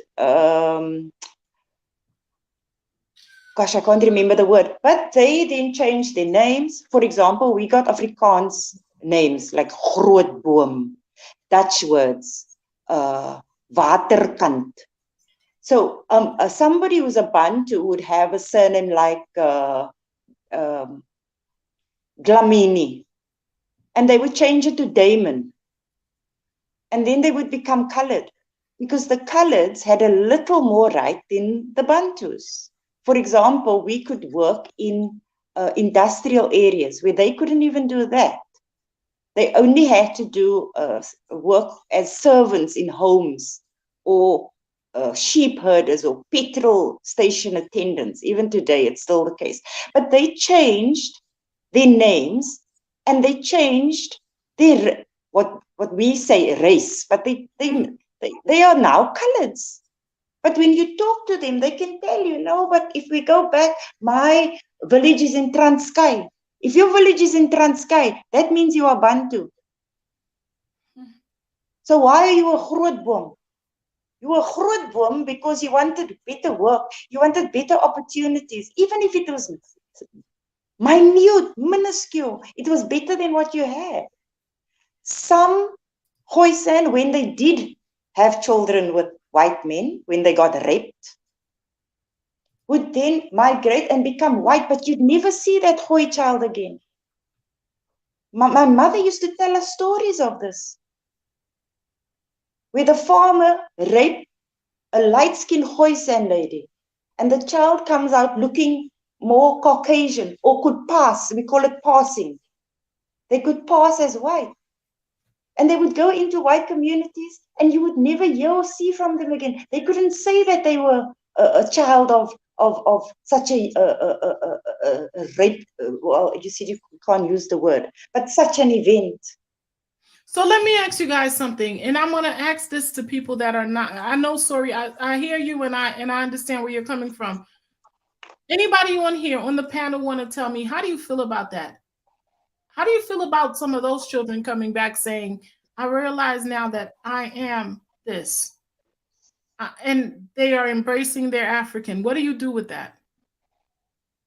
When they come back just as white as they want to be, and they're saying that here's my DNA. I should see I am, and I want to be embraced by that. What do you do with that? What do we do with it?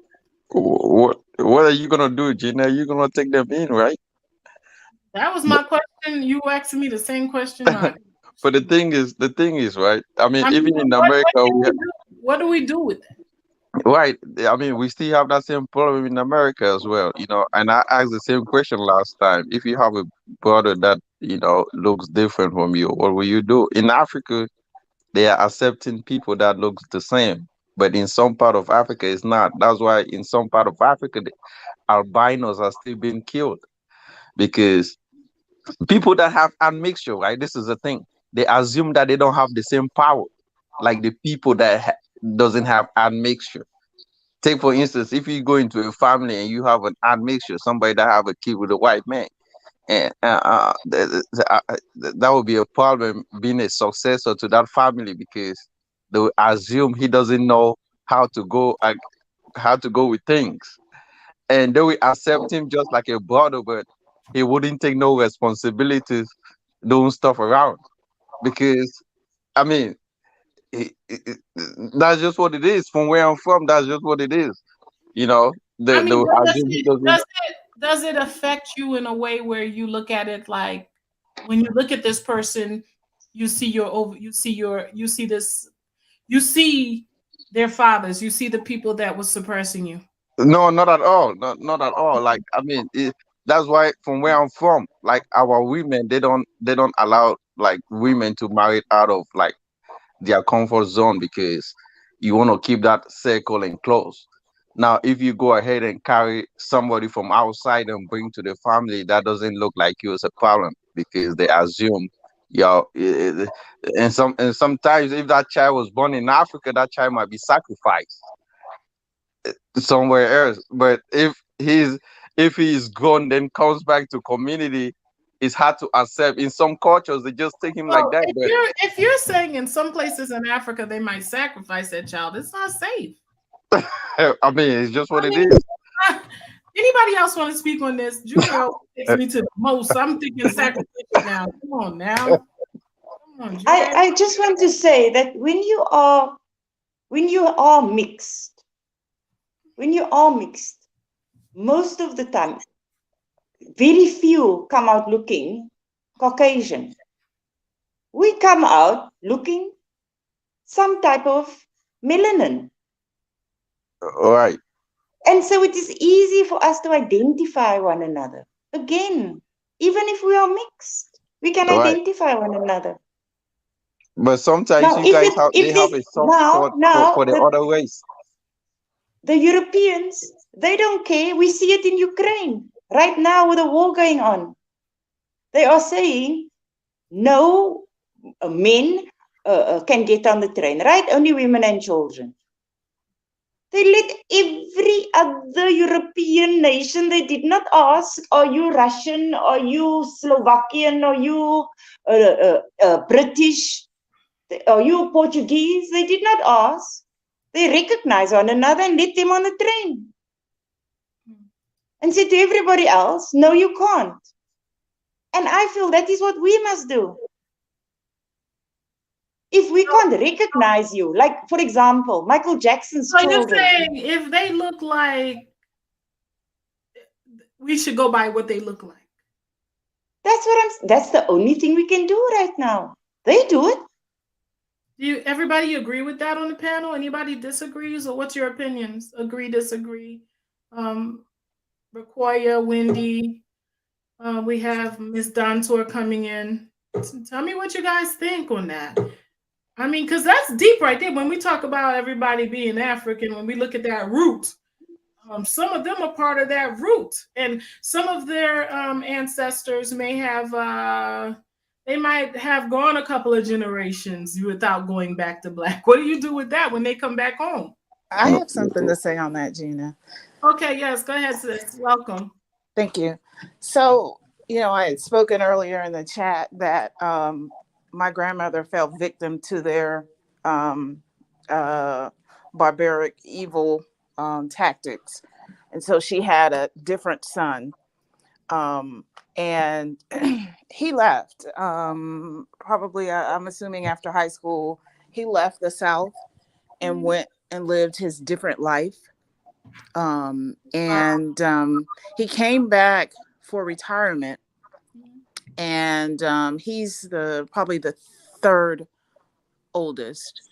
And so, he tried to fall in rank that way. And there's a rank within the South among siblings.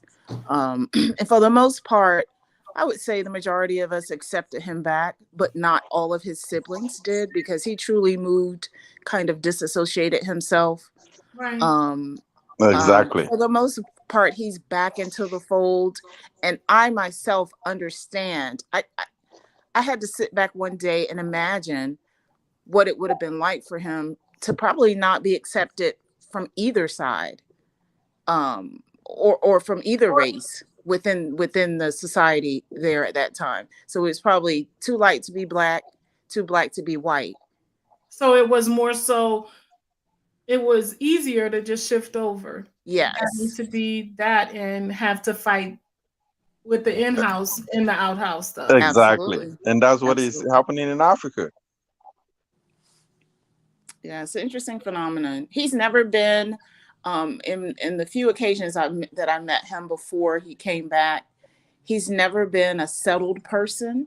Right. And actually, and it just hit me during this conversation, given the fact that his other side is Irish. And I'm going to make this assumption, and someone correct me if I'm ignorant, but he has a serious alcohol problem. Wow. And so I'm wondering, does that just arise out of his heritage? That's deep. Yeah. Now that because we looked earlier, and you brought that video about things that, they have diseases and circumstances that they have that we don't. Yeah. So yeah. He's got a problem with that, but we love him. We love him and we accept him, and we're there for him. He just had a stroke. He's just had a problem, the second stroke. Could you imagine being a Black man in white skin? Exactly. Exactly. Gina, you think so much. I was sitting here and I was thinking, could you imagine being raised by being breastfed by a Black mother, having Black brothers and sisters, being raised in a Black home, and then having another life where you don't have any of the Blackness around, but then you have a bunch of white people that's probably not, you hear things. You get to experience how white people think about black people, and it's probably not. It probably is, it does something to the mind, probably. Not Yeah, his experience, but I can imagine. in there are people in Africa with lighter skin, more lighter, right? And there are people that have the admixture in them. So Mhm. it's not like you don't have light people in Africa, but this is a thing. I have a brother, right? He went to Europe and got married to a white person and gave birth to mix. And Mhm. the man was the successor to his father, so he took over his father. So when he passed away in France, um um they were supposed to take his corpse home, but the wife who was white went home and they didn't do the traditions, and one of the son was supposed to be the successor to that community, but they couldn't give it to the children because they were mixed. So they felt like the tradition was gonna die because having somebody who's mixed doesn't know the value of what culture is. And that's the same thing Africans say. If you mix, you don't have that value. You don't know what is value. You don't know how when they give you that culture, you cannot value it because the way you think, the mindset is different. You don't have that. I May don't know I if you speak understand. after So he does do the can I comment after he does, Gina? Sure. right, that mindset is not strong as somebody that was have both parents from that community. So and that's a problem. So and it's happening. I don't know if it's across Africa, but I know where I'm from. Those are the things that happen, and people that have mixed, it's hard to see them around hanging around with families. They just think different. They want to hang out with people that look probably like they look like them, or it's hard to see them associate with community that look more darker than them. I mean, it might be happening now, but it's hard to find it. That's just my opinion. Thank you. Thank you. Okay. I wanted to speak on it generally. I know Jude shared his personal story, and I wanted to kind of couch it in something that people can relate to from a general perspective, from the African understanding. Yeah. Because first of all, it really is not so much the color of the skin of anyone who is an admixture. Mhm. Because for Africans, identity by color is a very recent thing in terms of that deviation, because we, like we said earlier, there are some Africans who are light skinned and have no admixture, and some have, like Igbos. You see Igbos, you swear that they have mixed race, and 3 4 5 generations away they're as light as you can imagine. Yeah. So that color, it's not so much the color is what I wanted to leave behind, but it's your recognition of the traditions of that community.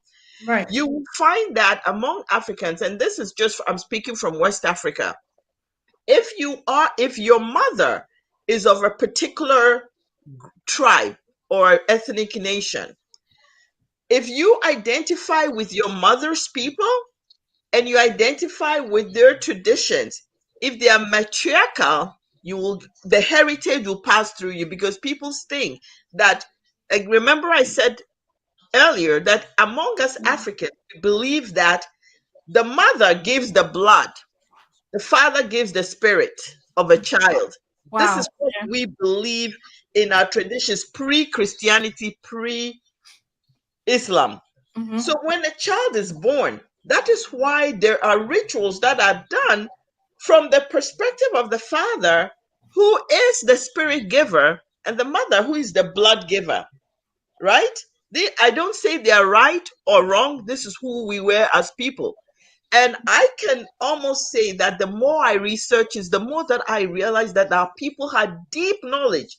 Like, Today, how did they know that the mother gave the blood? Because that's scientifically true. that's what I'm saying, that our people knew more than we gave them credit for. Because a child's essence, what is your spirit? What makes you move? The energy. What transforms that? Probably it's true. But how can we measure? So anyway, I'm saying that to say that's what the Africans believe. And so in cultures that are strongly patriarchal, because the spirit is what leads the head of a person, if there are things that your father is not from that particular ethnic nation, you may not be fully accepted for, because your spirit is not the spirit of the people, right? And remember, Africans are spiritual beings so much. Right. We deal with the spirit so much that this person is considered as different. And I shared a story with you which happened to somebody in my own family whose mother had passed her on to somebody else as the child's father. Nobody knew until the child started growing up and exhibiting certain behaviors. So they went and saw the Ifa. And the Ifa did all their divinations and said to the elders, go ask the mother. This child it has a name that is not the name of her spirit. Because we are named according to our spirit. Like my name, and anybody who comes from my tribe, when I say my African name, they know whose child I am, my position in birth, who my mother was. It's all encapsulated in my name. And so when they went, the mother had to confess that I was already pregnant when I came to this man. So guess what? At 14 years old, they had to do rituals to change the name of this child. Now, from a Western mindset, people are going to say, "Oh, that's hocus pocus, whatever." But the question is, how did the Ifa know? And how did, after the rituals performed, this child become a little bit more settled?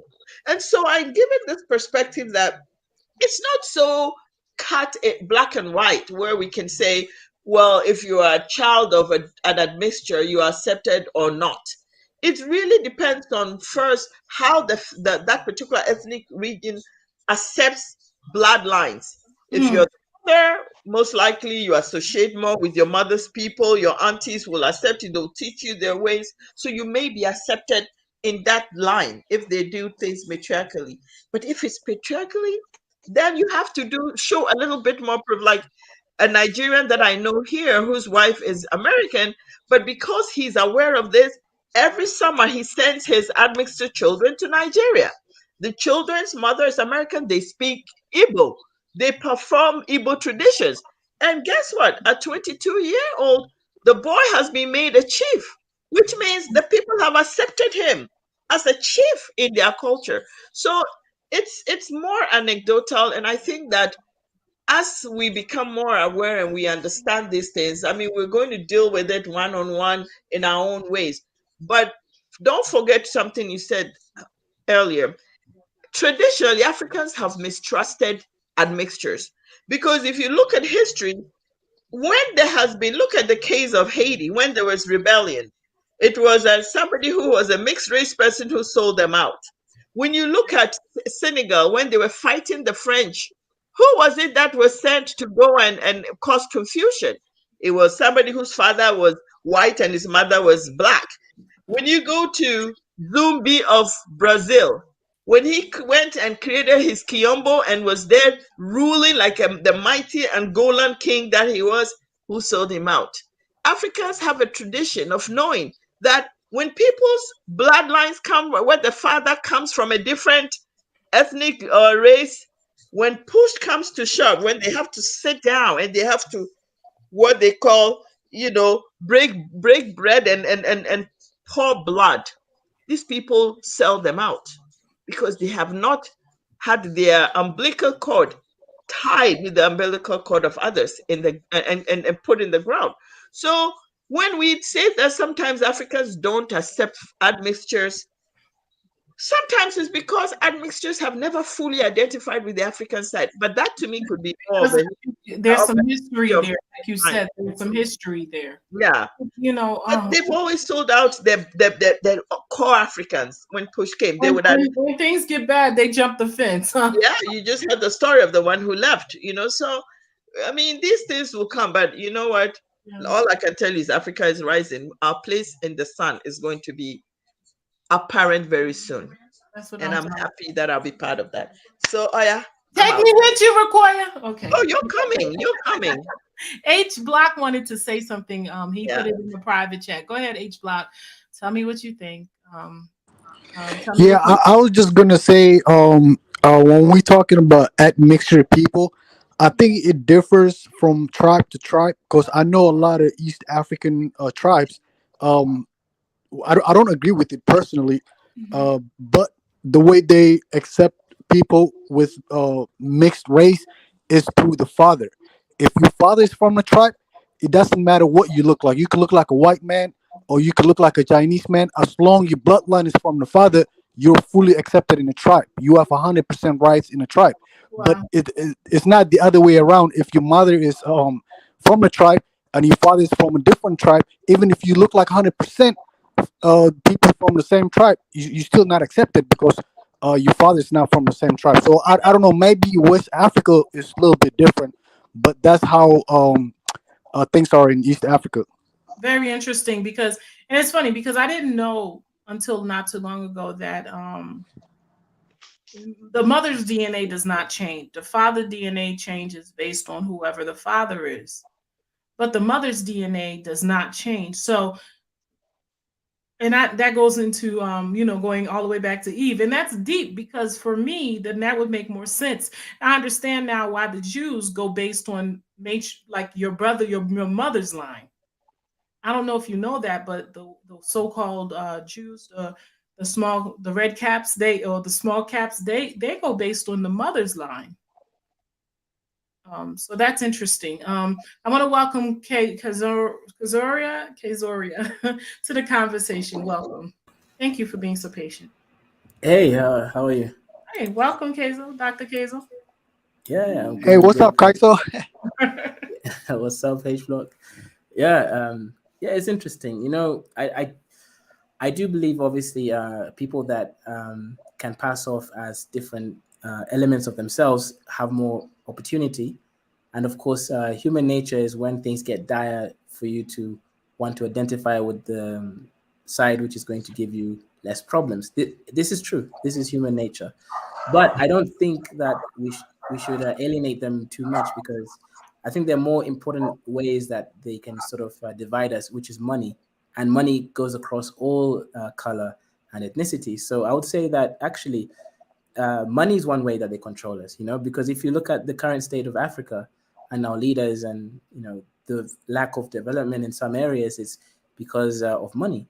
It's because of certain politicians who are handpicked, selected, pushed, and put in certain levels of power, and then they're maintaining that status quo where the rest of us, the money and development isn't trickling down. So really, we actually have to be careful of the people who look like us, talk like us, and say they are from us, but are actually the kakuna in disguise.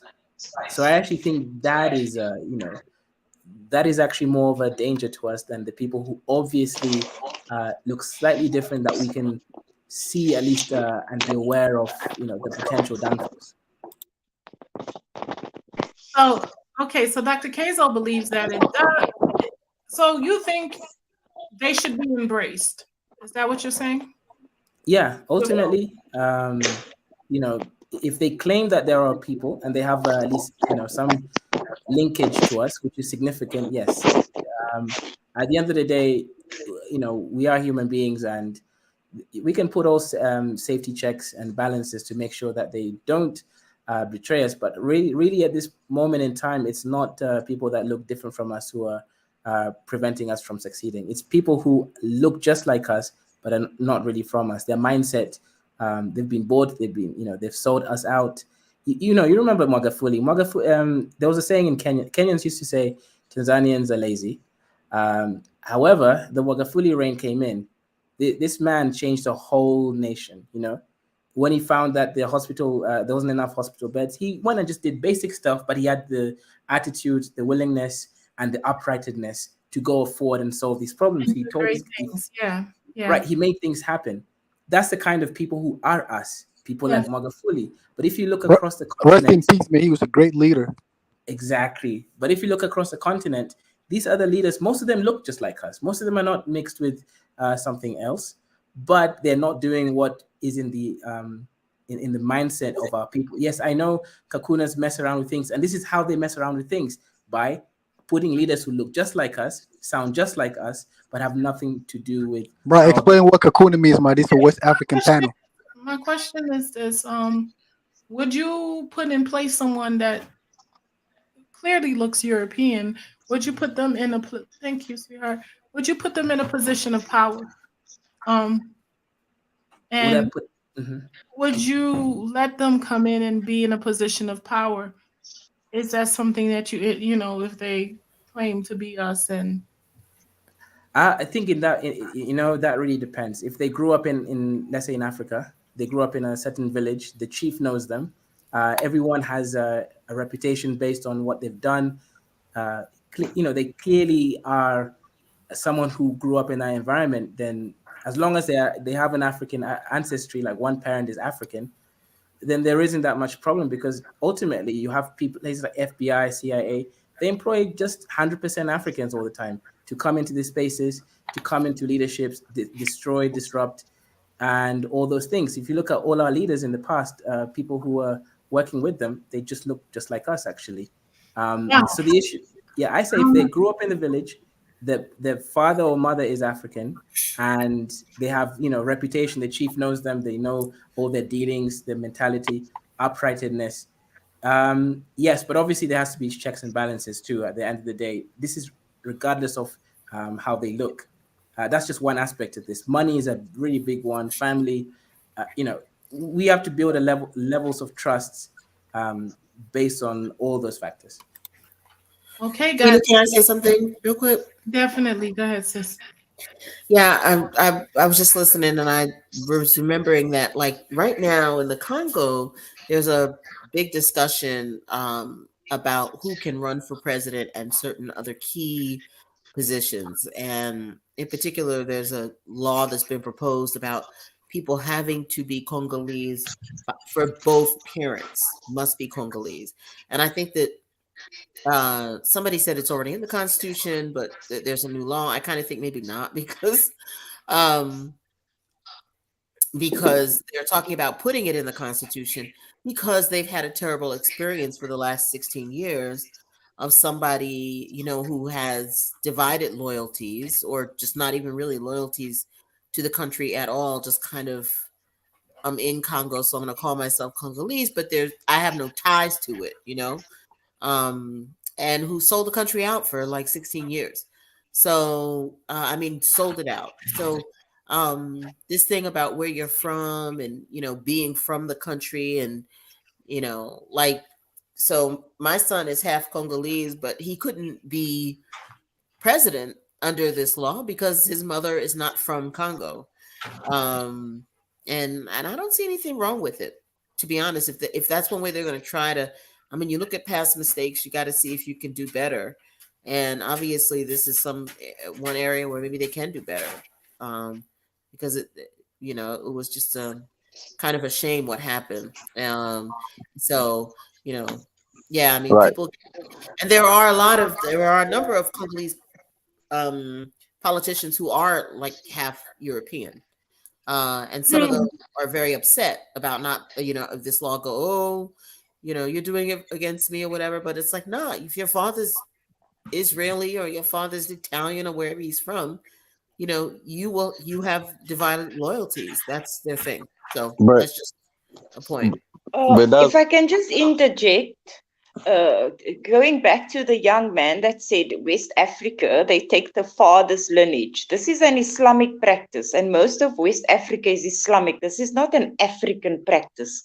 Africans believe that the mother, the child, whatever the mother is, this is what the child is in most African, except when it comes to, I think, Christianity and Islam. And in West Africa, Islam is predominant, and that is their way of thinking. If your father is whatever, that is what you are. Also, in South Africa, right now, there is a divide with, like we've spoken about, between the Koisan and the Bantus. Yes, yes. And this is only because we've been told. This is what is baffling to me. Every time Can we I respond to the sister? speak on what a white man is telling us we are, and not what we are saying we are. And yet, All right. and still these people have murdered us. and have no good intentions and want to take over. If they could, they would kill us all, but they need us as work horses because we are melanin. We can't do that.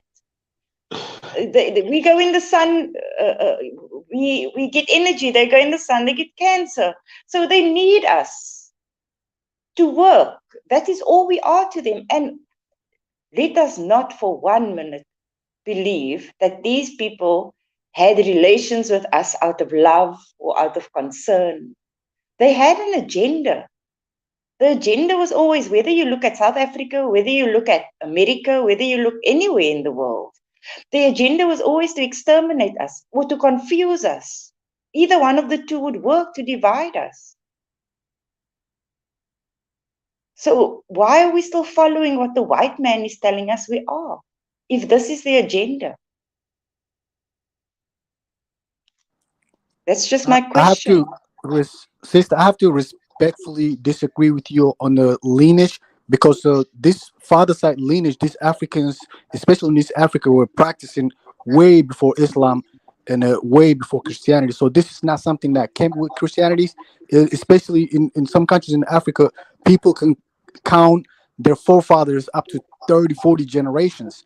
So this has nothing to do with religion. This is what the East African tribes practiced. And I don't know, Kaiso can confirm this, even he's from the same region. So, I mean, I can like, to confirm as me, well. that's how I understood.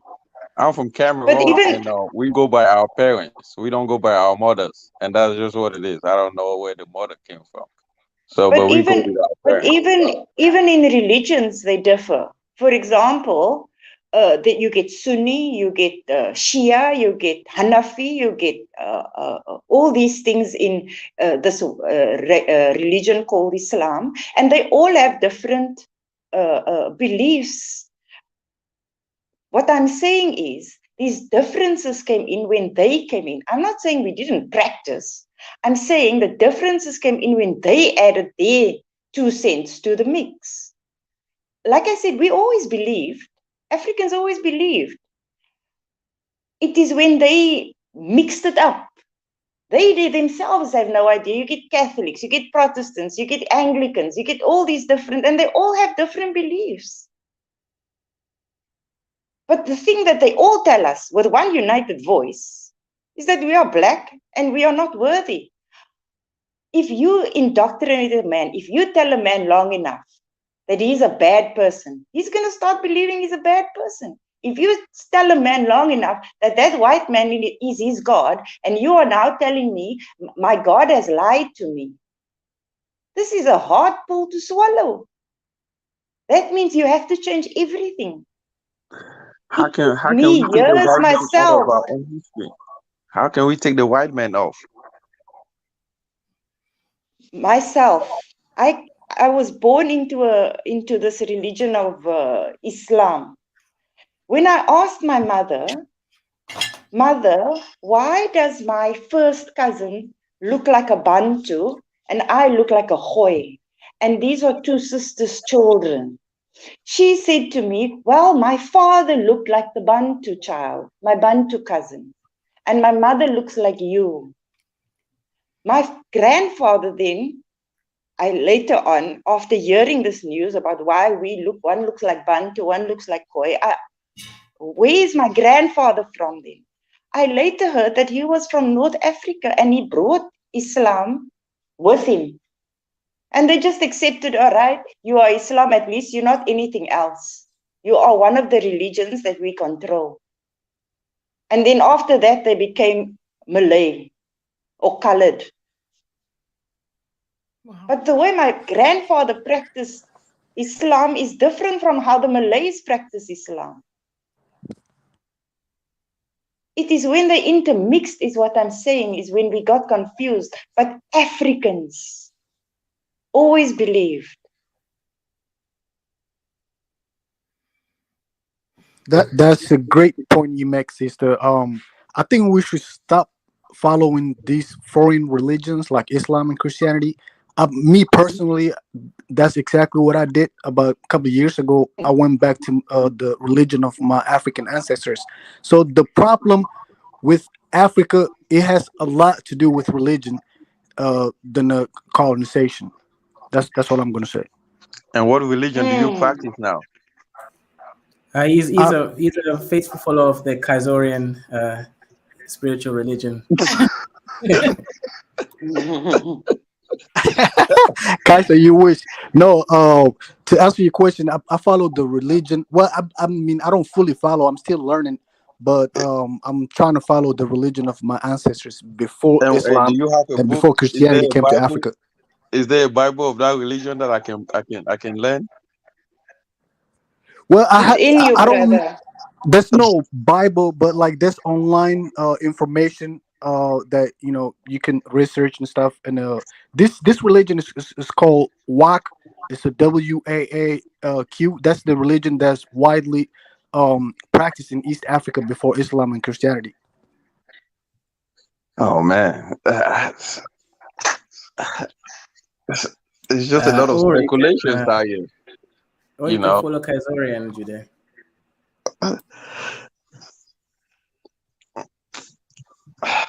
man, we should connect, man. Give me a private chat. I might want to check your religion out because I'm perplexed right now. It's really interesting how, you know, how much how much of ourselves are put into these different belief systems, isn't it? Mm. Actually, the first thing I did when I went to Kenya is I found one of my grandparents' house, and there was a picture of this, plain piece of paper, Jesus on the wall. So I took it down, I set a bonfire, and me and the maids enjoyed. That was the first thing. That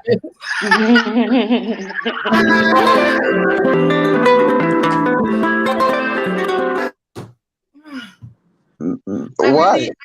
I really want to say that, to be honest with you, it's funny. There was so much that came out of this conversation tonight, so much that I don't even think it's enough. Like one night is enough for it.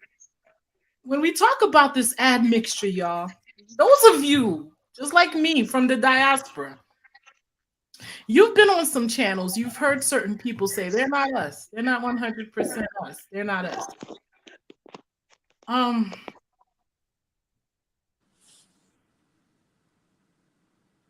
A lot of times I think about the admixture just within myself. You know, North American Indian, African, and some European. And I think about what happened to me. But then when you say me, I mean, the more I know about DNA, the more I realize that some of that, what we're talking about, is a part of me. But you're right. History has taught us that a lot of times when we have that admixture, we're not fully in, especially when it's like, 50-50 or 60-30, 60% European and the rest being there is something to blood. I don't know how much we should make of it. I haven't done enough research to really look into it, but there is something to that. I saw this clip and I think I shared it last week. I want to share it right now, and I want to tell you guys something. We're not the only people having these conversations. They're having these conversations in a big way because they're coming to terms with some things too, but they're dealing with it differently. Although they know that they're all Black, or they come from Africa, or their roots are from Africa, so they know that that gene comes from the dark people on that continent. They completely divide themselves. Let me show you the clip. It's just like they know it, but they're not connected to it. Now, I want to know how we can how we can know this about them and know this about ourselves and detach ourselves from it like they do for the purpose of self-preservation. One moment. You make the assumption that the human race arose like around the equator and that skin color, dark skin color would be the I'm sorry, it's really low, guys. Put your phone volumes up. I'm gonna play it again. Well, if you make the assumption that the human race arose like around the equator and that skin color, dark skin color would be the phenotype, then are you assuming that as people moved outward, there was a mutation, and if you were in the north, it allowed that mutation to live, which is how we got white people? Yes. Would that follow? Yeah. If Nina Jablonski, who spoke at another one of your things, explained this, and she played a role in studying the reason for dark skin, which is if you have lots of intense sunlight, it destroys folic acid, and it turns out folic acid is really important for babies to develop properly, so it's not too good for a population for the babies to not develop properly. So that's why dark skin. Now, as you move north, there's another essential vitamin called vitamin D. There's an intermediate, biochemical intermediate that needs to be then converted by the liver, but that intermediate is formed by UV light going through the skin.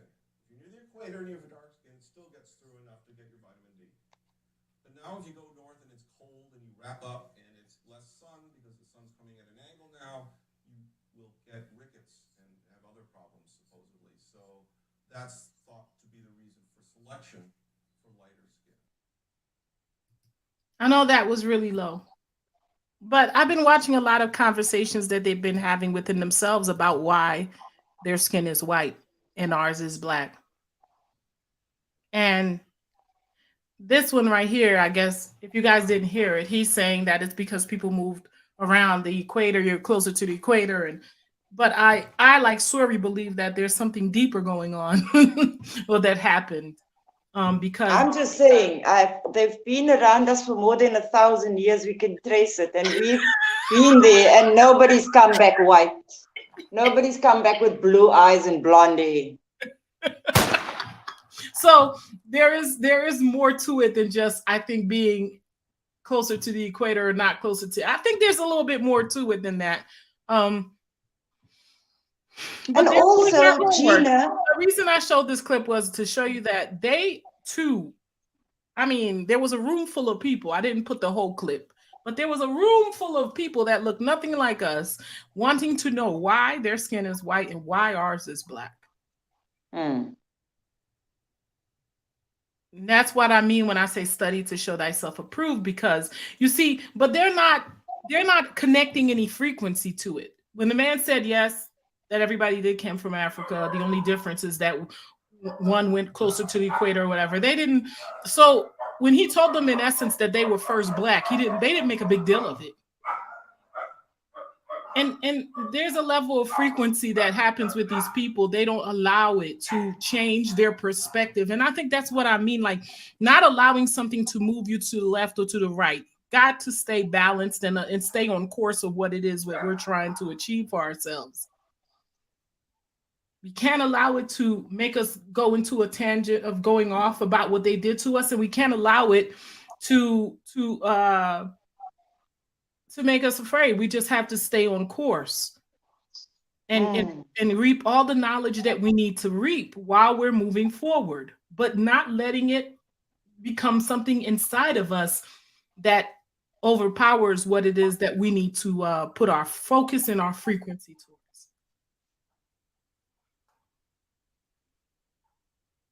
But this has been an amazing conversation. I don't know. I'm not sure about embracing. I'm not quite there with Keizo, Dr. Keizo, because I know I've seen what has happened. When you look at Haiti, anybody that don't know the history of Haiti, that came from embracing the mixed race children.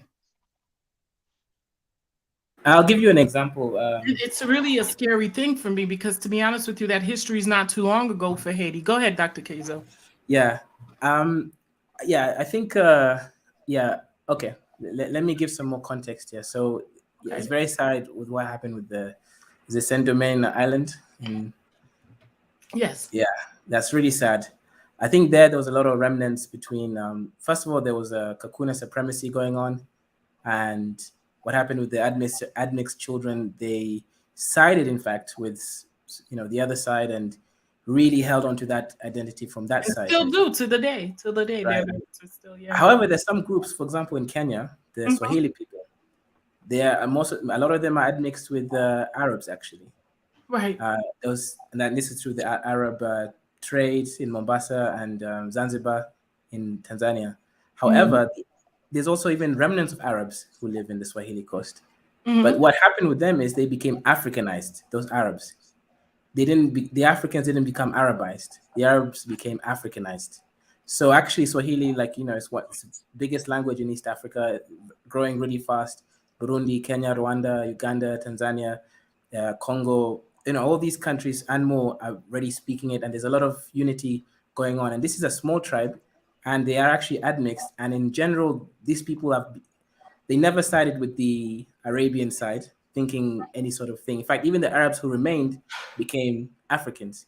This is different from places like Sudan, North Sudan, where, again, because of the admixture, it did cause a rift between the North and the South. Mhm. Because there was that racial epithet that the Northern Sudanese people, some of them had that Arabic admixture, so they looked down on the Dinka tribe and the Anwar tribes and the Nuer as if they were slaves because of their history. They sided with the oppressor, and then they remained that very racist feeling that, again, these are black people, but they've been Arabized. They speak Arabic. They So they lost a don't lot of themselves their culture. They forget different, that yeah. the ancient Nubians who created the pyramids started a lot of the ancient African traditions there that even impacted Christianity, Islam in many ways. So I guess it really depends if these people become Africanized or if they become the other sidenized, because that's what happens. And the funny thing is, people do whatever they need to do to get in. So they'll be Africanized for one generation, and then the next generation will be something else. Well, okay, there is a fear of that, 100%. I think it really depends on how we treat them. Like the Swahilis, in fact, yeah, I'll give you an example. Swahili is actually one of the most successful language in the whole Africa because Mhm. it belongs to one small tribe, and they're really nice people. Imagine if the language was from a big tribe. They will be kind of pushing their weight. Like in Ethiopia, you have Amharic is the main language, right? Yes. So the Amharas actually push on their weight that they're superior to all the other tribes. And the history shows that unfortunately, some kings, a 5'1" Habesha man, you guys know him in Jamaica, I'm not going to mention his name. He actually oppressed a lot of the tribes there, like the Oromo tribe, for example. Yeah. Why? Racism is pure racism because they were different tribe, they look different, and they shared a different history. So the issue here, really, what I'm trying to say is, it really depends on how they become integrated, whether they are Africanized or the other sidenized. And yeah, you're right. There's always a issue. There's always a potential. Like I noticed, yeah, Sudan is an example. Those people, unfortunately, were Arabized, and that caused a whole war that had to separate the country in two, 100%. Haiti as well, and Nubia as well. It goes back. Yeah, That's what happened to Nubia. That's what happened to Egypt. That's what happened and happened and happened and happened. Right. So, so I don't know. It's a difficult one, but it's one that I'm still questioning too, Dr. Kazel. Trust me. It's an interesting it's one. hard, but it's like, is that our biggest mistake? The fact that we keep letting it happen. We definitely need to be aware of it because that is a war tactic, actually. Give me an example, if you have one, and I'm sorry to cut you off. Give me an example of when that happened and that didn't happen. When they came in and they didn't just take over industries or everything. Just let's see if there's an example of that where they came in and just blended in and where they weren't seen as higher beings. You mean the Kakunas or the admixed ones? The admixed ones. Like, give me an example of when they come in and we just all just level playing. Like, is there an example? Like, I have examples. We could go back to Nubia. We could go to Egypt. We could go to Haiti. We could go to what happened here in America where, you had the bourgeoisie, and we could go to different places, even in Africa, South Africa. Where do we have an example of that not happening? That's what I'm saying. I guess Okay, I guess the only example I have is the Swahili coast. That's the only example. Is that an example? Anybody want to speak on that? Because as in the admixed people, not the Arabs, but the admixed people. What did you say? Look at you. You don't even know what No, was I said. mean because I've seen a situation where people with mixture have been accepted in the society in Africa, Not but in some accepted. I parties not. mean, not accepted. The acceptance part is not the question. I mean, where they came in, we gave them space and they did good by us. We have always give them space, That's not what we're questioning. We're not questioning giving them space. I'm questioning the fact that, okay, we gave examples like Haiti, like Nubia, like Egypt, where right. we gave room for the admixture and then eventually it became all white.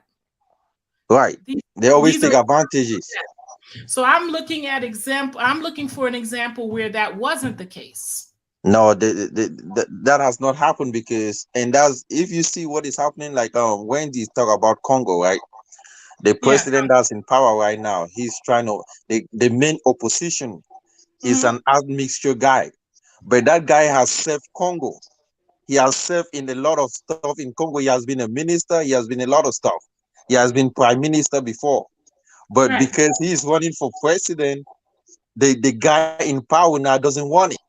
So they want to put an embargo by coming in with a law, and the same thing happened in Gabon, Do you where think that's where the opposition leader now is called Xi Jinping.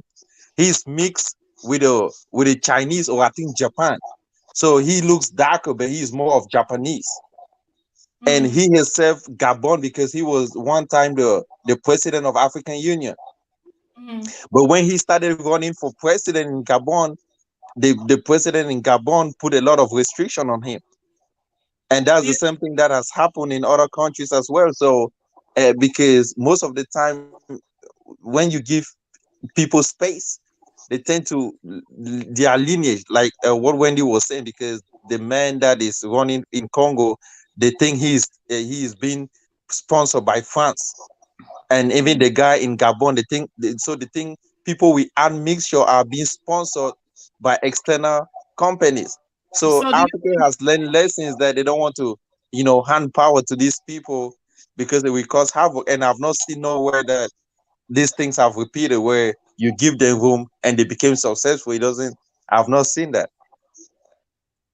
So you've not seen where they've taken advantage of power, or what? What are you I've not saying? seen where they took power and then they help in doing the community. They just is. But you see what happened in Ghana, right? What's his name? The president that died, Rawlings. He was an admixture. His father was from Lebanon or something. And I think he did good, but he came to a coup d'etat and took over and did good for Ghana. But He I wasn't don't. that. He's not like admixture. No, he's Dario from We're not Lebanon. talking about black admixture. That man was black. I'm talking It, about that other kind. he wasn't. He looks more lighter than a normal Ghanaian. Most Ghanaian are more darker in complexion. But he was educated. He knew he was a black man. Right. Well, he went to other Right. places and they made him feel black, so he came back black. Right. I mean you could say that. But Yeah, but okay, so that's interesting. It's interesting. Shoot. Finally, after seeing this incident, some other incidents, I decided that. Go ahead. I'm sorry. Who was that? Sorry. No, that wasn't me. Oh, okay. Somebody. Okay, that was I'm not sure who that was, but I think okay. So that being said, I think yeah, that's a big thought. That's a lot for us to think about as a people because there are children, right? There are children. They're still, but then it's like when you have so many examples of it not going right because of that.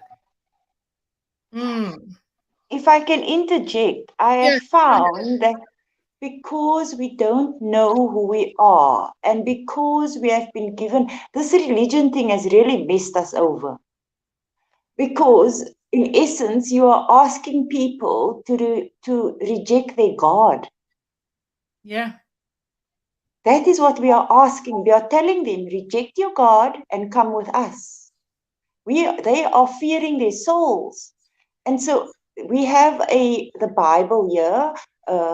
It's the Dutch Bible, where we were taught that God wanted us to be the slave to the white man. This is what God wanted us to be. Wow. And to then tell people that, no, that isn't even God. It is hard for people. So when you tell them to then come over to our side, if I can put it that way, you Yeah. are asking them to go against, to put their souls. That is what they think. Their salvation is in jeopardy here. Now it's not even about being black or African or where you are on the continent. You're asking them to change to put their salvation on the line. And then when you That is tell, what, and sorry, when you tell somebody that has that admixture, I mean, if their mother is white and their father is black, and you're telling them to choose a side, how can they? They can't.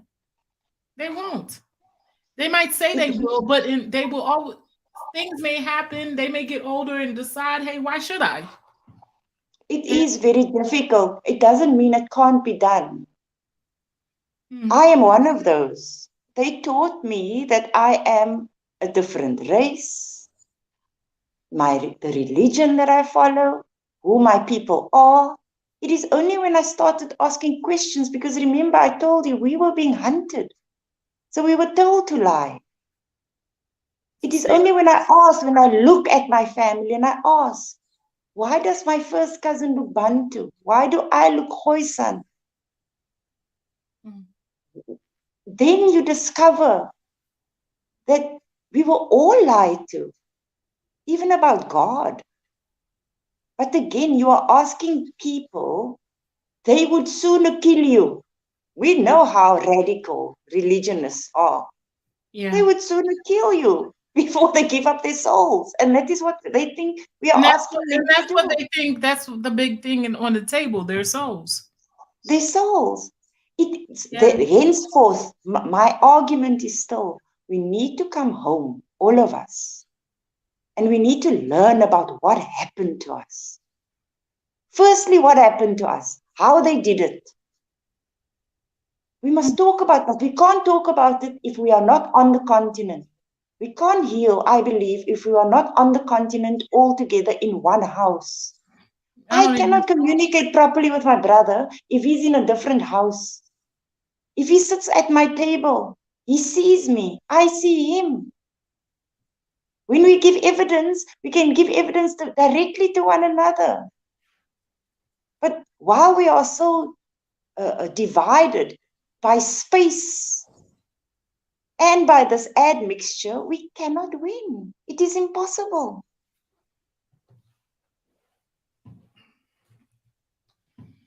Right now in China, if we talk about others, right now in China, there are a group of black people, black Chinese. The Chinese don't accept them. They live a subhuman life. They are in camps. They are black. The Chinese don't say they are Chinese. They say you are black. And when we look at them, we tell them they are Chinese. They are lost. So what do they have? The only thing they have is their religion. And the religion accepts them. And now we are asking them after so many years to put aside that thing that has always been their cornerstone. Just like they have trust issues, just like we have trust issues with them, they have trust issues with us. But it's all because we were told what we are not. And we must start listening to one another and stop listening to them and to the others. They show us all the time that they don't take us as them or they don't accept us. The slightest pigmentation in hair, in skin, in our features. We are other. It doesn't matter where we are.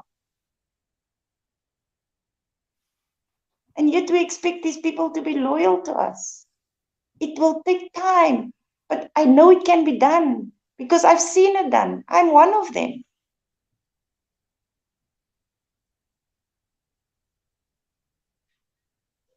We have to put all these differences aside.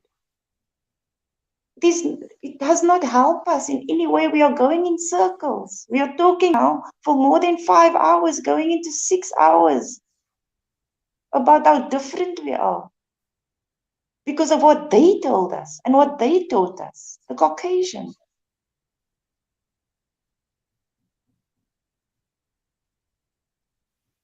We cannot fight like this anymore. We have to understand that we are one, and whatever was done to us was a plan. It was a diabolical plan. They did it the same thing in every country, in every continent. Everyone. Everyone. And yet we still deny it and we argue about it. No, it's this reason. If there's one thing we must believe, is that these people, the young ones, have a word for it now. They call it gaslighting. If gaslighting was a nation, it would be the Caucasians. I like that. That's funny. And true.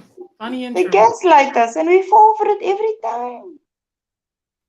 They even doubt me. I also look at the chat. I tried not to speak on it. Yes, my name is different. It is not African. Because my people were hunted. Are you not listening to me?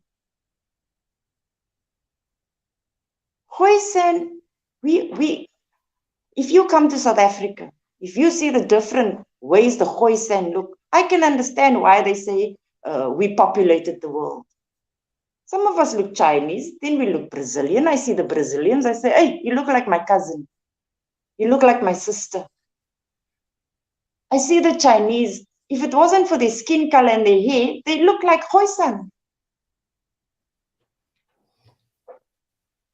It does not matter. We know who we are. We've always known who we are. That is the funny thing. It is because they came in and used religion and this bastardization to divide us. We fall for it everywhere. Come on. Why must we still argue about the DNA tells us we are African. Our hair texture tells us we are African. Our skin color tells us we are African. I speak different. My accent is different because they took me out of my land. You are admonishing me because of something they did to me. This is not what I chose. I am telling you who I am. And because we exclude the ones who are mixed, and we exclude the ones who look different from us, that we can, it almost seems to me as if the breeding that they did with us contaminated our very minds, our spirits, our souls, our energy. That is why I don't believe we should breed with them. We shouldn't breed with them. We become different. I see it too. But that doesn't mean we can't bring them back to the root, as Gina said.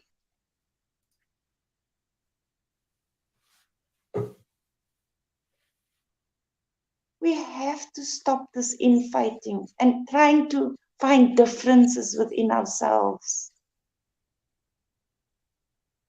Gina, you can recognize a black person, can't you, Gina? Even if they are mixed. But I cannot them. I cannot identify them. Then you must take your glasses off, brother. Take your European glasses off. Are you Gina today, Jude? I cannot identify. I mean, it's not everybody that can identify. I'm just saying. Oh Lord, this guy. Jude, I think as time goes on, I think there's going to be more revealed to us. I do believe that I can identify the soul sometimes when I'm speaking to someone. I could feel good soul, bad Yes. soul. And I don't know if that's a good way to do it, but for me, when it comes to people that are mixed, I have to like really listen to them, really look at them, because it's I'm being very honest where it's like you're looking at them, but you're also seeing your enemy or what you would think is an enemy as well. But I have to tell you guys something. Right now, just like Dr. Kazo said, some of our biggest enemies look darker than me and you. Some of the cruelest people to us that are doing the cruelest things and making the cruelest decisions and watching our people suffer and in power are people that look like me and you and maybe darker. So that's why I say we got to look at things from a different perspective. And I don't know what that means exactly. I'm not going to lie to y'all because I'm just as confused about this as y'all. But I can't, I understand from a diasporan perspective that we didn't choose to be admixtured. Did we? Those of us that are diasporan, did we have a choice? Did we have a choice, y'all? I mean, so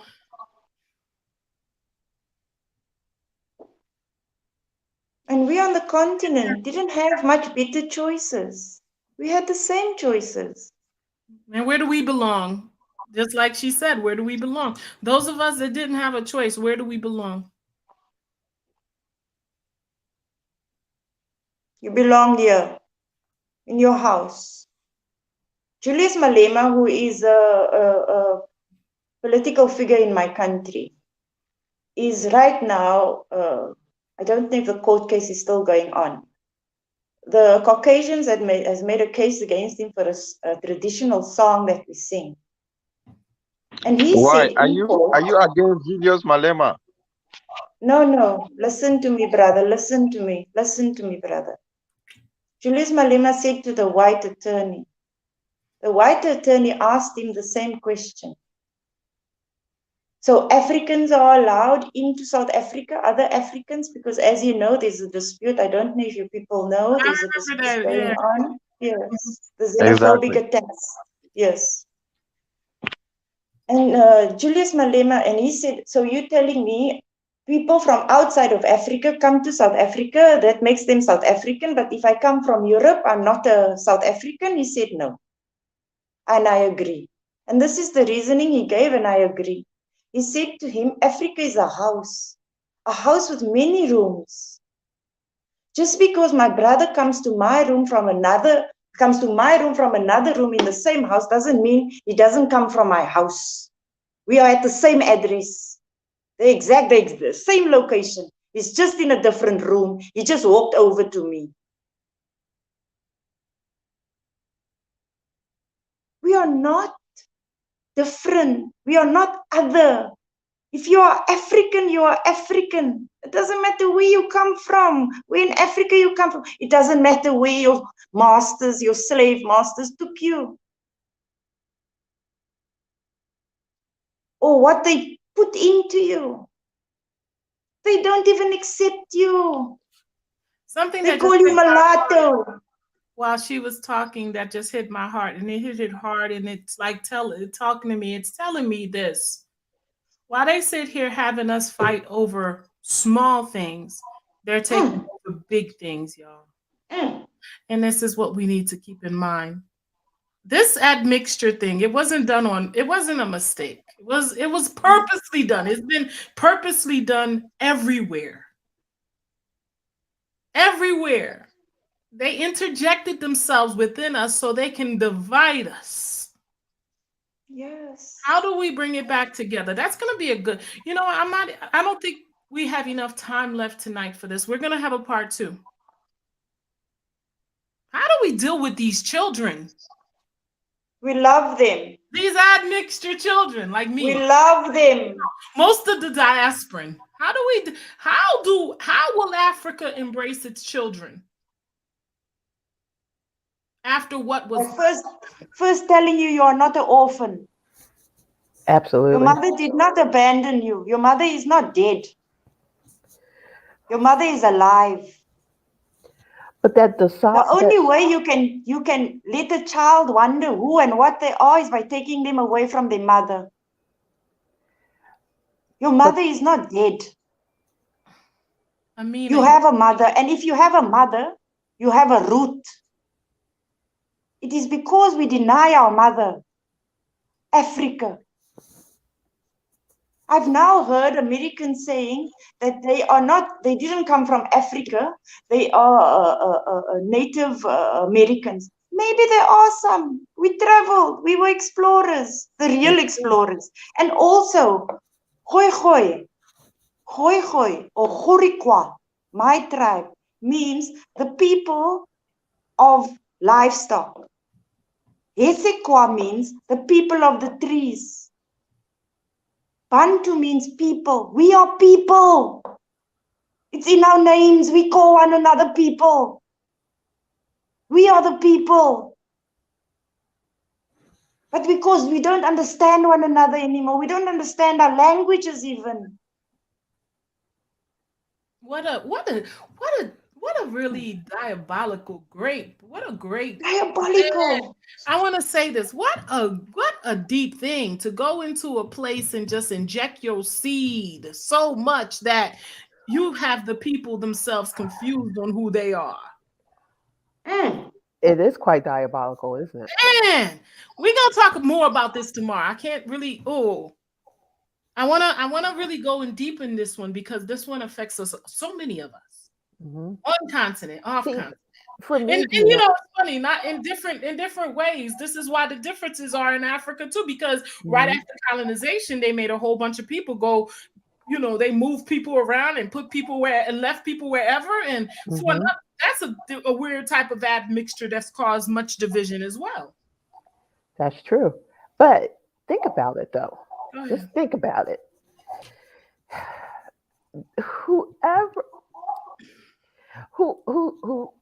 Okay.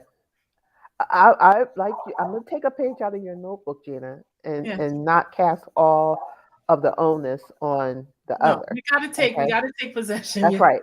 Because guess what? A choice was made one day. And just like Dr. King said, a lie was told one day, right? Yes. Choice is whether you have to make an action to actually believe it and actually do what other people say to do. And we play a part in that because we chose to acquiesce. We don't have to. You know, you don't have to. You can fight back, and you may lose your life in the consequence of fighting back, but you're not going to acquiesce because it's not indigenous of who you are, and you're not going to just take on something that is foreign to you. Yes. Because everything wasn't done with gun, you know. Everything wasn't done with guns. So when did we make a conscious choice to accept some of the stuff? We were seduced into it.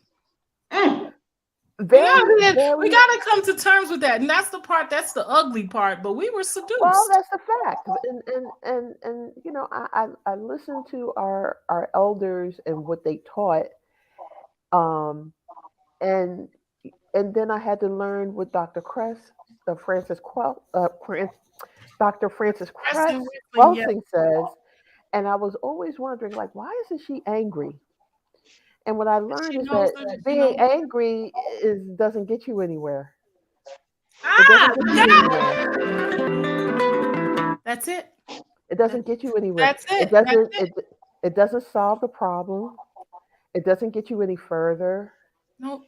And you will be forced to look inward and say, what did I do wrong? How did I play a role in my own demise? And anger is powerful energy, man. Yes, it is. Powerful energy. So then we go back. Then we go back to our continent. Then we go back to our continent and say, why? Why did you allow this to happen? Why were you okay with this? Why did you allow outsiders to divide your house?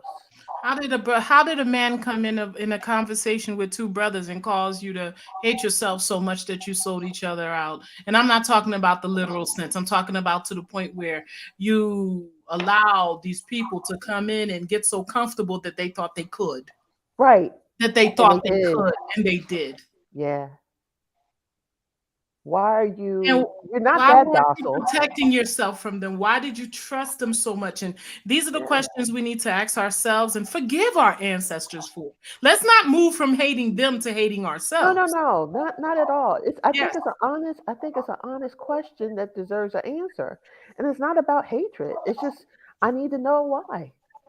Could you make it make sense to me? I need to know why. And guess what? The Africans didn't aren't the only ones that did this. The indigenous people, the Aborigines did this. What they call themselves First Nation people And in that's the how you north. know they're all the same, Amina. Oh, I know that. And that's how we know they're all the Because their same because their temperament, mindset is the same. They their handle things the temperament, same. how they Yes. viewed, how the First Nation people viewed the Mother Nature, the earth, the wind, And the water. how they didn't protect themselves when they saw the storm coming. We saw it coming. Yeah, but they were But peace loving. we thought we could just treat these people humanely or treat situations humanely and things would come back to us humanely. No. So how do we prepare for We have a oral history of the first people who came to an agreement, first people around the world. Now, I've heard, Gina, I'm going to send you the video of an American Indian saying the same thing, that we came to a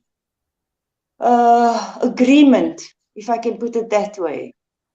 This is oral history, right? This is what my people have told me, that we came to an agreement that Africa decided to, or our nation, our First Nation decided that we would take the blow, the hit, so to say, because we could not defeat them. They were too violent. We could not match their violence. And so there was fear of us being extinguished completely.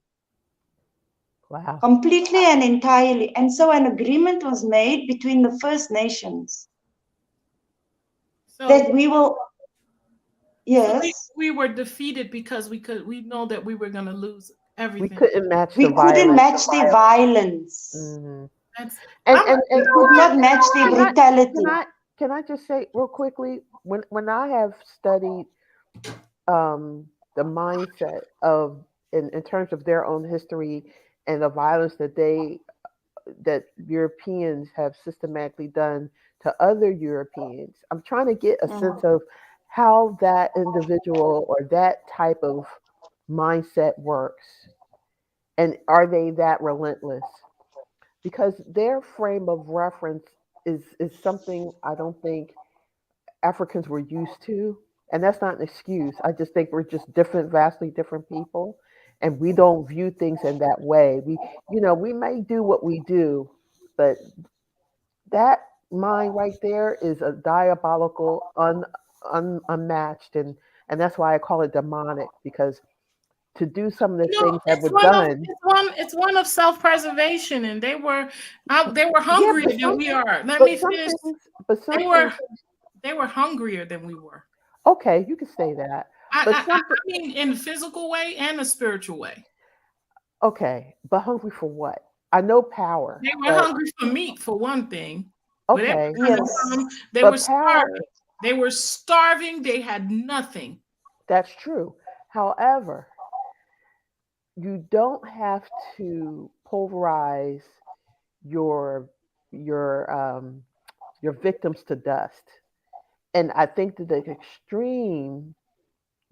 extremity of going about doing what they do. Again, that's why I said what they've done to one another. They know it works because they've done it to one another. So what they're doing to, or what's been done to others, they've done to one another. That's why they know what works. But They know it then when works do we because become they smarter? understand. They understand this, sis. They get it. Yes. We don't get it. We don't. No, We because that's don't. not who we are. That's But not. they get it. They But get that's it. not who we are. That's not intrinsically of who we are. We're I'm not just stating a preserving fact. ourselves.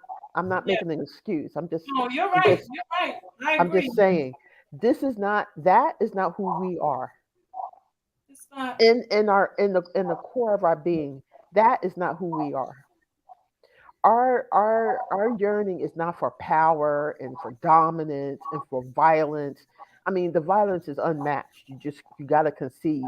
It is what it is. It's like, wow, you just you're just you're not the garden variety. You're wholly of yourself. This is yours is like you. It has to be demonic. It's not humane in any form. You have to dehumanize people to justify your behavior. That's I agree. psychotic. That's I psychotic. agree. That's psychotic. This man made a statement, and I always bring it up because I look at it quite often. And when I look at it, I realize that it's all there. Those words cover the whole essence of it. And what does it tell you at its core? My decision to destroy the authority of the blacks in Saint-Domingue, well, we could just replace that with the world, is not so much based on considerations of commerce. It's not about money. It's not about money. It's as on the need to block forever.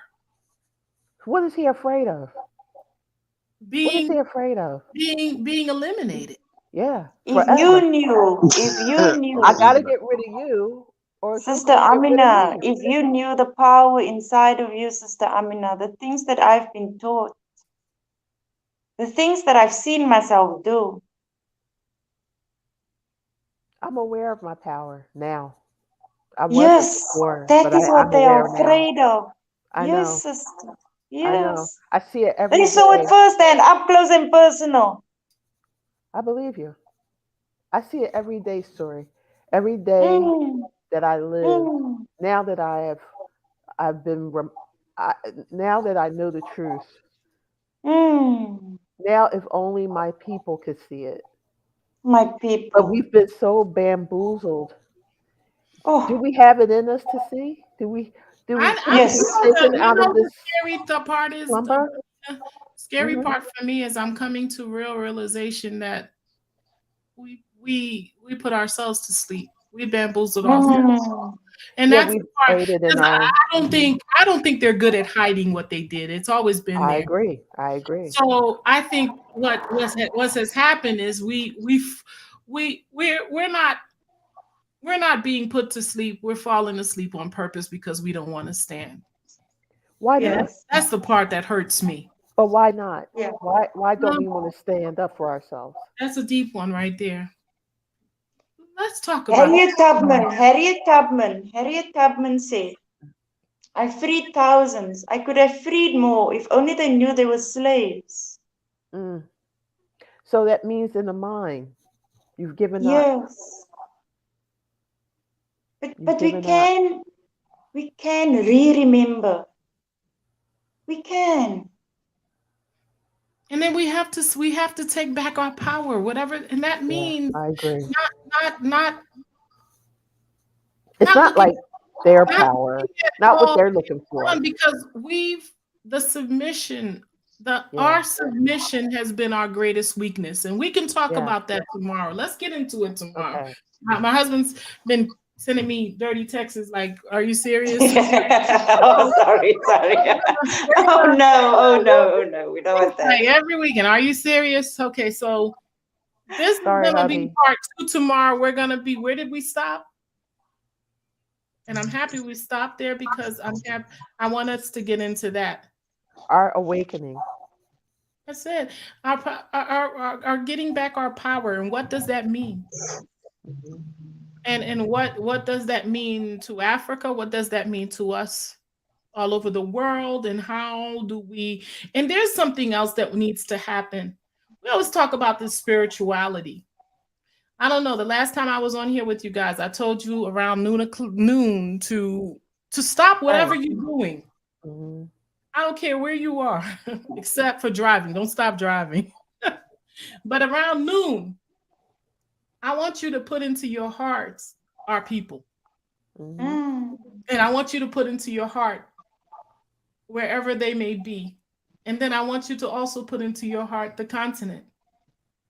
And I want you to, when you're thinking about these things, think of light, think of love, think of power, think of prosperity, Yes.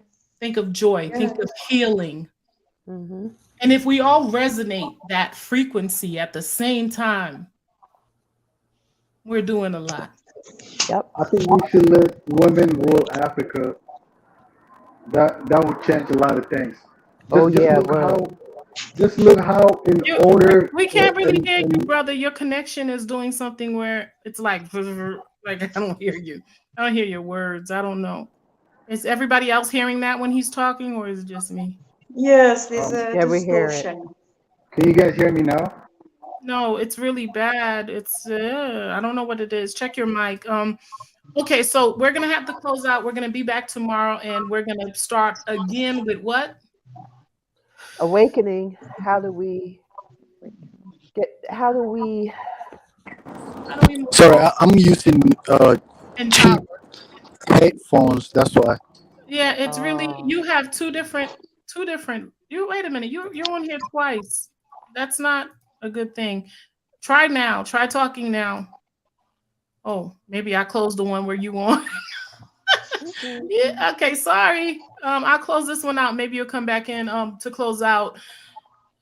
This was a great discussion, but I really want y'all. If I don't know if you guys heard me when I said that thing about meditating around the same time. I think we need to start that. Yes. And I Yes. think it's gonna be amazing because I think there's power behind thought, and I think there's power behind our thought. And it's not and in your thoughts, think nothing negative of anyone else. Yes. Only think positive for I mean, if you have thoughts of others, let it be thoughts of peace. But Yes. I want us to focus in on our health, our strength, our prosperity, our healing, our protection, our guidance, our blessings, the magic restored to us. Absolutely. All of that. Just wholeness and protection worldwide Mhm. for us. Not just worldwide, through the galaxies even. Just I think that we have to and I know this is a little weird. I know I'm a little weird for this, but 12 o'clock every day. Stop whatever you're doing unless you're driving. Don't stop driving. I said that before. Stop whatever you're doing. And even if you can't move, like let's say you're at work, you're at your desk, just get your hands off the keyboard for a minute and give and in your mind, just go there.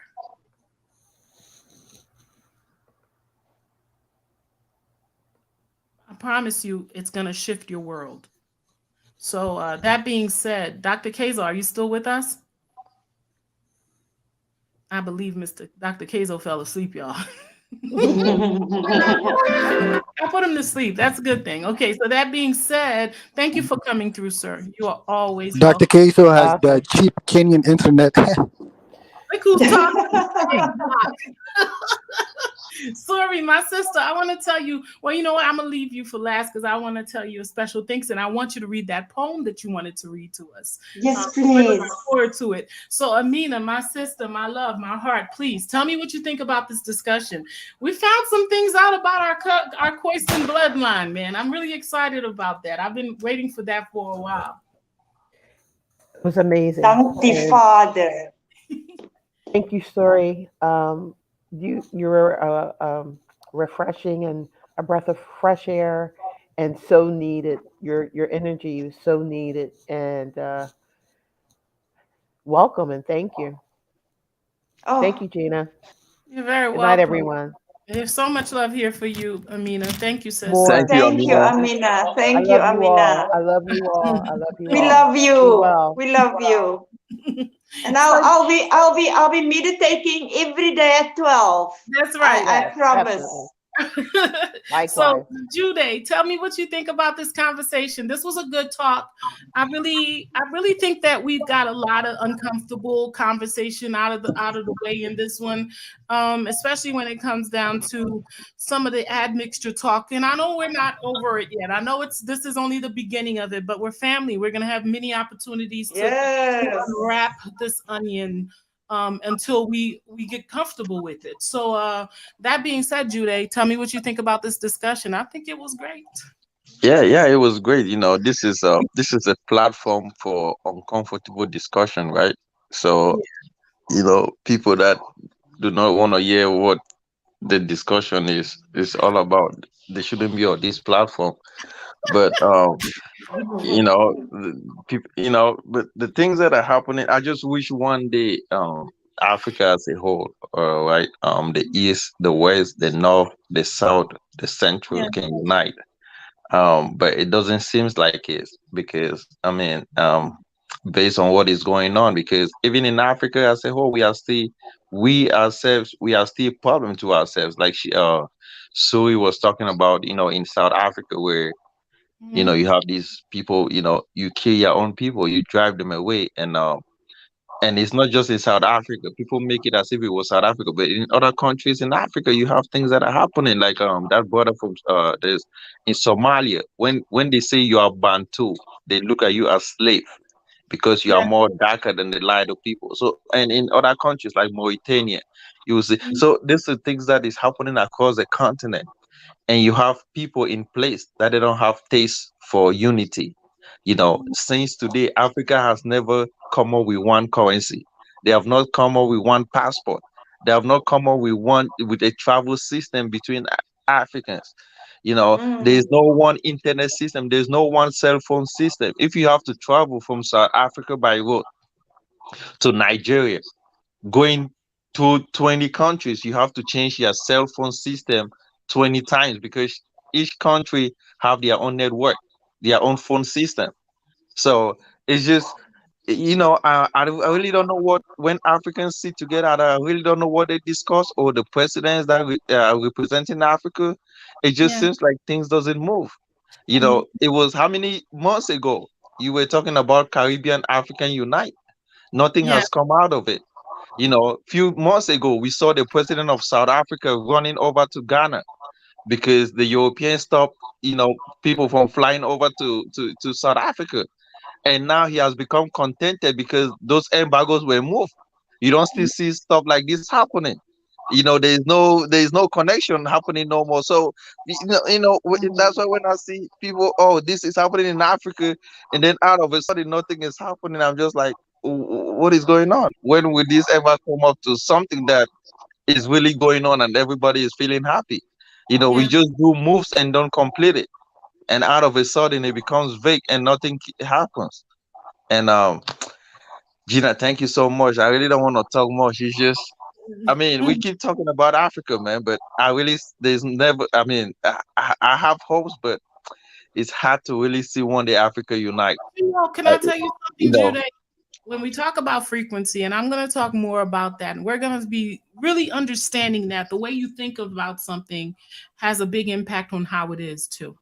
right, right. You So, see and it, the way you think on it, like if you see something and you say, "Oh, this is beautiful," you sometimes you don't see the magic happening, but it becomes exactly what it is that you see it as. right, So you have to force your mind to see greatness. And right.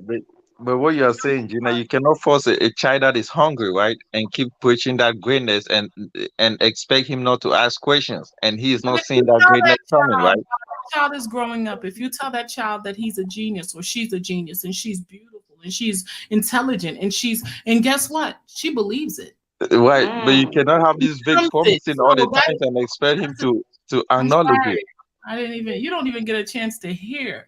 But I get it. I get it. You want to believe, you want to see the negative in it. But I'm telling you that's not a seed that you want to plant. It's just like, okay, if you have a child, like you said, you use a child as an example. I have a child. I'm going to tell this child that it's stupid, that it's dumb, that it's nothing, that it's never going to become nothing. What is that child going to do? I Exactly what mean, you told it. So if I right. tell this child the opposite and say, "Hey, you're intelligent. Oh my God, I've never seen anybody so intuitive. You look at that. You're great at this. You're beautiful." You put that seed in that child. That child is gonna break all walls But to that get. at that point it might be a flattering because take for instance, you have a child, right? And the neighbor is actually doing good. Take for instance, Africa came up the same I time. would not be a good child if you were my parent. I couldn't. Africa came up the same time with other Southeastern Asian countries. And those countries have far moved. Do you know Africans today look at Brazil like a superpower? Brazil that was colonized some years ago. And these people have become so strong that they are now helping Africans. I'm like, Brazil, that was Because colonized. Brazil is that child that's being told that it can do all things and that it's powerful and it's a great Right. people. Where And we Africa, have been on the same it's spot. not. It's not. It's got a parent like you, Jude, that's telling them, "Look at you. You're not capable. It's never gonna You know, change. Look at you. thank you You can't so do much. this. I'm You just just." I I just want better for Africa, but it's not happening. You want better for Africa? Say this. Africa is great. Africa's gonna be great. I see great things happening for Africa. From what I can tell, so many things are turning around. You got to start speaking it. Yeah. It's Africa, not going to Africa change. It's not going to change as long as you see it. Like you have to move it with your thoughts. You have Gina, to make magic happen. Africa is great when you are not in Africa. When Africa is great Oh when you my are not in goodness. Africa. When you are in Africa, Africa is great no more. That's just my ending story, right? Thank you so much. You're very welcome. Bye. Still a work in progress. We love you. H Block, I've never come in here before. I want to welcome you and thank you for coming through. It gets a little rowdy in here, H Block. I don't know if you know that. This is where we have uncomfortable conversations. We push each other, we shove each other, we scream at each other, we cry, we tear each other apart, and then at the end of the day, we love each other. This is what family does. So we may not like each other that night, but there's always love. So tell me what you think. What do you take out of this? You are welcome. I love the panel. I've been a lot of different panels, different live streams like this, and I love the way you put everything in order, and this was a great panel, great discussion. Just hearing from different perspectives, black people from different places like South Africa, West Africa, East Africa. So this was great, and I'm glad I found your channel because this was one of the best channels that I have been. Because it was the conversation was very productive, even though it got a little heated, a little bit, but everything was great. And what I want to add to that is, I love what the Koi sister was saying. Like that was all positive message, and the way she sees the world, the way her tribe thinks, it reminds me a lot of Native Americans. That's The what way. they say. Whether you know that the Khoi, they are the parents or the forefathers or the ancestors of the Native Americans. So yeah, it makes sense. Yeah, exactly. A lot of things In their were saying, DNA. right. But at the same time though, we can't just say, oh, we're all black people, we're all the same. That's No, not the no, case. no. The only way we can move forward and be strong and support each other is knowing our differences but appreciating our differences, and always, Yes. instead of being loyal to foreign religions like Muslim and Islam, you have to be loyal to your Mm. people, black people first, black first. Yes. You know what I mean? Yes. So I love this panel, and I can't wait to come back, and have a discussion with you guys. This was great. Thank you for allowing me to come here. And You're welcome. You're very welcome to the family. Welcome and share the channel. Let's get more people involved.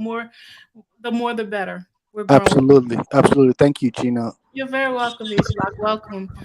Sorry, my sister. It's us. We've done it. We made it through this Yay. discussion. It was a very brief discussion.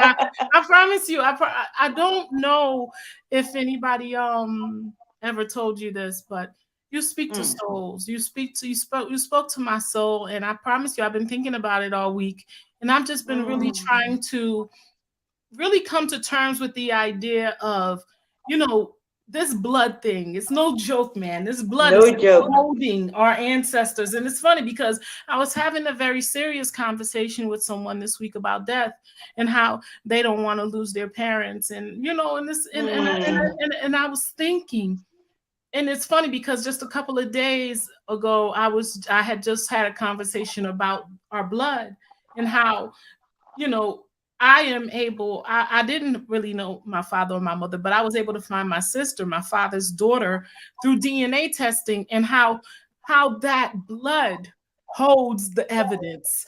How Yes. even though we went through 500, 1,000 years of torment, our blood still holds it still has the receipts.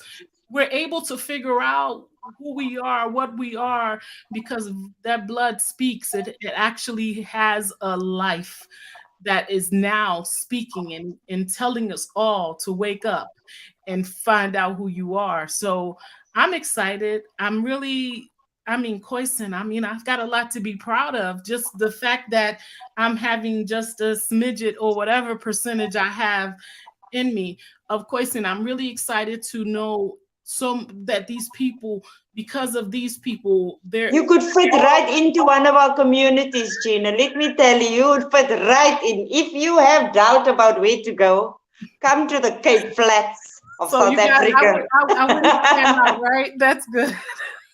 So you'll fit right in. They won't even ask you for your blood.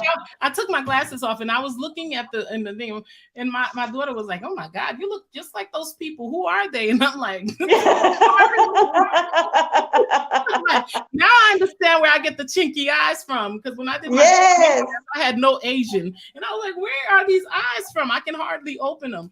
Okay, so I welcome it.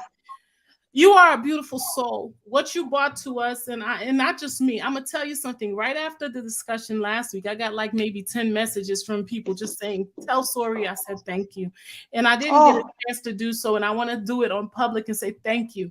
Thank you for saying things that you did. Thank you for embracing us, and thank you for giving us the ability to speak on something that was so discomforting. The admixture, we share that with you. The diaspora, most of us that are returning home, we have that admixture. And it's funny the way things work, because we have brothers and sisters on the continent that went through the same thing and have to carry around this admixture that was unwelcomed, unwanted, unappreciated for the most part. So for me, it's really a great connection. And it's strange that it happened to the first people of the continent and to us, because it really makes me feel even more connected. Like you said, if my Koisan brothers and sisters can welcome me back home, then I don't need anybody else's permission.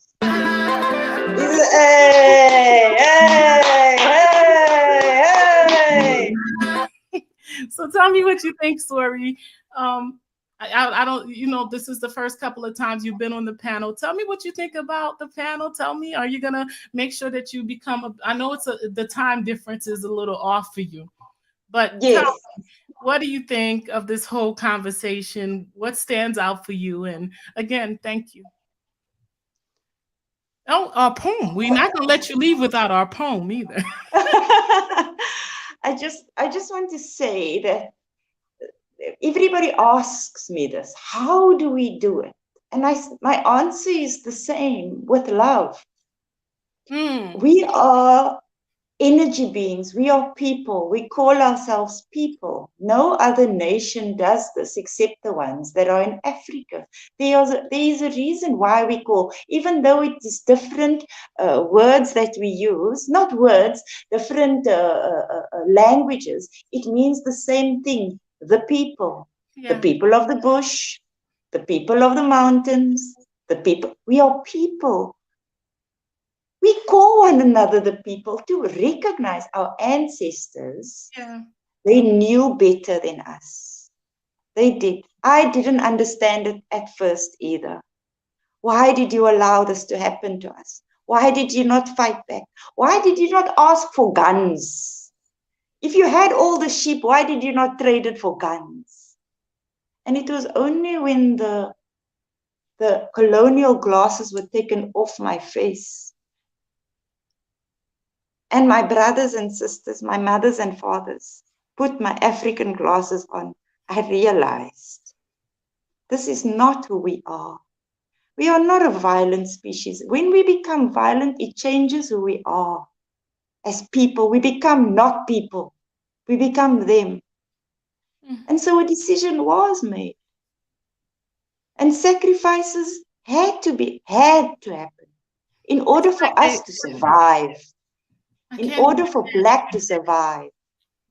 We would not have survived if we had fought back. They would never have stopped. They would have never stopped. They had enough bullets to just. They would have murdered all of us.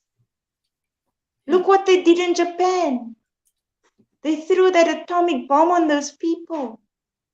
They do not care. They do not see us as humans. Whatever the reason is, it does not matter to me anymore. Gina, to be honest with you, I was born to heal.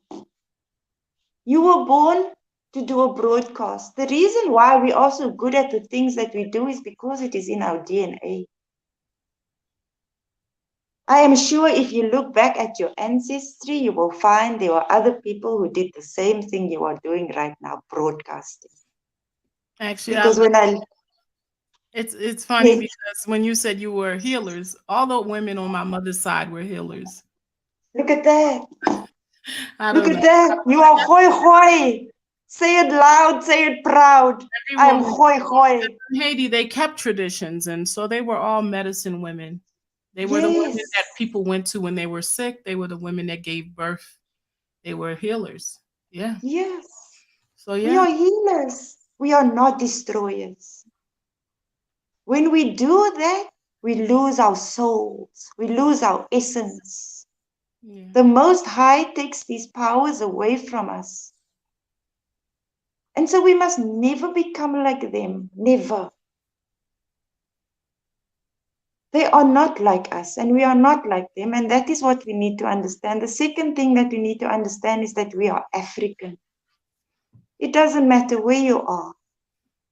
The root, as you said, is Africa. Your root is dark. It's not the branch, it's the root. It's the roots. Yeah. Yes. I'm going to read my poem, if you permit me, Gina. Yes, please. This poem was written by a Koisan, one of our Koisan females, when our sister Sarki Bartman was returned to us. I have come to take you home. Home.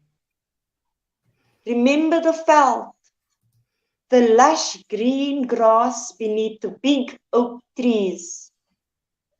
The air is cool here, and the sun does not burn. I've made your bed at the foot of the hill. Your blankets are covered in buchu and mint. The proteas stand in yellow and white, and the water in the stream clutches, sings songs.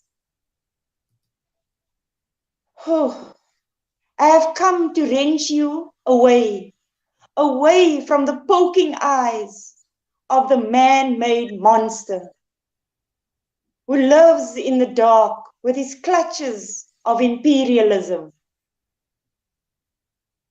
who dissects your body bit by bit, who likes your soul to that of Satan and declares himself the ultimate God. I've come to take you home. I've come to soothe your heavy hearts. I offer my bosom to your weary soul. I will cover your face with the palms of my hands. I will run my lips over the lines in your neck. I will feast my eyes on the beauty of you, and I will sing for you. For I have come to bring you peace. I have come to take you home, where the ancient mountain shouts your name. I have made your bed at the foot of the hill. Your blankets are covered in buchu and mint, and the proteas stand in yellow and white. I have come to take you home, We all sing for you who have brought me peace, for you who have brought us peace. That is my prayer for us, for my children. Thank you, sis. And I don't know if you guys heard this, but that was a poem that was said to when they bought Sarah Bartman. I don't know. A lot of you may not know that story, but go research it. Sarah Bartman was a South African. She was paraded around. Yeah, she died very young. You guys need to look it up. I'm sure most of you know it. That was beautiful. Thank you, Gina. Thank you for this. Thank you for being you. Thank God for you. Thank you. Thank God for you. And thank God for the blood that runs through your veins and the coils in your hair. Stop straightening your hair, African, please. Yes. There's a reason why our hair coils. Yes, leave it just like me. Let it coil up. I don't even Let it coil up. There's power in our coils. There's a reason they cut all Samson's hair off. What is the character in the Bible? Which one? They cut all his hair off, took his power away. What's his name? Starts with a J, right? I think. I'm not quite sure now. Not him.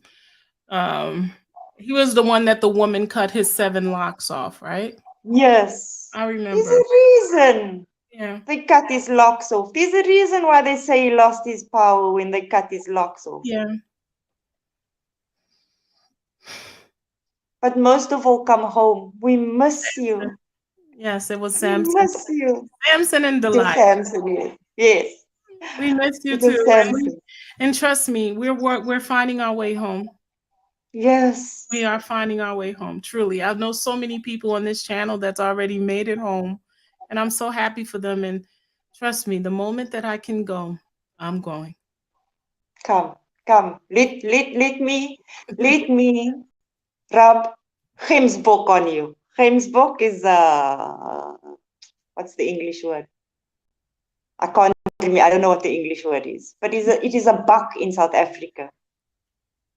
And when our babies are born, our Khoisan babies are born, the buck gets slaughtered.